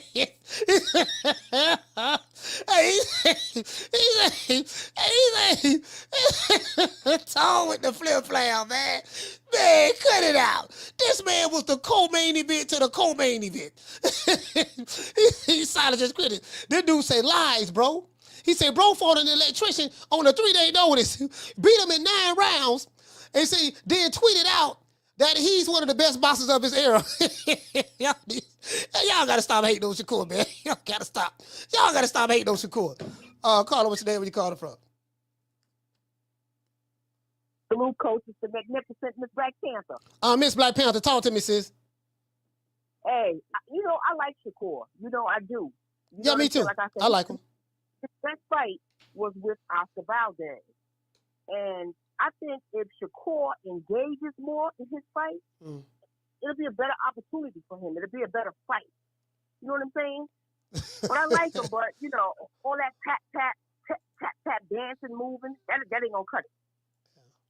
That ain't gonna cut it, coach. Yeah. But salute to the chat, coach. Salute to you. Oh, you owe me a phone call, too. You supposed to listen to them records. Oh, yeah. You know what? I ain't not gonna lie to you. I haven't even heard. Did you send it to the email or you just sent it to the text? You texted it to me? I sent it through text. Okay. Thank you for reminding me. I forgot. I'm gonna listen to it. All right, love the show, coach. Peace All right. to you, brother. All right, peace to you. Shout out to Miss Black Panther. New York, stand up. Hey, look here, man. Hey, look here, boy. Let me tell you something, boy. Nigga, I listen, bro. I am a serious fanboy of Salvador Sanchez. Said, what my main man James likes out Tony at? Man, this dude here, man, what lights out at? Mike McCallum. Nigga, pretty boy Floyd. I say this time and time again. Everybody want to be Floyd, but they pretty Money Mayweather, but they don't want to be pretty boy Floyd. That's the problem, fam. Everybody want to be Money May without going through the pretty boy Floyd phase. That's it, fam. Nigga, I'm riding, nigga. I'm supposed to get paid this. Okay, see, can you get it somewhere else? Carla, what's your name? You calling from?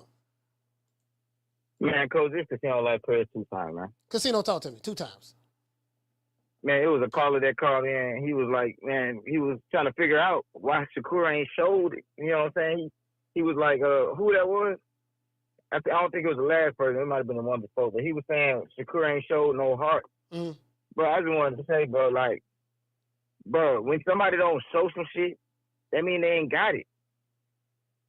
You know what I'm saying? Yeah. Like, at the end of the day, nigga ain't got it, bro. I think people having a hard time coming to the reality of what this nigga is. You know what I'm saying? Yeah. Like, because, you know, I done been like this before. Like, it took me a long time to realize that Errol Spence wasn't the greatest. You know what I'm saying? It took me a long time. You know what I'm saying? Even after he got his ass whooped, I was in denial. You know what I'm saying? So I feel like everybody just got to really just look at it. You know what I'm saying? And look at what the nigga been doing. And just stop hyping this nigga up. But he's not the next Floyd. He ain't the next nothing. Don't nobody do this shit. One thing he is one of a kind. I ain't never seen no shit like that. You know what I mean? I ain't never seen no shit like that. I give him that. But it ain't a good thing. Oh, this nigga here, man. Man, go ahead, Casino. I'm sitting back. I'm listening to you and watching some highlights of some great fighters fighting in the pocket, slipping and hitting and not getting hit. And I'm like, man, bro, that's what's so frustrating me, dog. I say, man, these young niggas ain't fighting like this, man. Like, damn. Man, these niggas not. But you know what's so crazy, bro? What the problem is, bro, I done said this shit before. Like, bro, we be spending too much time talking about these niggas who ain't nothing. But we just seen Tevin Farmer do. I mean, of course he ain't no Salvador Sanchez, but the nigga. Yeah, he was in the pocket. Yeah, he was in the pocket. Yeah, he was slipping. He was, but like, he was getting hit sometimes, but he was slipping. Like, he made Zepeda miss a lot in that fight. And you know what I mean? He was there. That's what I'm saying, bro. But niggas don't want to give Tevin no credit. Niggas rather talk about Shakur. Why the fuck are we talking about Shakur? Like. Well, you know, what the thing is, the reason why I'm talking about Shakur was because, Shakur. No, I ain't talking about you. I ain't talking about, I'm just saying people, period. Like, the show, like, I mean, I know you talking, you keeping it 100 on them. But I'm talking about them channels that really be just still holding on to the hype. Yeah. They just really still be holding on to the hype. These niggas still talking about 130 fights. You know what I'm saying? Yeah. Like, bro, niggas bring up Shakur and niggas want to bring up Oscar Valdez. Nigga, that shit old. I don't know. You know what I'm saying? Like, bro, we got to stop giving our energy to these niggas who ain't talking about shit, bro. It's really bad for boxing because I told a nigga, bro, but if you know how they be trying to, people try to make casual people like trying to make new boxing fans, right? We trying to make boxing a great sport again, right? Mm-hmm. Nigga, the worst thing you can do is tell a nigga to watch Shakur talking about that sweet science. Nigga, they ain't gonna want to watch boxing. They gonna be like, nigga, that's what y'all doing? Yeah. Bro, we ain't watching this shit. Nigga, he'll run a nigga away from the sport. You know what I'm saying? Niggas talking about he the best and all that shit. And if you make a nigga go watch that shit, they gonna be like, well, if this the best y'all got, fuck this shit. You know what I'm saying? Like, we gotta stop with this shit, but these niggas is not the best. You know what I'm saying, Coach? Yes, sir. I get exactly what you're saying. Yeah, man, these niggas is not the best, dog. These niggas is bad promo. I would never tell a nigga to go watch Shakur fight to turn him on to boxing. Niggas talking about niggas don't understand the sweet science. Nigga, fuck the sweet science. If that's the sweet science, fuck the sweet science. That's my call. Salute, fam. Hey, look here, man. Bro, like y'all. I just want y'all to feel me on this here, dog. Just please feel me on where I'm coming from. Oh, matter of fact, we ain't taking no more calls right now. Fuck it, we called out. That was the last call. I just want y'all to feel me on this here, fam. You know, I be getting excited. I do. I get excited. I'm not gonna lie. Watch this here. My main man James likes out Tony. This lights out. Now let me show you how to hit and not get hit, be in the pocket. Now you're gonna get hit a couple of times. Here you go right here. Now. Giro, then this Giro, one of the greatest goddamn wrestlers. I think if you're looking for the Russia, Ukraine, Giro was the bad motherfucker at cruiserweight. Look at that. James Tony gave him the shoulder. You see what I'm saying? Rolling with the shot. Look at that. Slipping. You see how he slipped them shots? Right there. He ain't running neither. Right, he got hit one time right there. Look at it. Right in the pot. Step right in the range to get it, to hit him. Whap. You know what I mean? Slip. You know what I mean? Look at him. Wrap. Come across. Throw the backhand again, then he take a half step back, and then watch how he roll with it. Catch it with the shoulder. Block it with the shoulder. Got hit on the head one time. Got hit again, but he stepped right back in there. Get offensively. Look at that footwork, though. Look how he ducked up under that. Look at that. You see what I'm saying? He did not get hit. Did you see that sequence? He did not get hit. He wasn't running. Look at that. And he right back on him. He right back on him, fam. Right back on him. He hit him on the side, the hip. Look at that. Tony making sure. Look at that. Come up with the up. Come on, look at that. Come back with the left. Come back with the right. Right hook, left hook. James like side. He's stepping right back to him. Look here, baby boy. Block with the shoulder. We from the counter off. We from the counter with the backhand. The backhand right hand. Look at that. Look at that. Look. Ooh, Lord Hammer. Slip right there. Block. You know what I mean? Step back in there. Step. Ooh, come with that counter, the right hand counter. All night. Touch him with the left hook. He right there. Ain't no holding. Look at that counter right. He told him to come on. Ain't no holding. Hit him with the right hand again. Right hand can't miss. Lord have mercy. Juro trying to get him. He got hit with the left hook just then. Look at that. Jay Soda say, come on. Gave him the shoulder, and he finna pick him. He finna pick him right here. Look at that. He got hit a couple of times. He backed Tony up. Tony like, okay, now I'm stepping back to him. He stumbled a little bit. Oh, that's a nice combo by doggone Gerald. And now look at this here. James Tony on the ropes. Now look at that. You see how he pivoted on him? Did you see the pivot? Look at that. Hap. Look at that. Hap. Look at Tony. Rolling with the shot. He right there. He did not get hit. He got that dog in him. He got that dog in him. He go James lights out on the ropes. He getting hit a little bit, but he look at the counters. Look at him. Look, boy, he finna get him out of there. He talking to him now. Now that's a nice combo by Giro. Giro got hit with a right hook again. Lordy got hit with a two-piece. He got hit with that left hook again. He got hit with an uppercut, another left hook, but he caught James Tony with a right hook, left hook. James rolling. You see how you be right there in the pocket and hit it, don't get hit? Look at that. He got him hurt. James trying to get him out of there now. He try, Lord, straight right here. Lord have mercy. He tried to get him. Watch this here. Whoa, left hook. He got hit though. James Tony got hit, went to the body, went to the head, right hook, left hook, turned him, pivot, bam. You get what I'm saying? Like, bro, that's what we talking about. So when I hear James Tony, when I hear Jay Prince, yeah, man, you know, people who saying Shakur is born and don't know how to fight, you know, that they don't know nothing about boxing. The object of the game is hit and not get hit. Well, we just saw a dude stand right there in the pocket. We saw Salvador Sanchez and we saw doggone James like I told him stand right there and they hit and didn't get hit. True. We just saw that. So don't tell me the only way to hit and not get hit is jumping back 25 feet, running. Hold on, I gotta tell y'all something. Guess who I was in the at the fight with?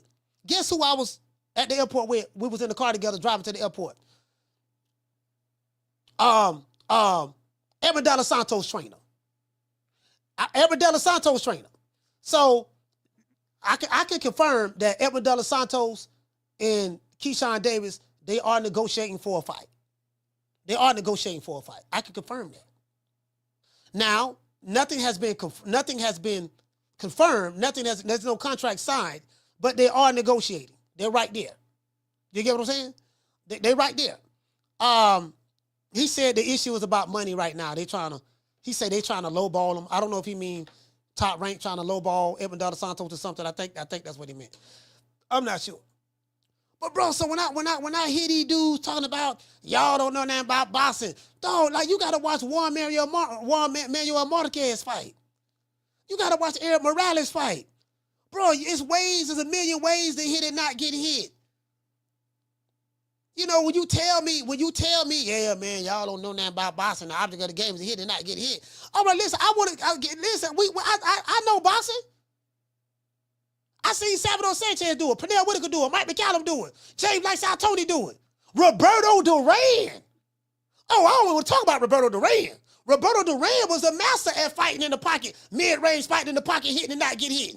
Yeah, he got knocked out sometimes and stuff like that. But I'm saying, bro, Roberto Duran, you want to see a masterful fight? Look at any Roberto Duran fight at 135. Look at any Roberto Duran fight at middleweight when he fought doggone what the dude name? Iran Barkley. He got hit sometimes, but he was always in range to slip a shot and counter. That's all I'm saying, fam. Come on, let's give everybody a round of applause. Yeah,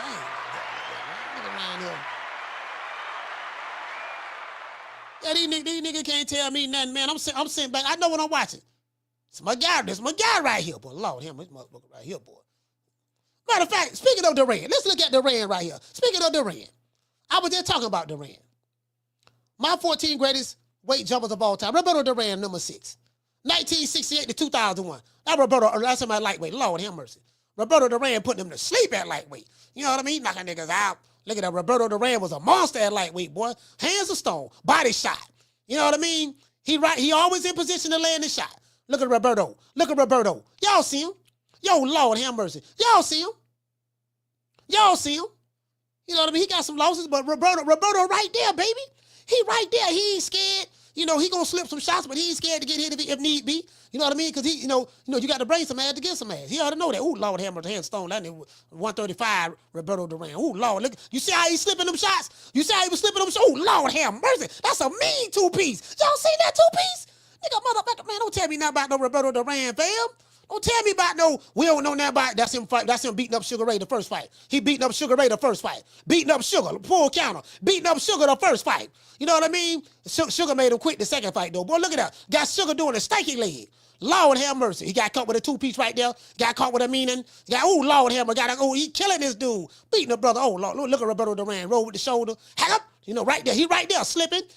Ooh, Lord have mercy. Man, don't sit there until he fighting Hagler. He gave Hagler a tough fight. He fight my main man Hagler. Oh, he got hit with that left foot by Iran Barkley. But look what he did to him, though. Look what he did to him. Man, come on, fam. Man, don't sit here and tell me nothing about these jitterbugs. Man, these jitterbugs ain't cut from that cloth, bro. True. I ain't impressed. I'm just saying, dog. Like, that's what I get excited about. I get excited about that. You get what I'm saying? I get excited about that. Look at some old Mike McCallum videos. Salvador Sanchez, sweet as butter. Roberto Duran had 13 losses. They say, oh, man, he lost a lot. Yeah, but he had 106 victories. Roberto Duran was 106. Roberto Duran was 106 and 13. 70 knockouts. 70. I don't care if he got 13 losses or he got knocked out a few times. The man got 106 fights, 70 knockouts. Man, come on, fam. True.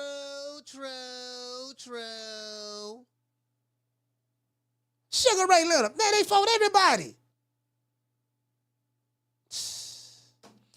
Yeah, man, it was. Hey, man, sorry about that. I had got the Holy Ghost. My bad. I be getting excited. Y'all know I be getting excited. You know, doggone Nicolino Loche, doggone Willie Pep, Archie Moore. Ezra Charles. Man, come on, fam. You know, get what I'm saying? Bro, like, you can fight in that pocket. You can fight in that pocket and don't get hit. You know what? I'm gonna tell you something too. I don't think these trainers teach these fighters how to do that in today's time. You notice that? I don't think these trainers today, I don't think they teach these fighters how to do that in today's time.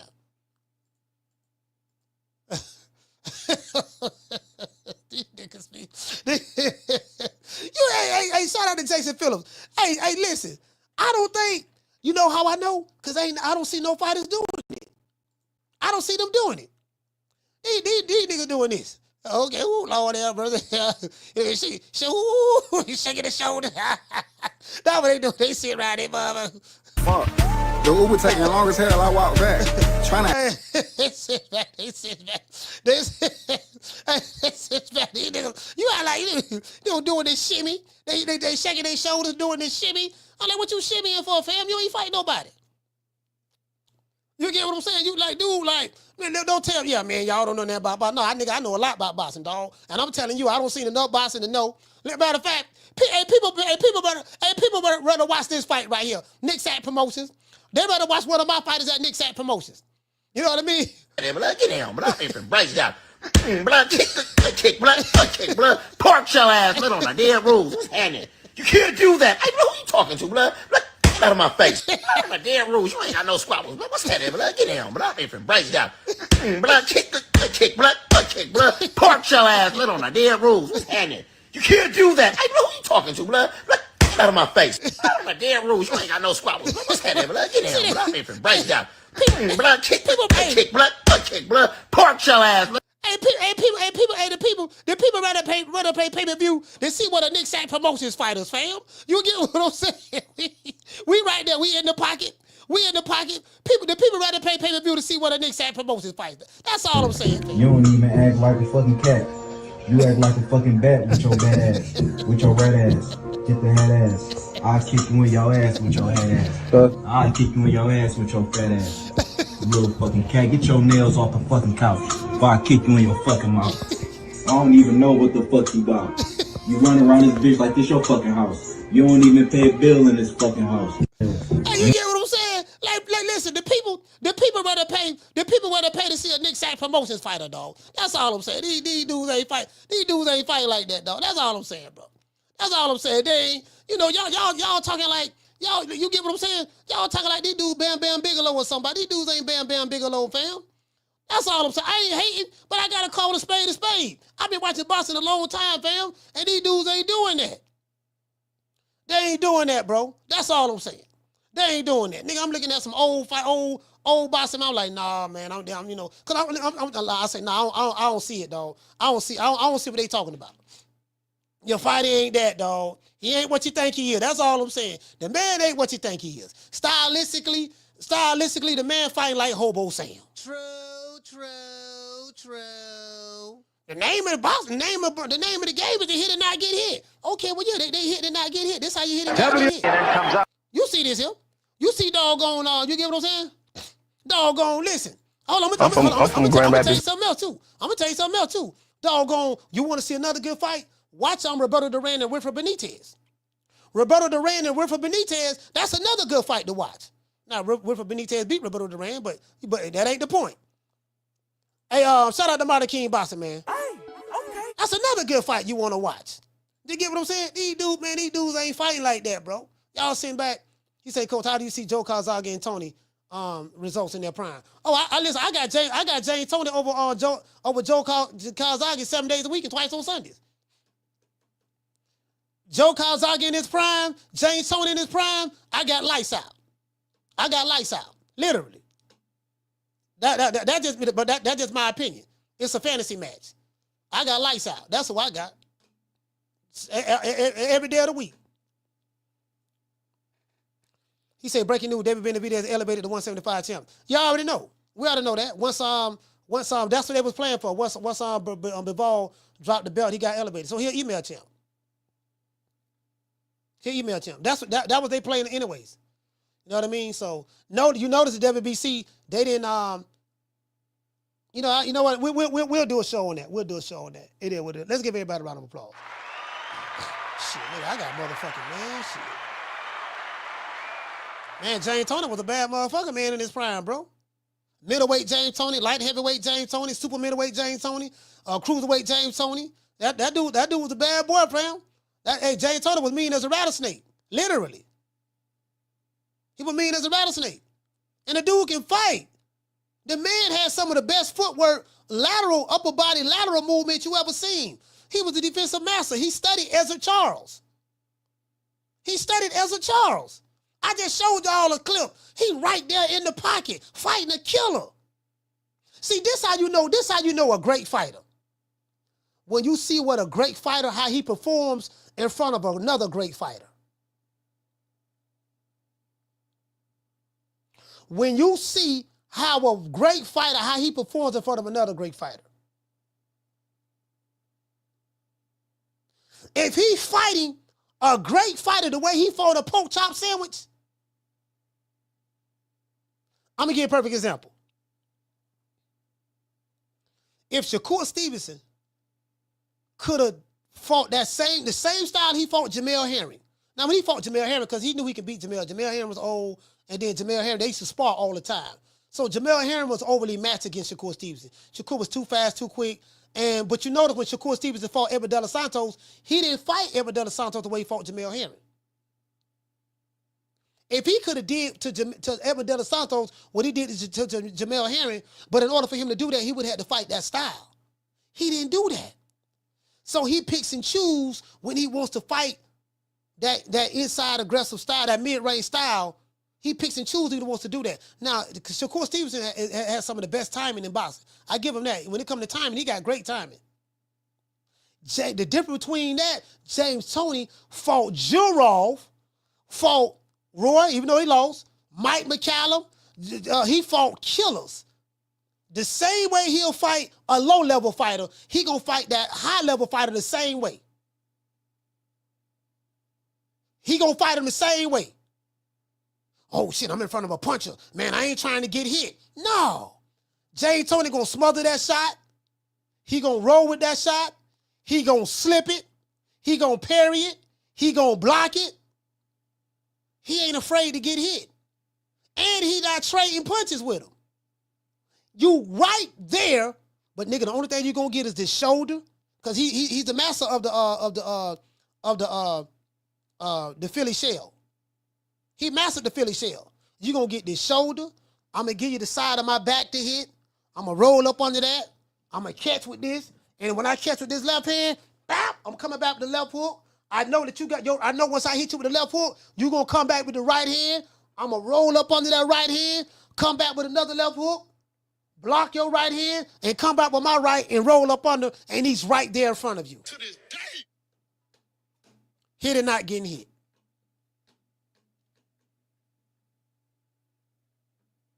This guy say his hands was clear to her to get the Santos fight. Stop it. Do you know how dumb you sound?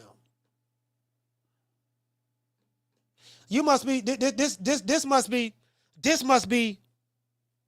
as Shakur Stevenson, I ain't never even seen you over here before. This must be a Shakur Stevenson burner account.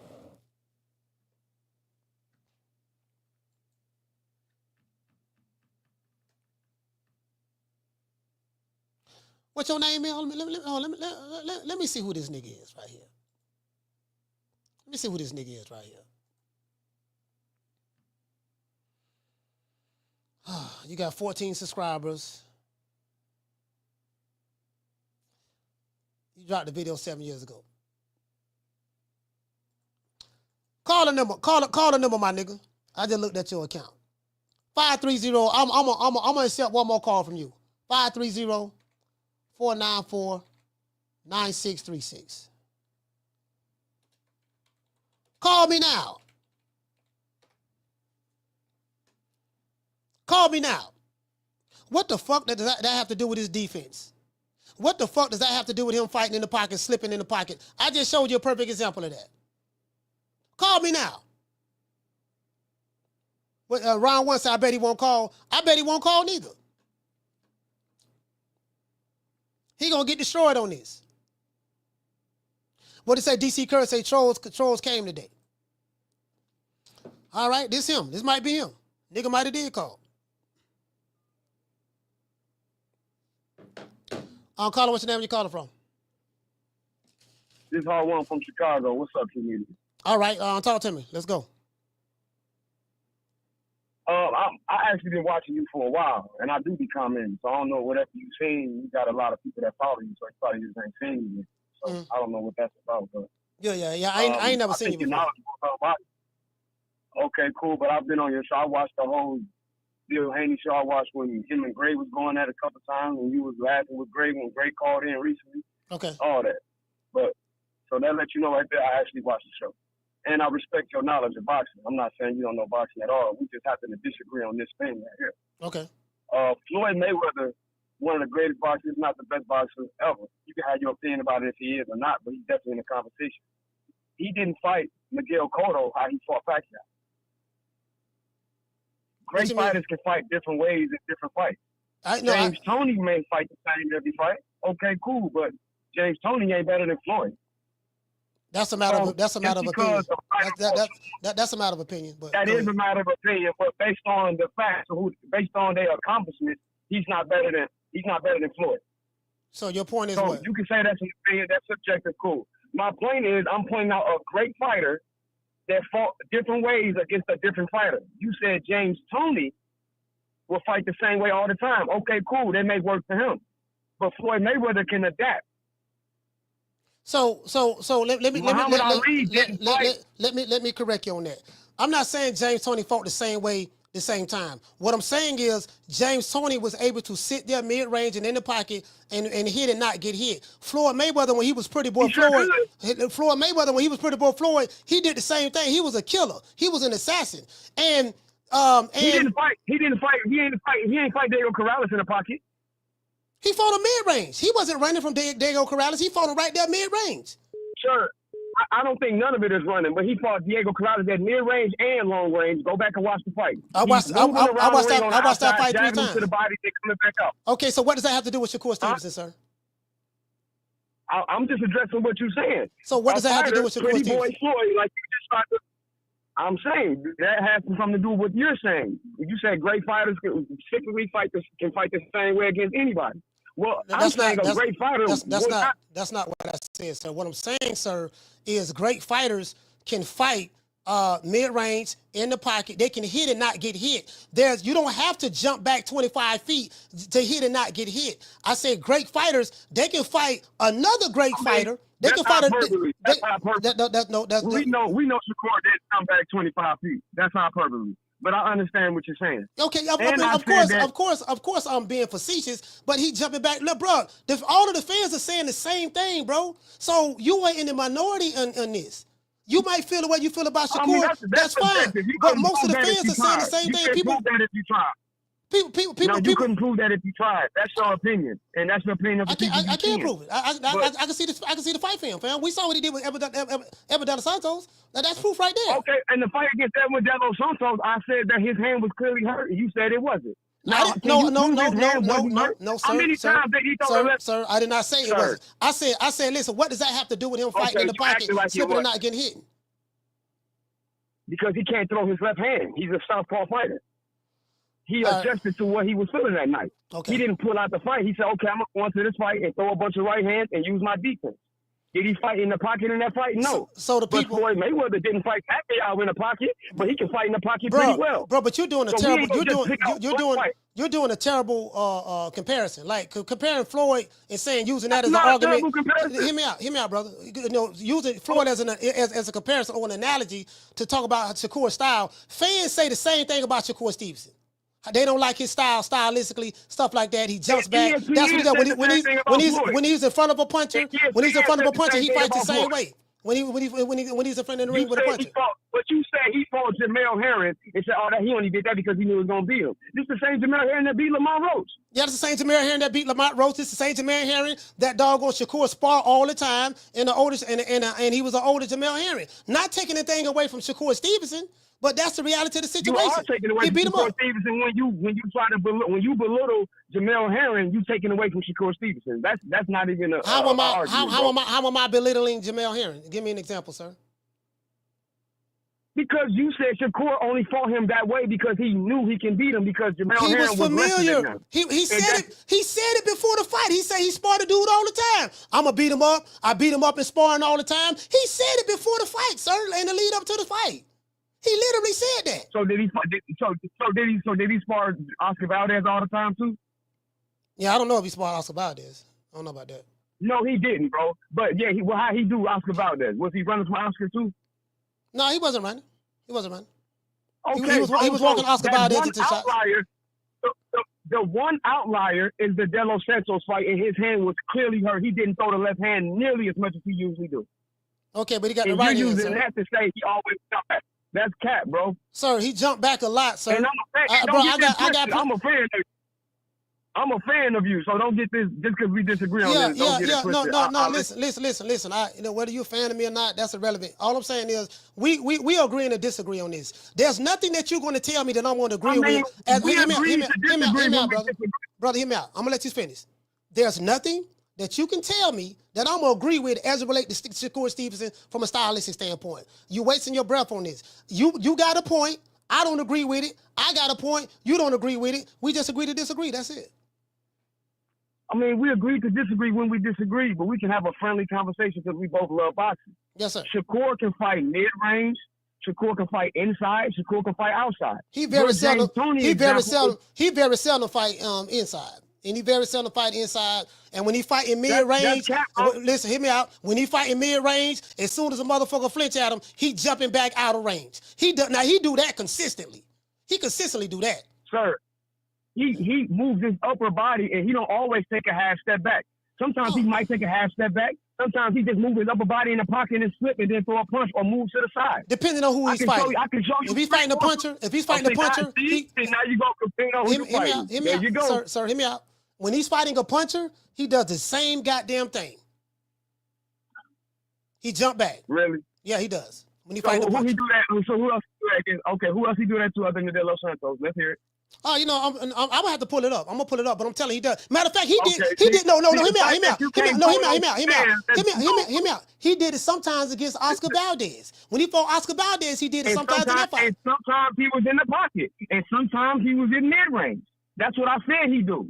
Sometimes he do that. I said sometimes he take a half step back. Sometimes he's right there in the pocket. Yeah, he ain't taking no half step back. That ain't no half step back. He jumping back. That ain't no half step back. Half step back is what we saw Salvador Sanchez do. Half step back is what we saw James Toney do. Half step back is what we saw. Stop it, bro. When he knocked down Valdez, he took a half step back and caught him with a check hook. Bro, he listen, he took the step back. Oscar Valdez lunged in there. He caught him with a check hook, and he pivoted on him, and that's how he fell on the ropes. That's exactly what happened. He caught him coming in. Yes. Yeah, that was good. He took a half step back. That was good. A check hook and pivoted. Yeah, that was good. Yeah, I agree with that. He ain't jumped back. He didn't jump back a bunch of feet. He took a half step back, pivoted, pine, caught him with a check hook. Yeah, you talking about that one? You talking about that one knockdown? So basically, you pick another fight there. Let's talk about the Yoshino. About the Yoshino fight.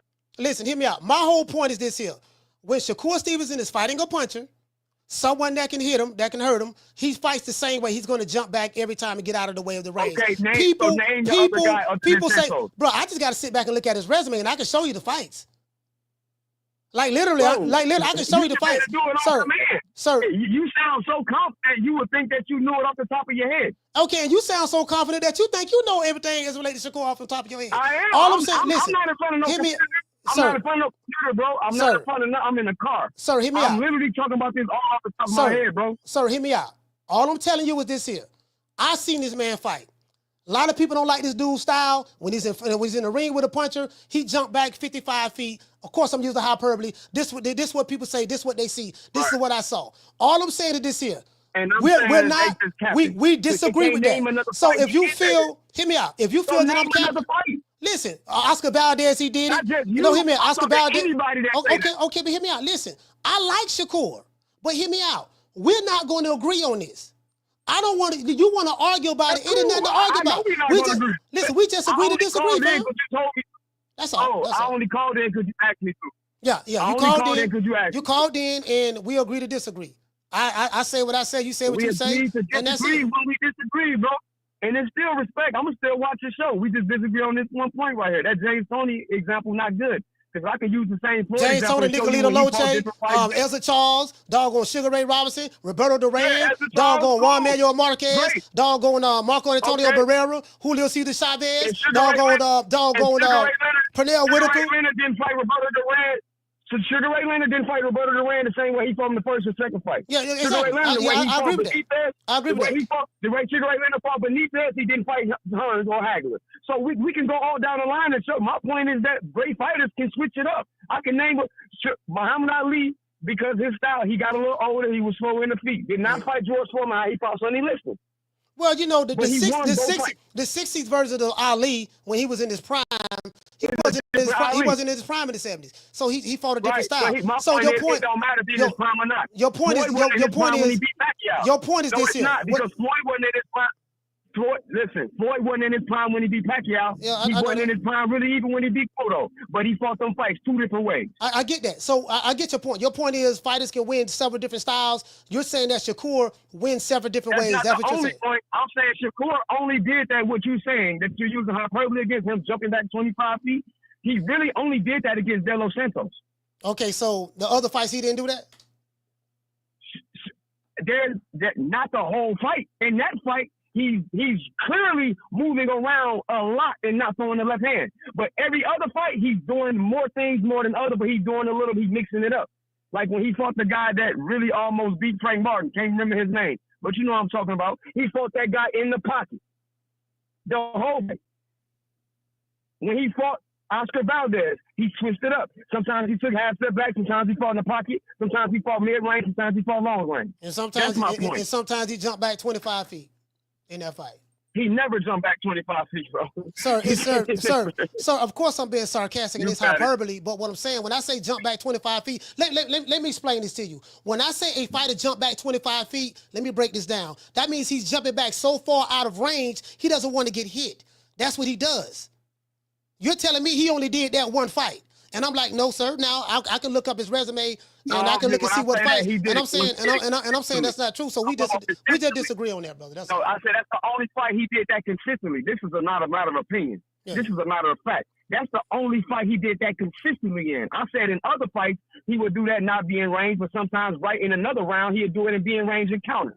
Okay, so you know what we're gonna do. That's what I'm saying. This is what we're gonna do. He only consistently does that in exceptional fights. We're gonna do a show on this, and we're gonna look at all the Shakur Stevenson fights.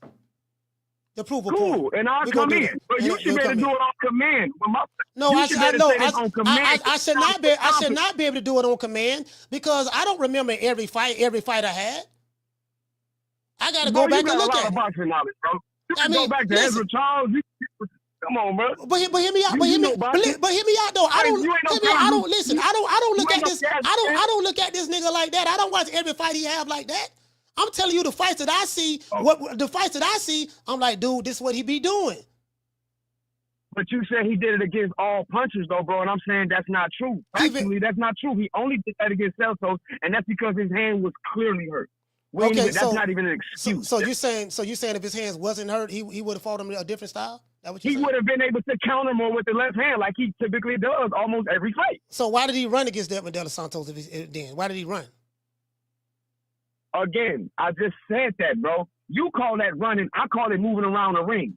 This just similar to how Floyd did not fight Diego Corrales in the pocket. It was on the outside, jabbing to his body and sticking and moving. And then catching him with check hooks, jumping in with hooks. He didn't fight him the same way he fought Manfredi. Hold on, let me pull up. He didn't fight him the same way he fought Chop Chop Corley. He didn't. Hold on. But some people will call that running. I don't call that running. I call it boxing. To me, the runner excuse is the excuses people use when they trying to convince the public that Can you see my screen? You watching my screen right now? I can't, bro, because I'm on the phone. I'm literally in the car. I'm not on a computer or none of that. I can't see you. I don't want to. I got a picture right here where this nigga running. Edmund De Los Santos is looking at Shakur, and Shakur got his back turned, sprinting full speed while looking back at Evan De Los Santos. You telling me he don't? You telling me he? You telling me? You telling me? Nah, he don't run. He just jumped back. Sir, this man is in full sprint. This man is in full sprint mode. Sir, you using the exact same fight that I said he did do that in. You using a fight that I said he did do that in. I said I just don't call it running. He took a step back, hit the ropes, bounced back, and ducked under, and then I know what you're talking about when you say he ran for it. I know exactly what part you're talking about. I'm talking about this on command, bro. I'm not in front of no computer. I said, show me another fight where he doing that when his hand ain't hurt like that. When his hand clearly ain't hurt. So his hand was hurt. So this why this man running like Usain Bolt right here. Well, you call it running, bro. This if ain't running. Really running. I know. Okay, if that's your opinion, bro. Brother, hear me out. I'm not gonna take your opinion. Brother, hear me out. But all I'm asking you to do, brother, all I'm asking you to do, just when you get off the phone, go back and look at the 3 hour and 38 minute second mark of this show and look at this picture and tell me what is this. That's all I'm saying. Just do that. Just do that, because I don't think you've seen this picture, brother. I don't think you've seen this picture. I know what part you're talking about, bro. But I'll go back and look at it too do that for you. I got you. All right, salute, fam. Thank you for calling the show. Yeah, just go back and look at that picture. But I don't think he said he called it jumping back. He said he called it jumping back. Man, the man, listen. I ain't never seen Floyd do this. I ain't never seen Ali do this. I ain't never see Diego Corrales. I ain't never see none of it. Okay, you want to talk about Floyd? Floyd fought a different style. I ain't never seen Floyd do this. Ali, whoever you name, I ain't never seen him do this, fam. And guess what I'm gonna do? We're gonna do an entire show. We're gonna look at different Shakur Stevenson fights, and we're gonna break this shit down. And guess what? Guess what? Y'all gonna see exactly what I'm talking about. That's all I'm saying. Let's give everybody a round of applause.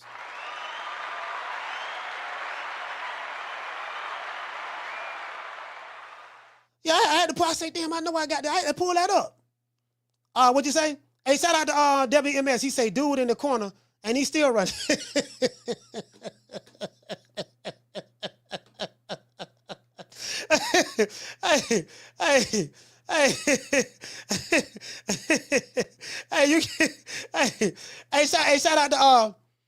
out to Tegger the Gigi. What did you say, Tegger?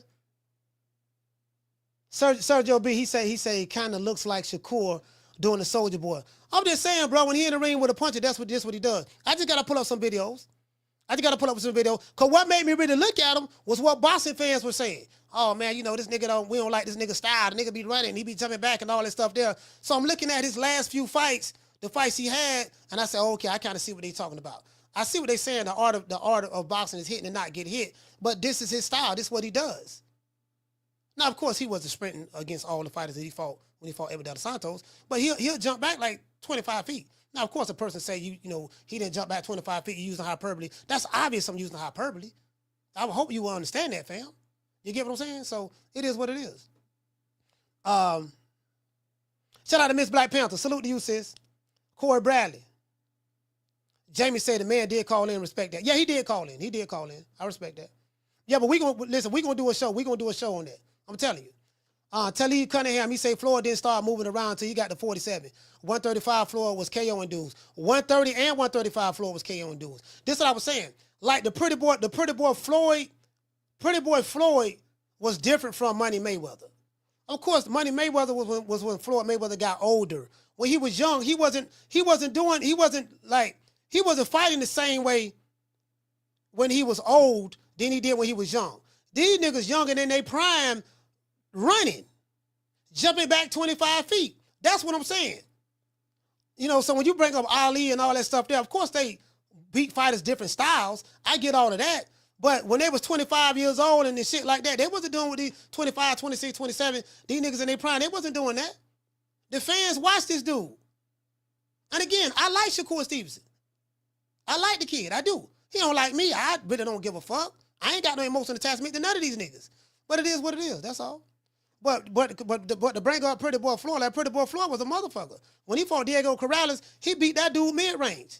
He was right there. As soon as, he'll stab to the body, and then he'll fake like he gonna stab to the body. When Diego Corrales put his hand down to block the body shot, he'll come up top with the left hook. That's how he was dropping him. Right there, mid-range. Jamie, would you say Pretty Boy Floyd was scared? Yes, he was. Yes, he was. Yeah, Pretty Boy Floyd was a motherfucker. Like Pretty Boy Floyd was a mug. Like literally. Literally. You get what I'm saying? And I'm pretty sure, this is my opinion, if he fight William Zepeda, I think Shakur Stevenson to beat William Zepeda. Because William Zepeda, he's not the most defensively sound fighter in the world. He throws a lot of punches, but he opens himself up for a lot of counter shots. And he squares up in the middle, right? So me personally, I think that William Zepeda's style is tailor-made for Shakur. However, I think Shakur is going to do a lot of jumping back, getting out of range, what I like to call 25 feet. 25 feet meaning he don't jump so far out of range that the motherfucker gonna have to walk him, gotta really chase him or walk him down to get really close to him. I got Shakur Stevenson beating him that way. He's not gonna fight William Zepeda the way he fought Jamel Herring. I don't think he will. You know, my point was someone like James Toney, he'll take that same dude like a William Zepeda and he'll say, okay, you're an overly aggressive fighter. I'm going to show you how I can fight you mid-range or in the pocket and you won't be able to hit me. I don't have to jump back 25 feet because I'm afraid to get hit. I'm going to show you there's more than one way to hit and not get hit. I'm always going to be in range to land my shot. I can be in range. You can swing. I'm going to block it, roll, slip, catch, parry, angle you in the pocket, weak side maneuver. I'm going to step around the weak side, catch you, and you ain't going to be able to hit me. I mean, they're going to get hit, but they're not going to get hit clean. That's all I'm saying. That was my whole point. But we going to, you know, for this brother, I'm a damn so do this for this brother. We going to pull up some of his fights, literally. You get what I'm saying?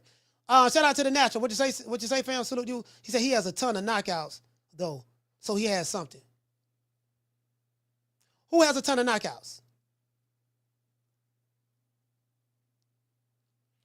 The Natural, he says Zepeda has mad volume. I don't know about his power, but something nice, body work, and other fights. Yeah, me personally, I just think that Zepeda throws a lot of punches.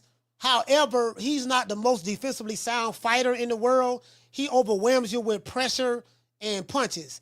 And I just don't know if he would be able to beat Shakur like that. For one, Shakur is in hell of a shape. William Zepeda is in hell of a shape as well. However, I see him getting hit with clean counter shots. He can make the fight ugly.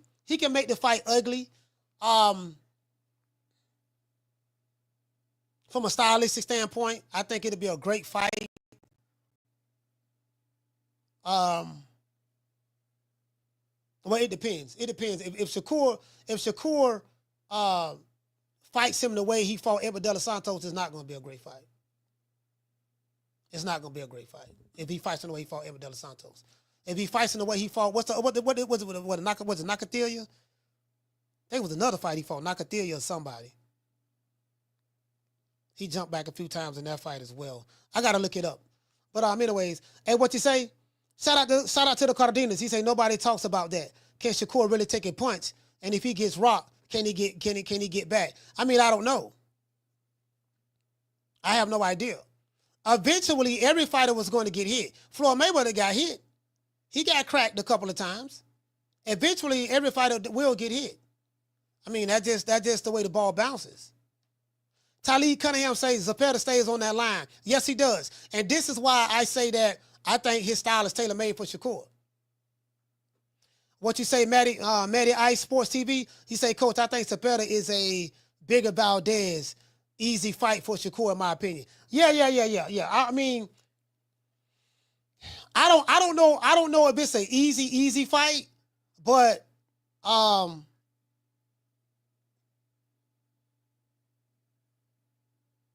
a bigger Valdez.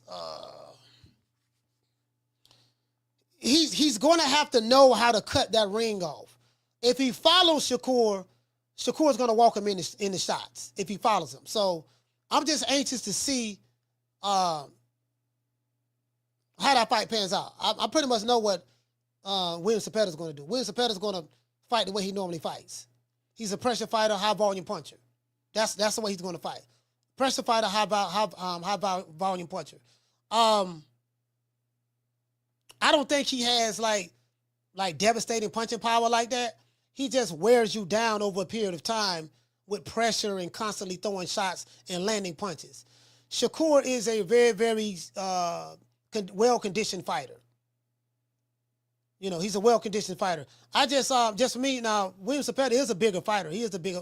I don't know if he's bigger than Shakur, but he is the bigger fighter. He's a pretty big guy. But I just don't stylistically, dog. I mean, there's no special effects with William Zepeda.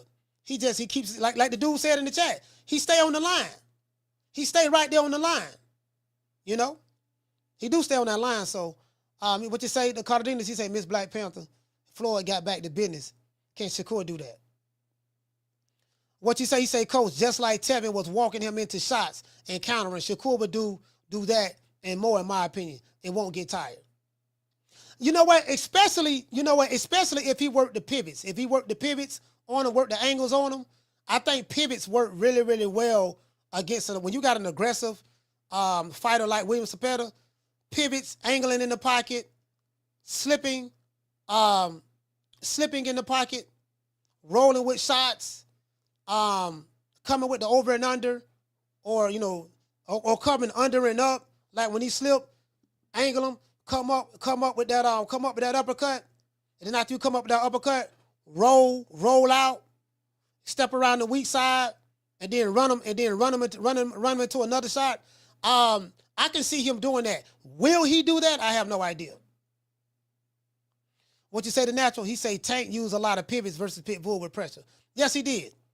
Pitbull was coming when he fought Tank. Pitbull was coming with a lot of pressure, being very aggressive, and Tank was walking Pitbull in the shots. Now Pitbull was catching Tank with some shots as well. He buckled Tank a couple of times in that fight, but then and guess what? They said Tank hurt his hand in that fight. So Tank had one hurt hand in that fight against doggone what's my man name? Isak Cruz. Tank hurt his hand in that fight, according to what Tank said. And look at how he fought him. And Pitbull was a very aggressive fighter. You know, he tied him up when he needed to. When Pitbull came in there, Tank caught him. Tank caught him with some uppercuts with the left hand, and he didn't hurt him at all. He pivoted, he spent them around. Like Tank was doing that all night long. True. Tank was doing that all night long to him. Work the angles. That's how you get them. Work the angles. Melvin Everett say Shakur versus Valdez all over again. You talking about with well, you know what? Oscar Valdez don't throw as many punches as Shakur as William Zepeda though. But I get what you're saying though. I get what you're saying. You're saying the fight gonna be pretty much like Shakur when he fought Oscar Valdez. But I don't think Shakur. I don't think Valdez and when William Zepeda fights like Valdez don't throw a lot of punches like William Zepeda. You get what I'm saying? You know, so what you say, Roland? You say that bunny style not gonna work at all. I mean,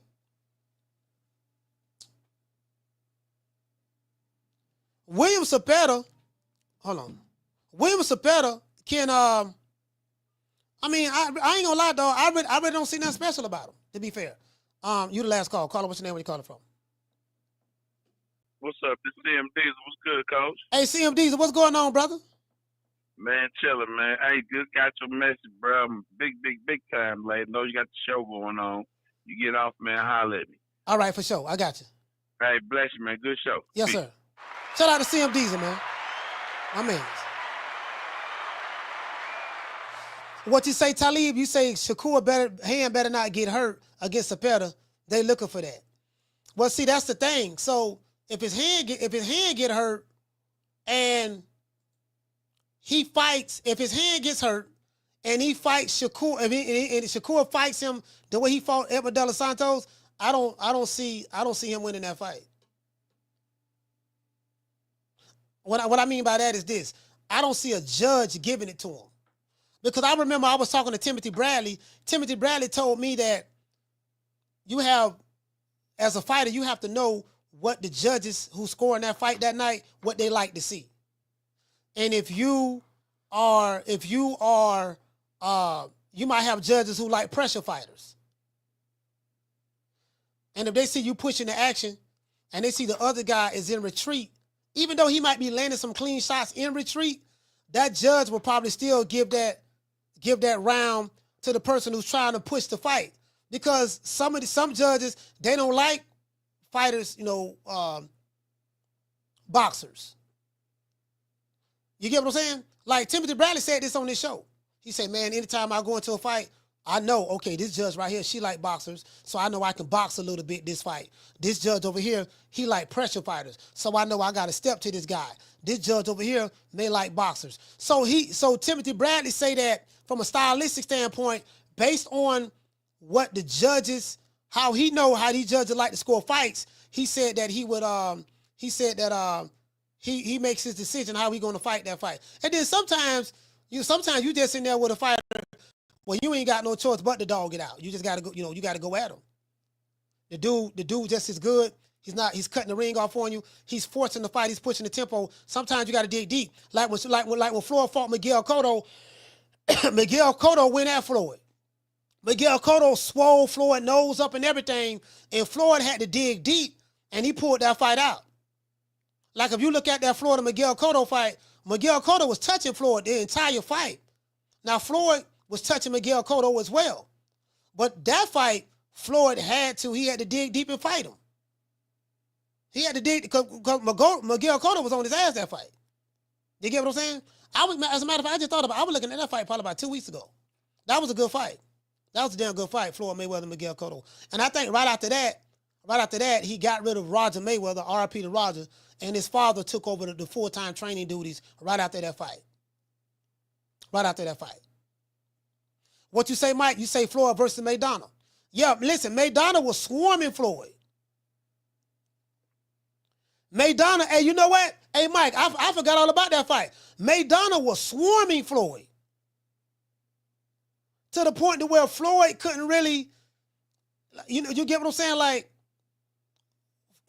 Floyd went to Philly shell, what they call the shoulder roll, and he was blocking a lot of shots, catching them in between shots. You get what I'm saying? He wasn't doing a whole lot of moving against Maidana. He was like right there. He let Maidana come to him, and when Maidana came in and was letting his hands go, throwing punches from different angles. Hell, Maidana even knocked Floyd tooth out in the second fight. He caught Floyd clean right at the end of the round, knocked his tooth out of his mouth. I don't know if y'all remember that. He knocked his tooth out. But Floyd, you get what I'm saying? Like the way Maidana fought Floyd, was that the first fight or the second fight? Hey, what fight that was where Maidana knocked Floyd tooth out? I forgot which fight that was. Was that the first one or the second one? Hey, Deal. What fight that was where Maidana knocked Floyd tooth out? Martin King Boxing. Which fight that was, fam?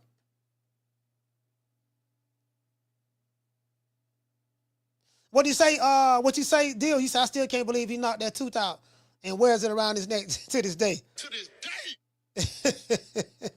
Hey, Martin King said, I think it was the first. And Natural said, I think it was the first. Martin King said that was the second fight. That was the second fight? I wasn't sure. I wasn't sure whether it was the first or the second one. You know what? You're right. It was the second fight. He caught him good. He caught Floyd good. Floyd won that second fight with Maidana a lot better, it was a lot more decisive, a lot more clear than he did the first fight. The first fight, he was on Floyd. The second fight, Floyd won that fight. He made the adjustments, and he won that fight a lot clearer. A whole lot more, a lot more decisively. The second fight, he won that fight a lot more decisively. The second fight. Shout out to MAW, MK. What'd you say, fam? EMS say Maidana was in a near-death motorcycle accident back in February. Oh, for real? Big Kappa said he caught Floyd in the first fight. Y'all tripping.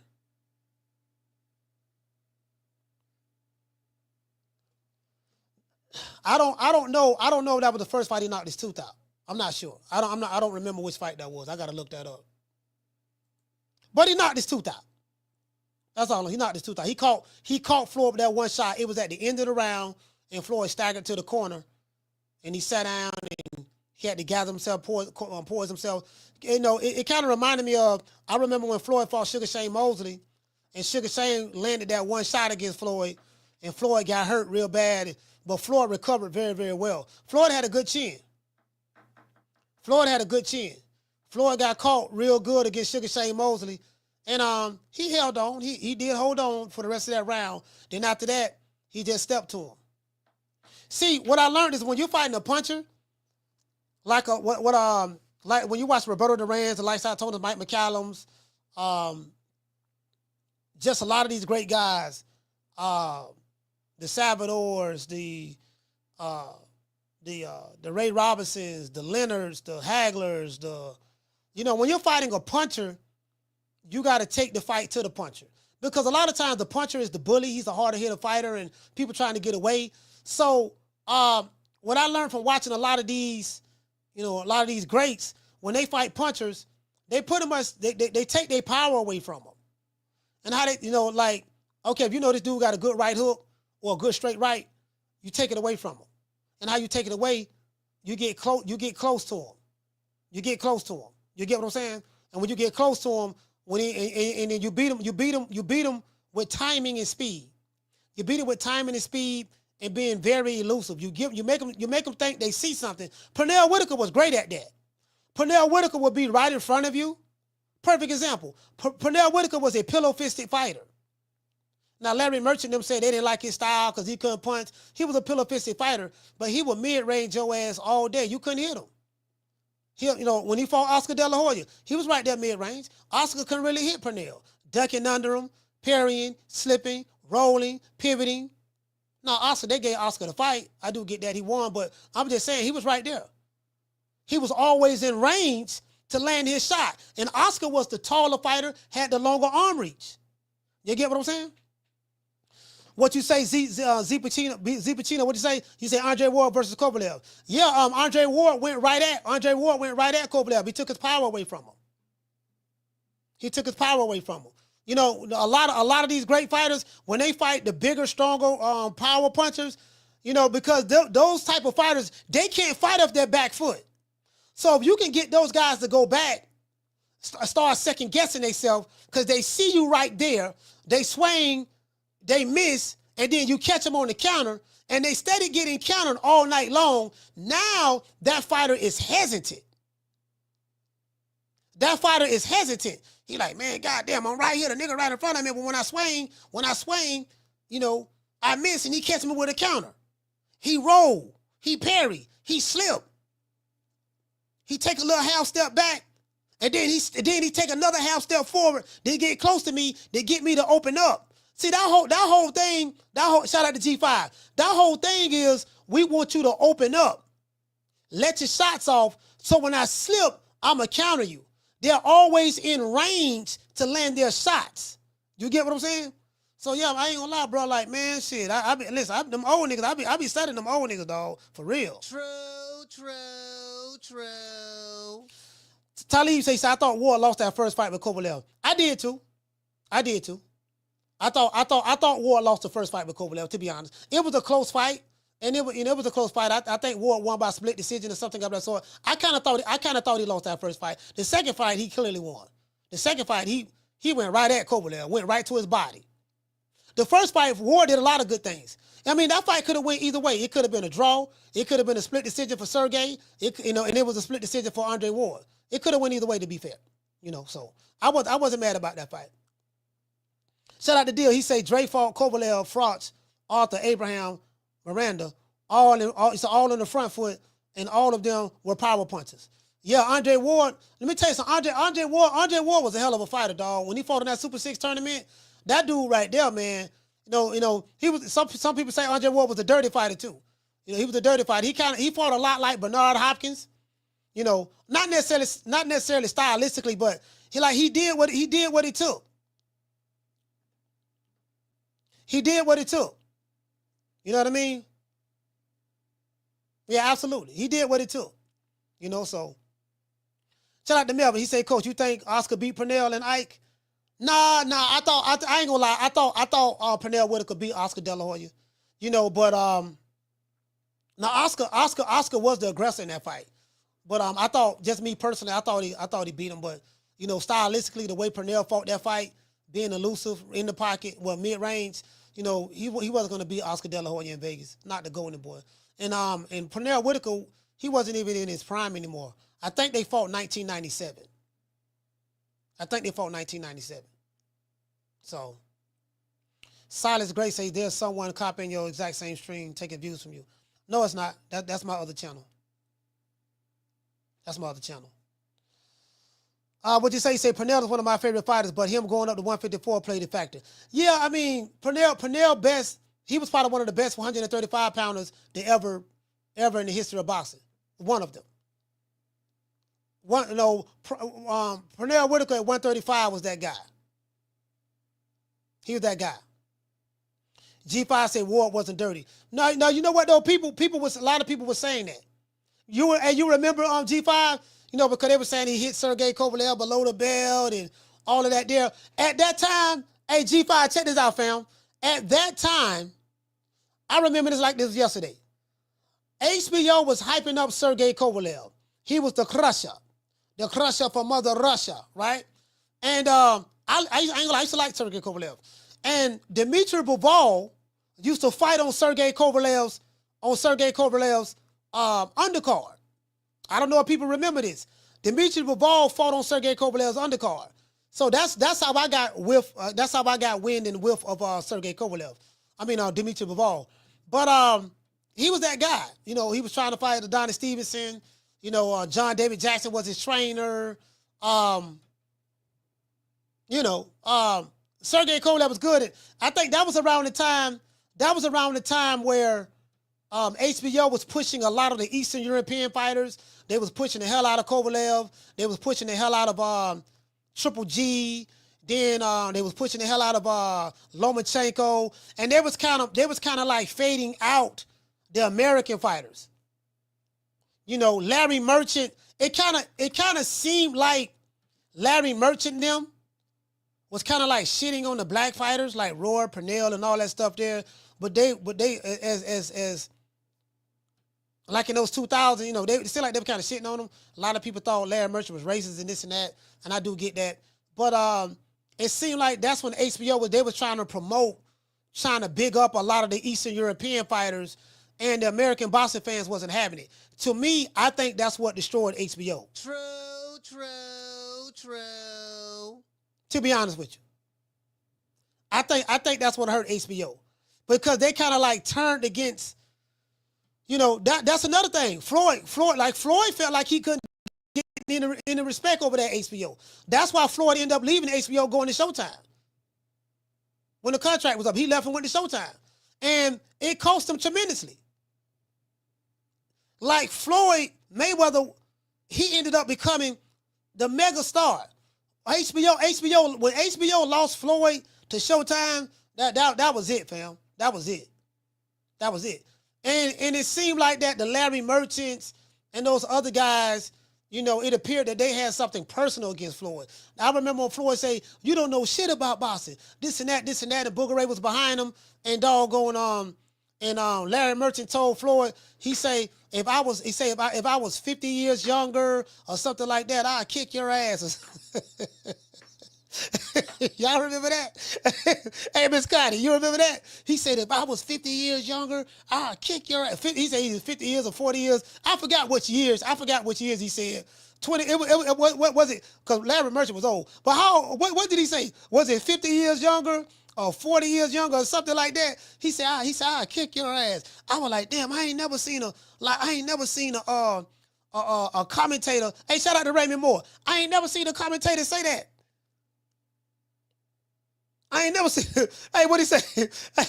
Hey, Melvin said it was 50 years. Hey, look here. Hey, bro, check this out. I'll never forget he said that. I was like, damn, you get what I'm saying? And man, bro, when Floyd left HBO, that destroyed them, bro. That destroyed them. Because the Eastern European fighters was not able to carry the banner over there at HBO. You get what I'm saying? Shout out to Paul Western. The Eastern European fighters, they wasn't like Triple G. Triple G wasn't able to carry the banner over there. You know what I mean? Triple G, Sergey Kovalev wasn't able to carry the banner over there. They pretty much like defecated. Hold on. Look how Andre Ward was treated over there at HBO. Andre Ward wasn't a draw. He couldn't sell. But listen, that Super 6 tournament, man, Ward, man, I'm not sure, but I think Andre Ward was the underdog pretty much in every fight in the Super 6 tournament. He was the underdog in all of those fights. Like, Andre Ward was really slept on. When he came out of that tournament, bro, that's when everybody was like, because HBO was literally picking against Andre Ward. Andre Ward was beating all these dudes. You get what I'm saying? So,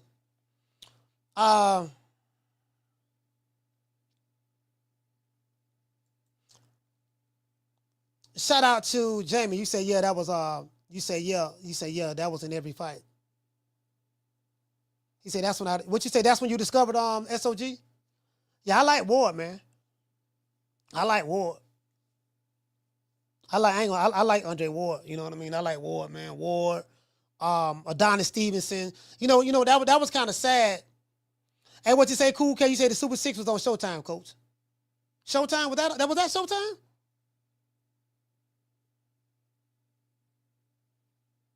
Damn, that was Showtime?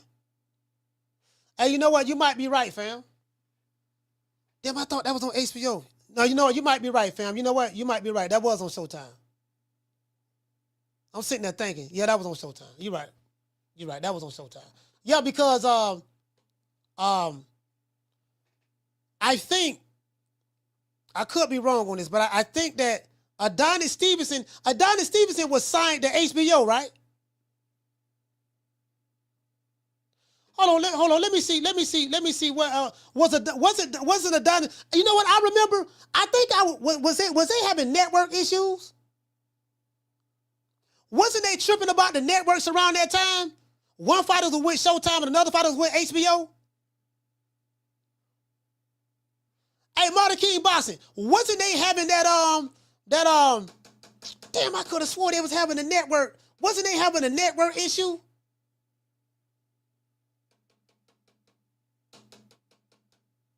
Damn, I could have sworn they was having I gotta look that up.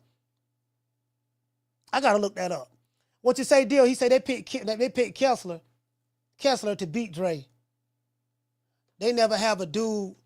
He said they never have a chance, even though Dre was a gold medalist.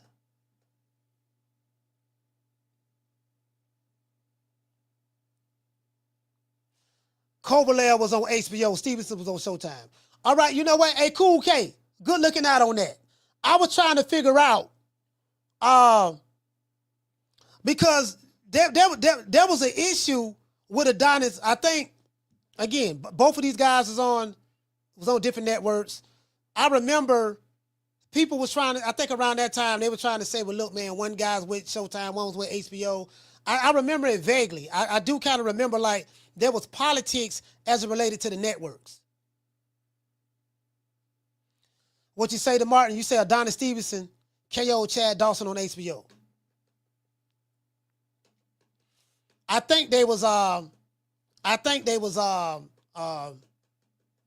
remember the HBO Showtime, this and that. It was kind of like some issues. What you say, Martin? You say HBO had Adonis, Dawson, Hopkins, and Ward. I remember, Martin, I remember Ward being on HBO, and that's kind of like, I remember him being, what year that was Ward left HBO, though? What you say, Deal? Deal say that left hand that Adonis landed on Chad sounded like a shotgun. You say Stevenson didn't go to Showtime until years later. Okay.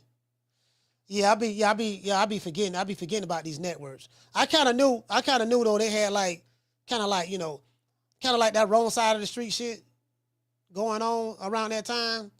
You know, there were like network issues and all that stuff there. Cool K say Chad Dawson fought in Connecticut on Showtime. Okay. Okay. Now Martin, he say Stevenson didn't go to Showtime until later, until years later. I don't remember, fam. I really don't remember. Damien, what you say, fam? You say the Super 6 World Boxing Classic was a professional boxing tournament organized by Showtime Television Network. Okay. Good looking out on that, Damien. Shout out to Marty King Boxing. He say, Coach, appreciate it 100%. The realest on boxing radio. Yeah, I got it. You know what I got to do, Damien? I got to go back and look at this stuff because a lot of this stuff, like I remember vaguely, but I got to go back and like do my research on it again, and so I can make sure it's been so long. It's been so long. Like I remember, I used to watch these guys. I remember like I think HBO they was hyping the hell out of them Eastern European fighters, bro. I remember that. They was hyping like, bro. Let me ask y'all this: which network Lomachenko fought on? I don't remember. When Teddy Atlas, do you guys remember when I want to say, I think, which fight this was? I don't know, was it when Boyd went undisputed at 140? I think Boyd was at 140 pounds. I'm sure of that. Boyd was like 32-0 at that time. Andre Ward was 32-0 at that time. He had beat Sergey. He beat Kovalev. He beat Kovalev for the second time. And he hadn't retired yet. He was, he hadn't retired. I think he was commentating the fight with Teddy Atlas. This shit had me 38 hot. I swear to God, it had me mad than a motherfucker. Teddy Atlas, Bud just got out of the ring. Lomachenko was like 9-1. This round of time, they were saying Lomachenko was white Jesus. He can walk on water. He the Matrix, all this stuff there. Teddy Atlas, I forgot which network this was on. Y'all help me on this. Teddy Atlas looked Andre Ward in his face, and matter of fact, I had a picture. Let me pull the picture up. He looked at Andre Ward in his face and Terrence Crawford, two dudes who was 64-0 between the two, never had a loss. He told him that pound for pound, Lomachenko was better than both of them. True.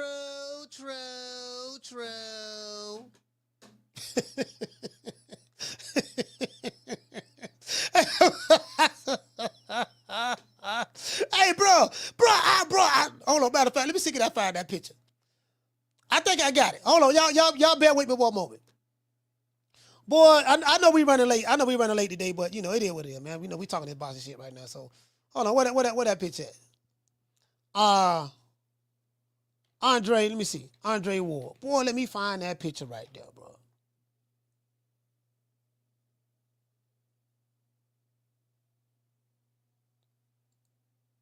Hold on. Let's see. Terrence. Bro, I need to find that picture there, boy. Bro, I'm looking at the way they were looking at him. Shit, I can't. Oh, here you go right here. Lord have mercy, I found it. Yes, I found it. I'm finna, let me see, do y'all remember this?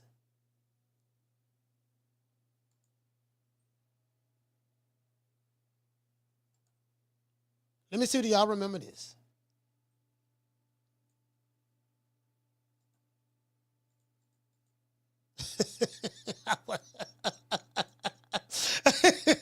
Hey, Miss Black Panther, let me show y'all this here. Bam! This was the show right here. Look how Andre Ward looking at Teddy Atlas, and look how Bud Terrence Crawford looking at Teddy Atlas. I want to say this might have been the fight where he became. You know what? I could be wrong about that. I don't know what year this was, but this was around. I think Lomachenko was 8-1 or 9-1 or something of that sort. Teddy Atlas, this picture right here, I never forget. He told Bud and Andre Ward in their face that he had Lomachenko pound for pound number one over both of them. True. Both of these dudes was. I want to say. Andre Ward was 32-0, and you know, let me look this up. Damn, what year that was, man? I don't know what year that was, man. I think Andre Ward was 32-0 at that time, bro. Damn, I gotta look this shit up. And I be forgetting this shit. I gotta look this shit up. I want to say he was 32-0 at that time, fam. Let me see. Let me go to box rate right quick. And what that was. What year was that? Let me see. Andre Ward. I don't know what year that was, fam. Oh, my bad. What year that was? Let me see. You know what I gotta do? I gotta go to SOG. I gotta go to his record. Let me see. Maybe I can remember. All right. I want to say, this is what I want to say. Andre Ward fought Sergey Kovalev 2017, the second fight. He became 32-0 at this time. I want to say, I don't remember what network this was on, but I want to say it was right after this fight, because, you know, Andre Ward, once he beat Sergey Kovalev, he kind of like, he didn't fight for a little bit, and then he eventually just retired. Like maybe 2018, maybe somewhere around there. I want to say it was around this time. It was. I remember vaguely Andre Ward being 30. Because I was saying, how in the hell he gonna say Lomachenko? That's what made me not like Lomachenko, because of Teddy Atlas. But then I ended up liking him because I do acknowledge he have skills. I said, how the hell he can say that Lomachenko is pound for pound better than Andre Ward and Terrence Crawford, when both of these guys are 64-0.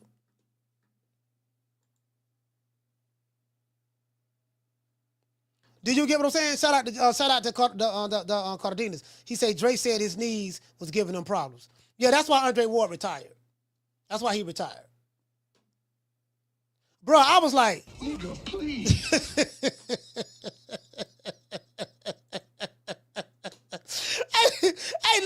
Hey, Casino, look at this picture, fam. Y'all know Teddy Atlas loved Lomachenko.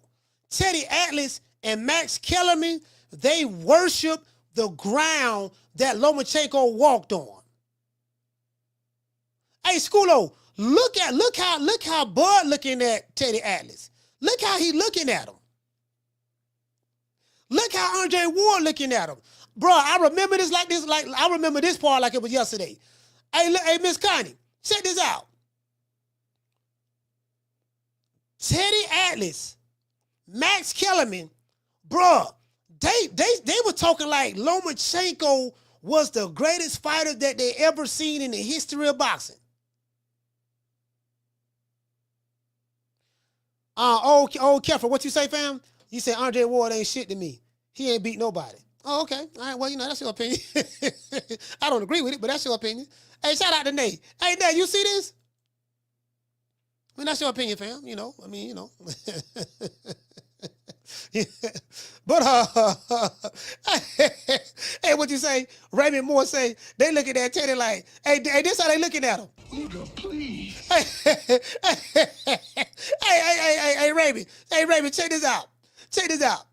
This, this what they were saying. This what I was saying. Cause I said they keep talking like this motherfucker like he walk on water. You know, he can listen. He can turn water into wine. He just stick his finger in a glass of water and it turn into wine. You can get drunk. And I'm looking at this. I'm like, what the fuck? Like, bro, I swear to God, I was a Teddy Atlas hater. I really don't like Teddy Atlas that much right now. Anyway, to be honest with you, I'm just being honest with you, fam. Like the dude, like this was crazy, bro. Like this, what this reminded me of. I am sick of hearing these bullshit Superman stories about the Wassa legendary Bruce Leroy catching bullets with his teeth. catches bullets with his teeth? Nigga, please. Hey,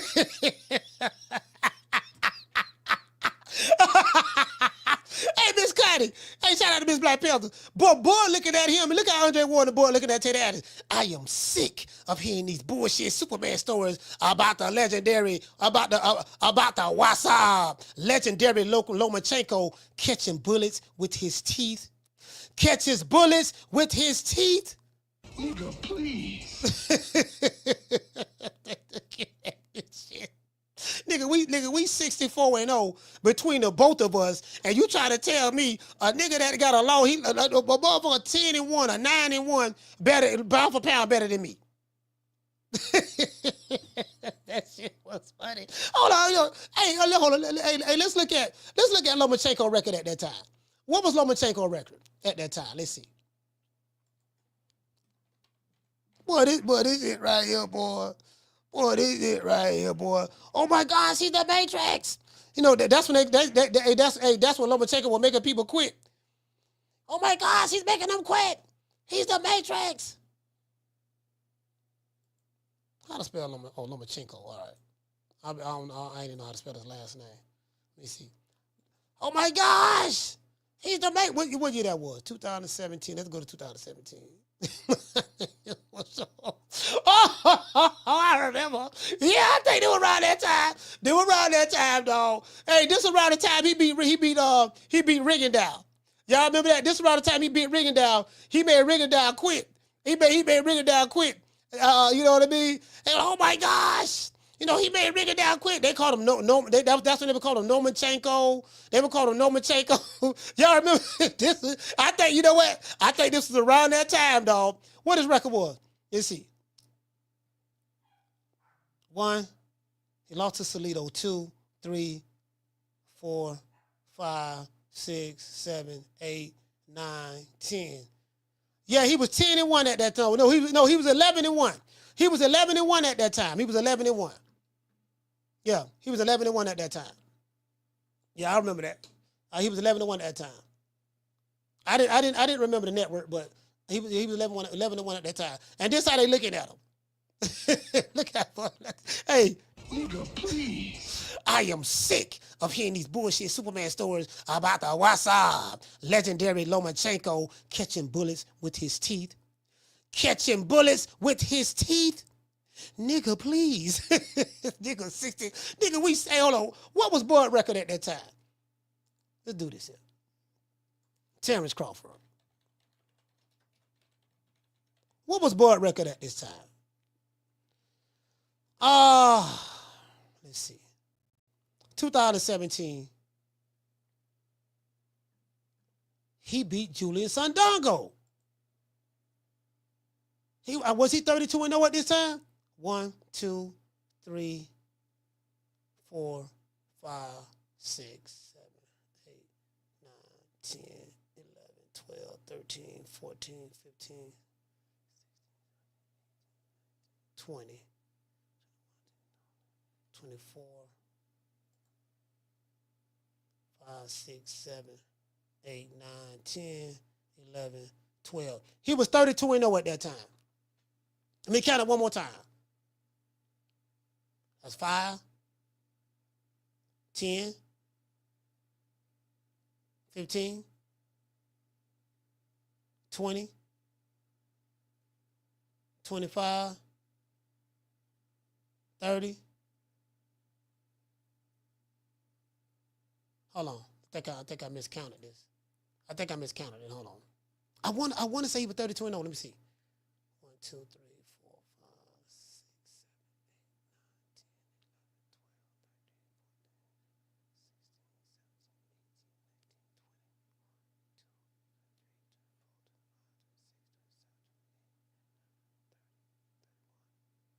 32. Yeah, he was 32-0. He was 32-0 at that time. He was 32-0 at that time. I just looked at it. He was 32-0 around at that time. That's when he became undisputed. He was 32-0, and Andre Ward was 32-0 at that time as well. So between the two guys, they was 64-0. And Teddy Atlas said the guy that was 10-1 was pound for pound his number one favorite fighter over Terrence Crawford and Andre Ward.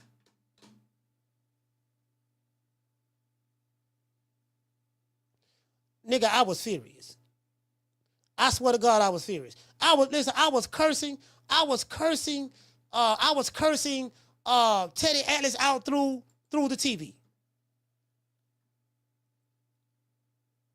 Shout out to Miss Black Panther. What you say, sis? You say, but Teddy Atlas had to eventually eat his own words when it came to Bud. Yes, he did. Yeah.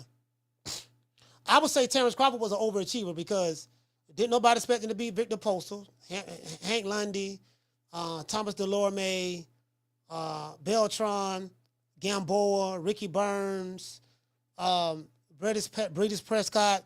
I remember Timothy Bradley told the story of how that fight got made. He said Cameron Duncan, RIP to Cameron Duncan, you know, at that time, Top Rank didn't really know what they had.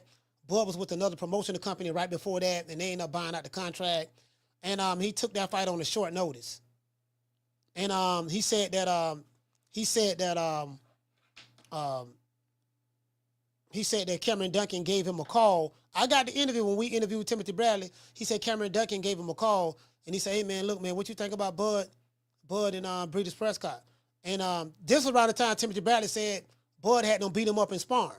He said, "Man, I was sending people home left and right." And he said this kid came down from Omaha, Nebraska, and I thought I was gonna beat him up the same way. And he said he said Bud came to his gym by himself. He didn't have no trainer with him.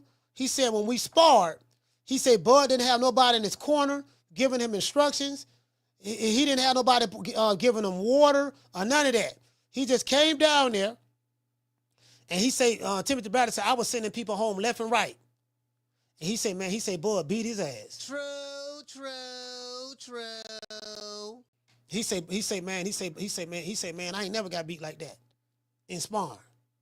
Timothy Bradley said that on this show. The video, I think I dropped the video, it got over 100,000 views. He said, man, he didn't have nobody in his corner. He didn't have no tower guy. He didn't have nobody giving, he said, my trainer was giving me instructions at that time. Like, okay, man, look, you got to do this, you got to do that. They were giving me water to drink, rehydrating me in between rounds. He said, Bud was just over there. You know, he'll go to the corner, sit down or whatever. And then when the bell rang, he stand up and he go back to work. So he said when Cameron Duncan called him, he said, man, what you think about him? You think they didn't know what they had. He said, do you think he's ready for British Prescott on a short notice? And Timothy Bradley said, yeah.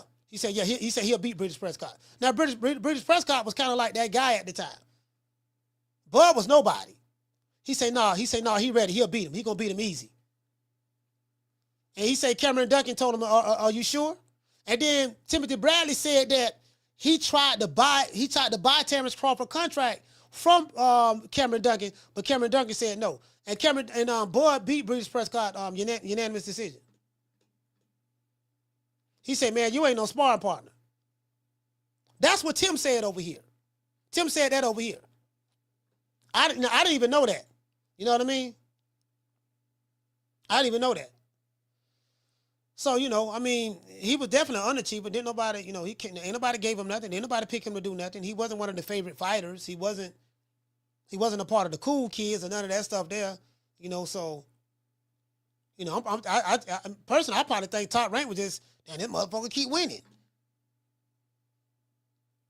You know, so shout out to the Martin. He said Prescott was known because he upset Glass Jaw Amir Khan.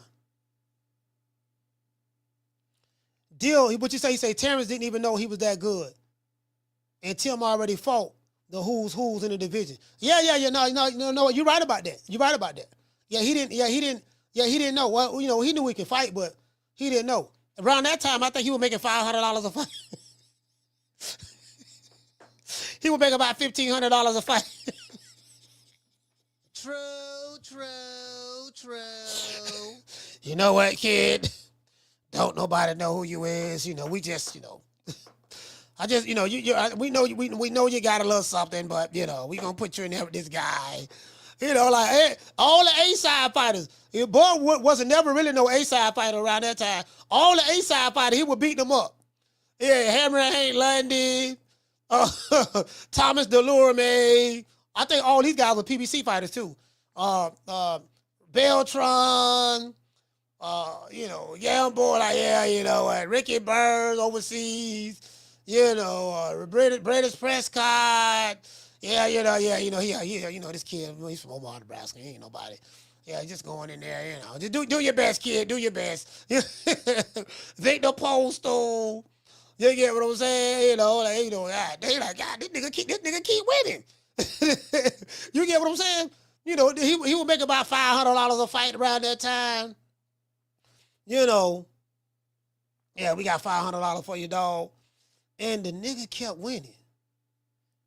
He kept winning, bro. He just kept winning. So, hey, shout out to Deal. Salute, fam.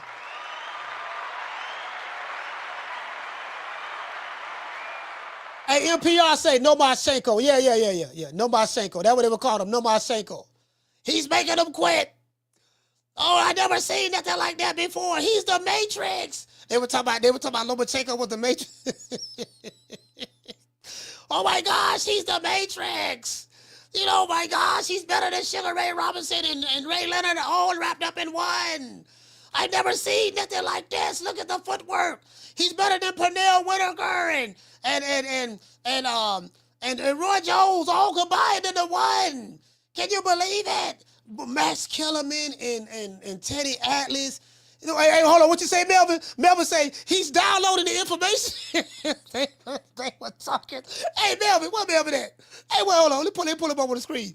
Hey, Melvin, they were talking like Lomachenko was an android or something. Like he was a computer.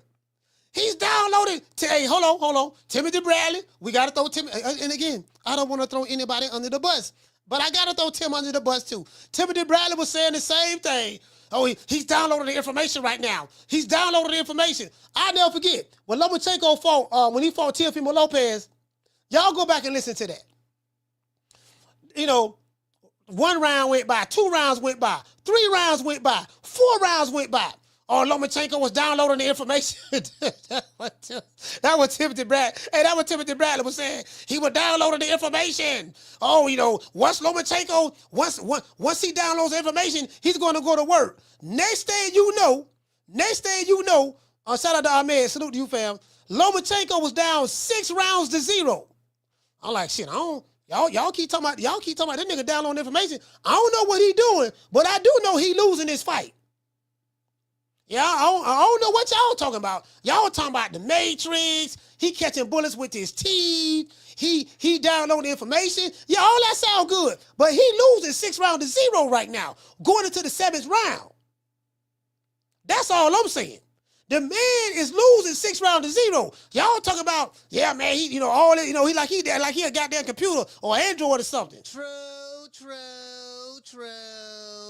I ain't gonna lie to you, boy. I was happy as hell when Teofimo. Now that's when I used to like Teofimo. He was my favorite fighter at 135 at that time, especially after because Teofimo used to do the flips in the ring, and Teofimo was real good. He was locked in and focused at that time, bro. He wasn't making a whole lot of money at that time, and Teofimo wasn't expected to beat Lomachenko. He wasn't expected to beat him, but he beat him. He stepped to him, cut his angles off. He cut all that off. Them angles, he cut all that off. Went right to his body. Yeah, TL was a bad boy at 135. I remember that. Like when they talking about, this man down 7 rounds to 0. He's downloading, and then Tim was like, yeah, man, Lomachenko will have to pick it up, man, because right now, he might be losing his fight. It ain't no might be. He losing. The man losing. You keep talking about this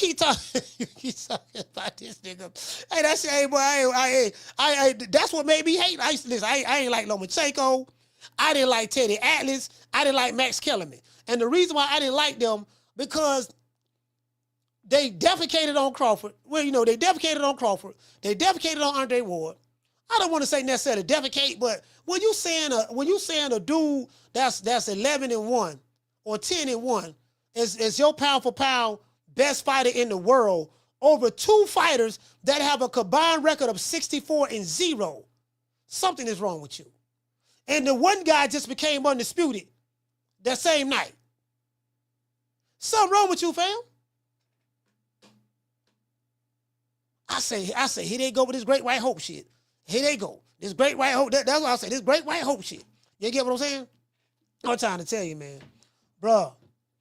It is what it is, man. That shit was hilarious. Shout out to Miss Black Panther. What did you say? They was biased when they came to Crawford. I mean, Andre Ward too. Andre Ward too. I'm like, man, how they like nigga Andre Ward was a motherfucker. Like, now, I used to love Andre Ward. And he wasn't a draw, but Andre Ward, man, like all the dudes they picked to beat Andre Ward, he whooped all of them. All the dudes they picked to beat Andre Ward, he whooped all of them. Cool K said, not Max Coach, he fair. No, not around that time. Around that time, Max Kellerman was on that same thing, bro. Max Kellerman was on that same, no Marchenko, he the Matrix. He was on that same thing at that time. I like Max Kellerman. But, bro, him and Teddy Atlas, they were on that same thing, fam. They were on that same thing. Him, Teddy, and my main man, I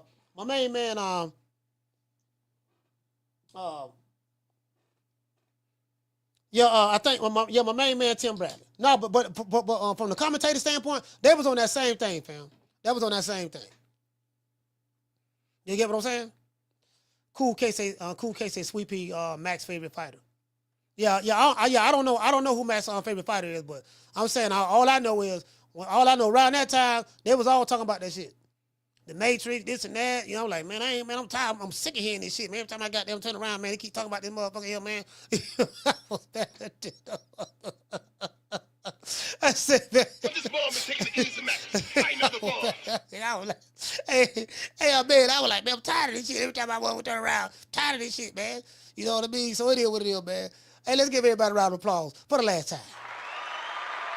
Hey, you nigga got down. Shit, nigga, the hyperbole. You get what I'm saying? Hey, shout out to Mr. Nice. Hey, okay. Jumping on $2 super chat. He say caption should say Ninja, please. Nigga, please. Yeah, these motherfuckers around here talking that goddamn, telling these bullshit Superman stories.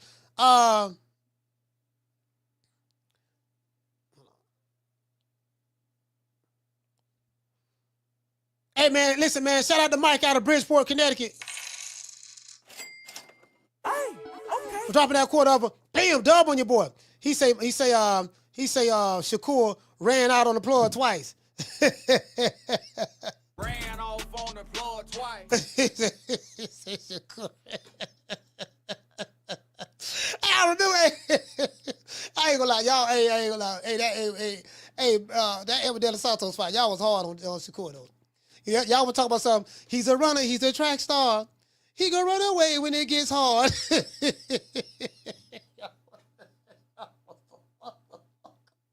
Boy, y'all was brutal.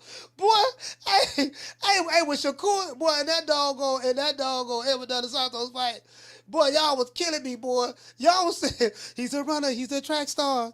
He gonna run away when it gets hard. He gonna run away when they hit hard. I was like, yo, I was saying, man, the internet is crazy. Yo, man, y'all nasty work, boy. Y'all some nasty work, boy. It is what it is, man. Hey, shout out to everybody, man. Let's give a shout out to all of the super chatters and cash out. But we went long tonight, man. But it is what it is. No Diddy. Shout out to Mr. Nice. Hey, okay. Marta King Boxing. Hey, okay. Shout out to Flip. Hey, okay. Mr. Kermit Williams. Hey, okay. Shout out to Danny Ash. Hey, okay. Deal 87. Hey, okay. Shout out to the Martin. Hey, okay. Shout out to Gabrielle Williams. Hey, okay. And shout out to Green Eyes P. Hey, okay. And shout out to my main man Mike from Bridgeport, Connecticut. Let's give the super chatters and the cash apples a round of applause. Yeah, boy. Yeah, but hey, what you say? Jamie said, Coach, you did overtime today. Yeah, I'm not even tired, fam. I went worked out and everything. Hey, you know what, Jamie? I took some melatonin last night. All jokes aside, I bought me some melatonin. I got some melatonin from Amazon. So they say the melatonin supposed to make you feel good and sleep good and all that stuff there. So, I took some melatonin last night, man, and melatonin still got me feeling good. You get what I'm saying? Hey, Miss Black Panther, all jokes aside, y'all need to order some melatonin. If you having trouble sleeping, order some melatonin, fam. I'm going to tell you what you need. I'm finna give you the cocktail right now. This is a cocktail. This is a going to sleep cocktail. Take a shot. I don't drink, but, when I'm trying to get some sleep, because it'd be hard for me to go to sleep sometime. Take a shot of Don Julio. smoke 2 joints, take a shot of Don Julio, and take 2 gummy bears of melatonin. True. I promise you, y'all will thank me. Y'all will thank me in the morning. Y'all will thank me. I promise y'all will thank me in the morning. Take a shot of Don Julio, smoke 2 joints, and take 2 melatonin gummy bears. Cause I got the gummies. Take 2 melatonins and call me.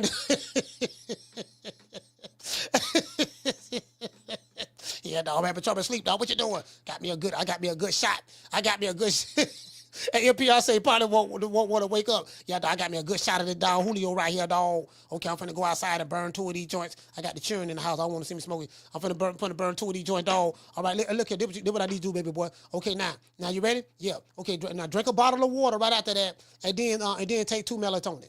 I'm telling you, boy, that melatonin, boy. Now I just started. He say 2 joints back to back, coach, or just 2 joints? Yeah, 2 joints back to back. It don't necessarily have to be 2 joints though. I don't smoke blunts. I smoke the bong, or I smoke papers. You get what I'm saying? Because I smoke papers, I had to smoke 2 joints. But I'm telling you, bro, you trying to get some sleep? Yeah, listen, and you top it off with that melatonin, boy. I'm trying to tell you, boy, you gonna sleep good that night. It is what it is, man. We got to say all praise is due to the Most High, the Most Exalted, the greatest human being on the planet Earth, Mr. Al Haymon. But before we give a shout out to Al Haymon, we want to dedicate this show to the hood. I want to thank the whole hood who came out here. I love y'all. I did this for the hood. Y'all know I beat that boy. Hey, look here, man. We had over 600, almost 700 watching the show. We had over 200 watching on X. We got 275 watching on X right now. When we had over 400 watching on YouTube. So shout out to everybody, man. Shout out to the people, man. We back. We going live again tomorrow. Y'all know what time TI is. It is what it is, man. I'm just tired of hearing these Superman stories about your favorite fight. I am sick of hearing these bullshit Superman stories about the Wassa legendary Bruce Leroy catching bullets with his teeth. Catches bullets with his teeth? Nigga, please. I am sick of hearing these bullshit Superman stories about the WhatsApp. You did? And who's the next big star under Mayweather Promotions?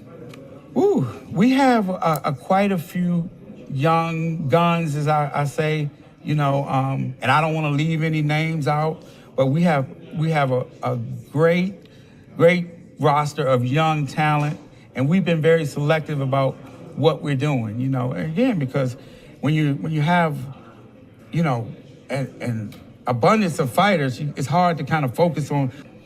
When a big fight is to be made, it has to make sense for both sides. No promoter or company is going to put their guy in an event with everything to lose and nothing to gain, especially when we're talking about this. You know what I'm saying? Interesting. Hey, Booger Ray didn't even answer the question. Hey, you know what? That's a perfect way to answer a question without answering the question. Make it last. Make it last forever. Don't let I love me.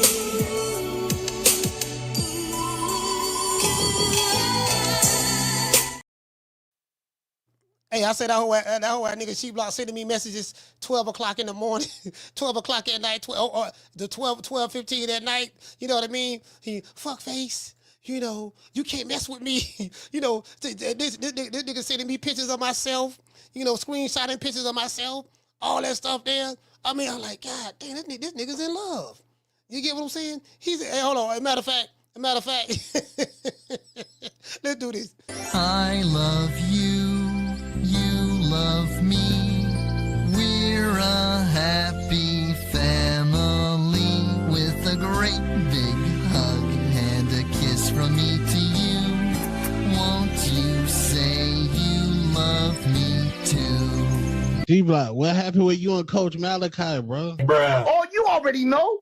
See, Two-Tone. When somebody talks shit about you, when they get so high. Hey, D-Block, the other day on his live, bruh, he had showed a tattoo of you got Tank Davis tattooed on you for real? Bruh.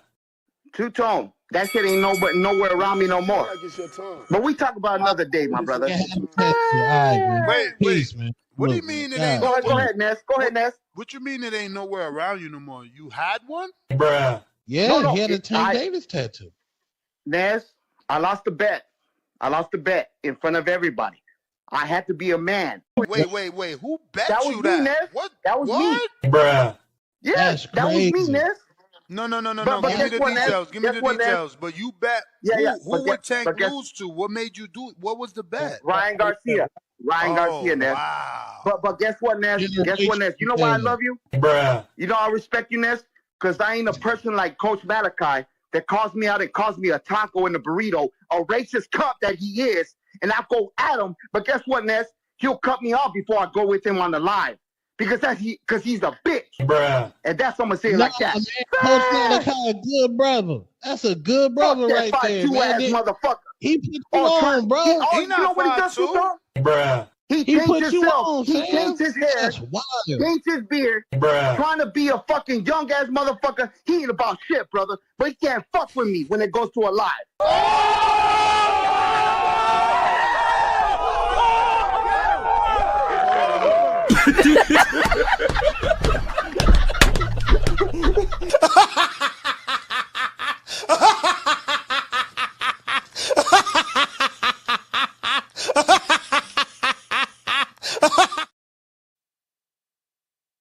I'm like, bro, he really hurt.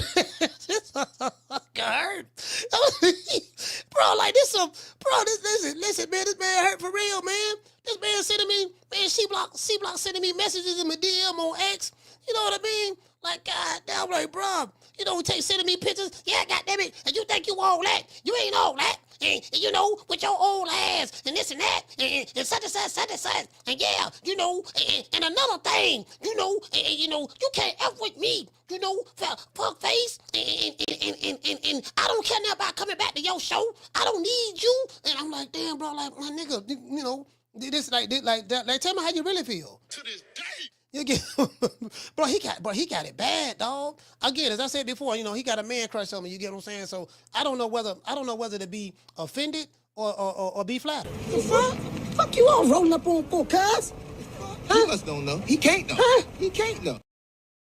He must don't know. He can't know. He can't know. You dig? Sunshine when Tank's gone. I'll smack the shit out of him in front of everybody. Only dark times for you. I mean, just throw Haney's name in the hat. There is no fucking hat. Ain't no sunshine when Tank's gone. I don't play them type of games. Leonard L.B. Why you always talking about me? Did you fucking learn your lesson from that?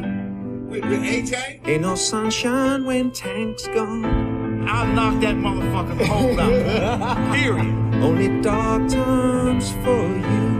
There ain't no hats to throw nothing in here. We're running a fucking business. Ain't no sunshine when Tank's gone. You fucking idiot. Leonard L.B. Why you always talking about? You know, sometimes, you know, we gotta put our differences aside and collectivize. Now, I run every kind of bitch, every kind of place, and I know one thing. When it comes down on you, you either collectivize or you run like a solitary rat. You gotta collectivize. Sometimes you gotta be a real man and call everybody out. We the Charlo twins. We known for calling everybody out. Please call these people out. Listen, the whole world's looking at you. Call these people out, What's please. up? It's the Jamal the Hitman Charlo. Let's get it. Who want it? Name them names, man. They know who they is. Name them names, please. The names need to be named. They know who they is. The Mexican monster. Mexican monster. Canelo. Bro, like you can't make this up. I just gotta close on this. I just gotta show y'all this one more time, right? C Block got it bad. C Block sending me messages. Hold on, let me show y'all this here. C Block sending me messages 12 o'clock at night. He went on Facebook. Bro, he went on Facebook and found, this is an old page I had when I was I told you I've been a strength conditioning coach for like a while. I don't do it anymore, but been years. So this how I know he's stalking. So he online watching. I don't even follow this nigga at all. He online watching everything I do. He around here He around here. They go Rick Tills right there. They go Rick right there. He say, hold on, what he say? What She Block said? She Block say, he say, tweet something. See anybody give a F like your movie. So now the same movie that he wanted to be in, right? So I tweet, I reply back to him. I said, why are you still sending me messages, fat boy? Get off my dick, burrito. You was my biggest fan not too long ago. Now you want my attention. Hey, shorty, you still talking? Fan go suck on Ricky Ross fake ass B. What, you miss me, ho? Keep editing, bitch ass. I'm sorry. Bossing voice, you too old for a beating. Keep that same energy. Yeah, so he said I'm too old for a beating, meaning that he gonna beat me.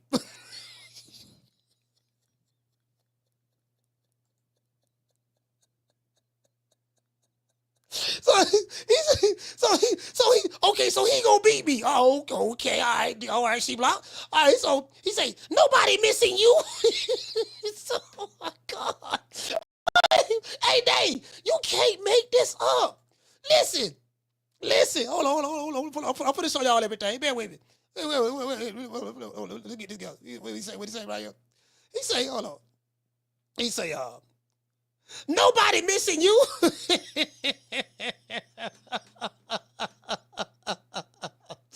Hey, listen. Listen. Nobody missing you. I'm doing great. Whole ass make another show about me. B.I. Same content as B.I. Shot me a bird. Same rich. People left your ass telling me you were lame. Keep smoking weed. Old worried ass F face. What Mexican you know talk like this? None.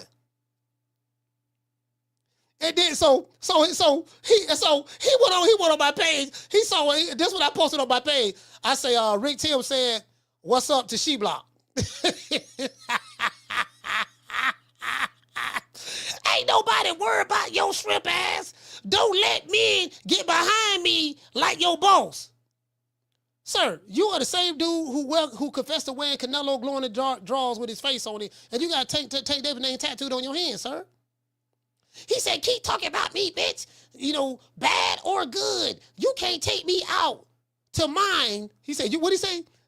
You can't take me out to mine, whole ass B. This week I'm in the barbershop in Houston, me and Rick.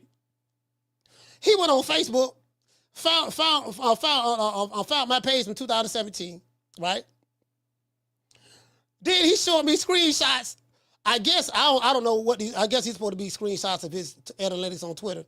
He said, keep telling people you a coach, but next time, on your logo, put fitness coach instead of people thinking you a boxing coach. I never said I was a boxing coach. Keep taking pictures with the man that made your ass. Literally, like, dude, this dude sound like he obsessed or something. Trying to be a movie star. Fake ass B.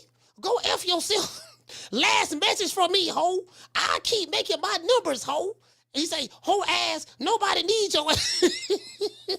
This is crazy. He say, in 7 days, B. He say, in 7 days, nobody give a F about you, ho. Numbers don't lie. Bitches like you do. And so I replied back, you're hilarious, She Block. I replied back, you're hilarious. And so he took a picture of me making fun of Mama Holyfield. I ain't gonna lie, this was funny though, the wrinkles in the forehead and everything. He say, you are too, F-face. All that money, go fix your lazy eye.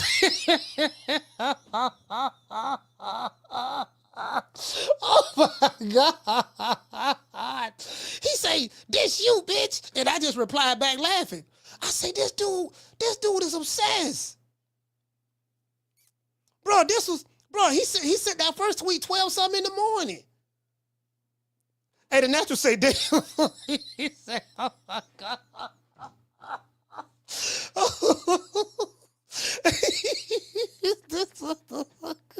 Hater Martin say, Coach, drive him over the edge by dedicating that Mariah Carey song. You will say, oh my God. Hey, hold on. Hey, look here. Hey, listen. Hey, Martin. I'm like, man, my nigga, I wake up early in the morning. Hey, Nate, I wake up early in the morning. Check this out.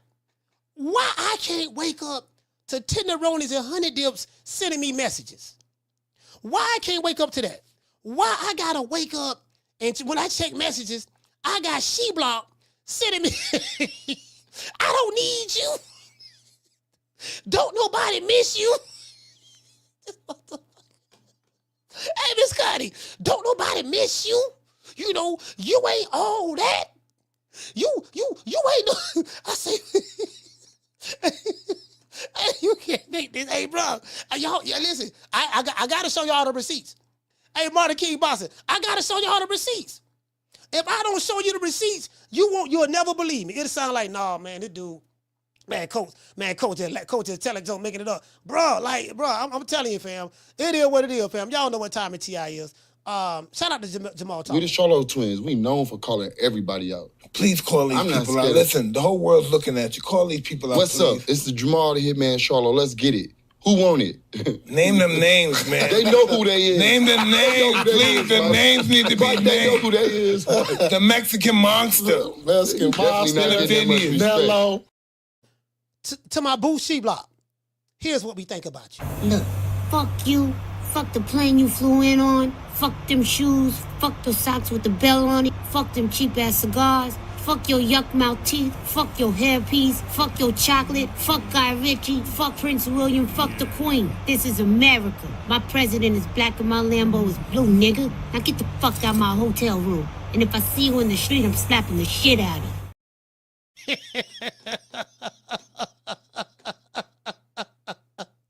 It is what it is. Let me address something to some of the haters out there about me. Y'all can kiss my ass. Twice. Then he say he gonna beat me up. Lord, please, I can't wait till when I get to Dallas. When I get to Dallas, please, She-Block, please pull up on me, boy. I swear to God, I want to listen. I will come to Oak Cliff. You say you from Oak Cliff. I know you ain't from Oak Cliff. I already know that. We know for a fact you ain't from Oak Cliff, bro. I swear for God, I put this on everything. My nigga, when I come to Dallas, I'm gonna make the announcement. I hope like hell. You gonna get every opportunity to do everything you say you gonna do to me when you see me. Old pussy ass nigga, what's going on, boy? I'm telling you, boy, I'm knock your fuck ass out, boy. Blow for blow, pound for pound, nigga. I got the title, nigga. I'm telling you, boy, for the knock one of you what kind of niggas out. Nigga, I got these hands, nigga. I'm throwing them paws at that nigga, finna knock your ass down again, nigga. Get your ass back up, nigga. Don't run, nigga. I'm telling you, boy, I want a hold of smoke. Nigga, I'm throwing them paws, nigga. I'm putting them hands on you, nigga. I told you what I'm gonna do to you, nigga. Catch you with the check left hook. Nigga, check left hook, nigga. I told you, boy, pound for pound, nigga. I'm the best. This more action than any Devin Haney fight. Put these paws on you, nigga. I told you, I got your backing up, nigga. I got your backing up. Nigga, watch that check left foot, knock your ass down again, nigga. I'm telling you, boy, it is what it is, nigga. I'm gonna make it do what it do. I'm telling you, boy, we ain't even playing over here, boy. It is what it is, man. Shout out to the PYTs and 100 deals, man. Y'all know what time it is. I'm gonna give everybody a shout out, man, after these messages.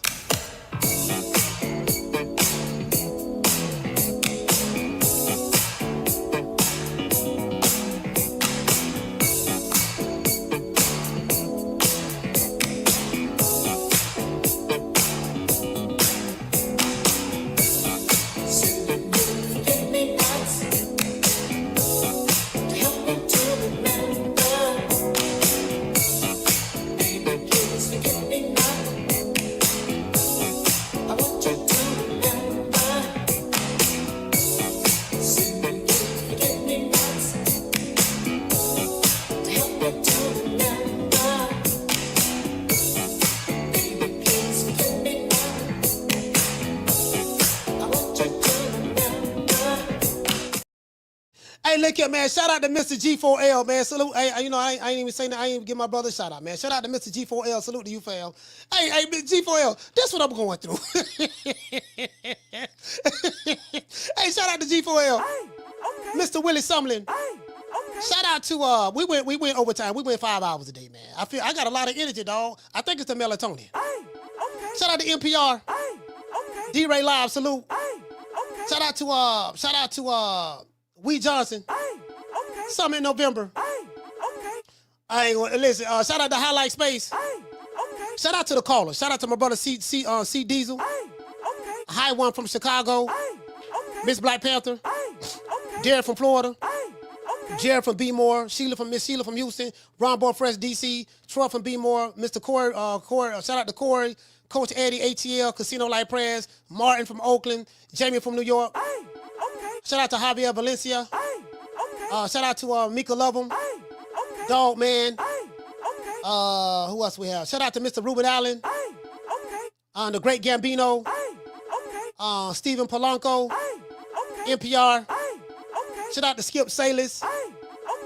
Deal 87. Shout out to my sister Nay, the lovely Nay. Can't forget about the lovely Miss Black Panther, the lovely Miss Connie, Green Eyes P. Shout out to Tila. Shout out to Foodie.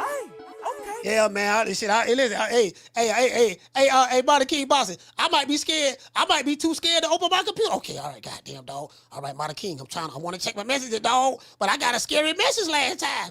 It might be she blocked. She blocked. This motherfucker stalking for real, bro. Watching every time I post something on my channel, he watching. Like, you know, everywhere, like on Instagram, like this dude is really digitally following me. Talking gangster.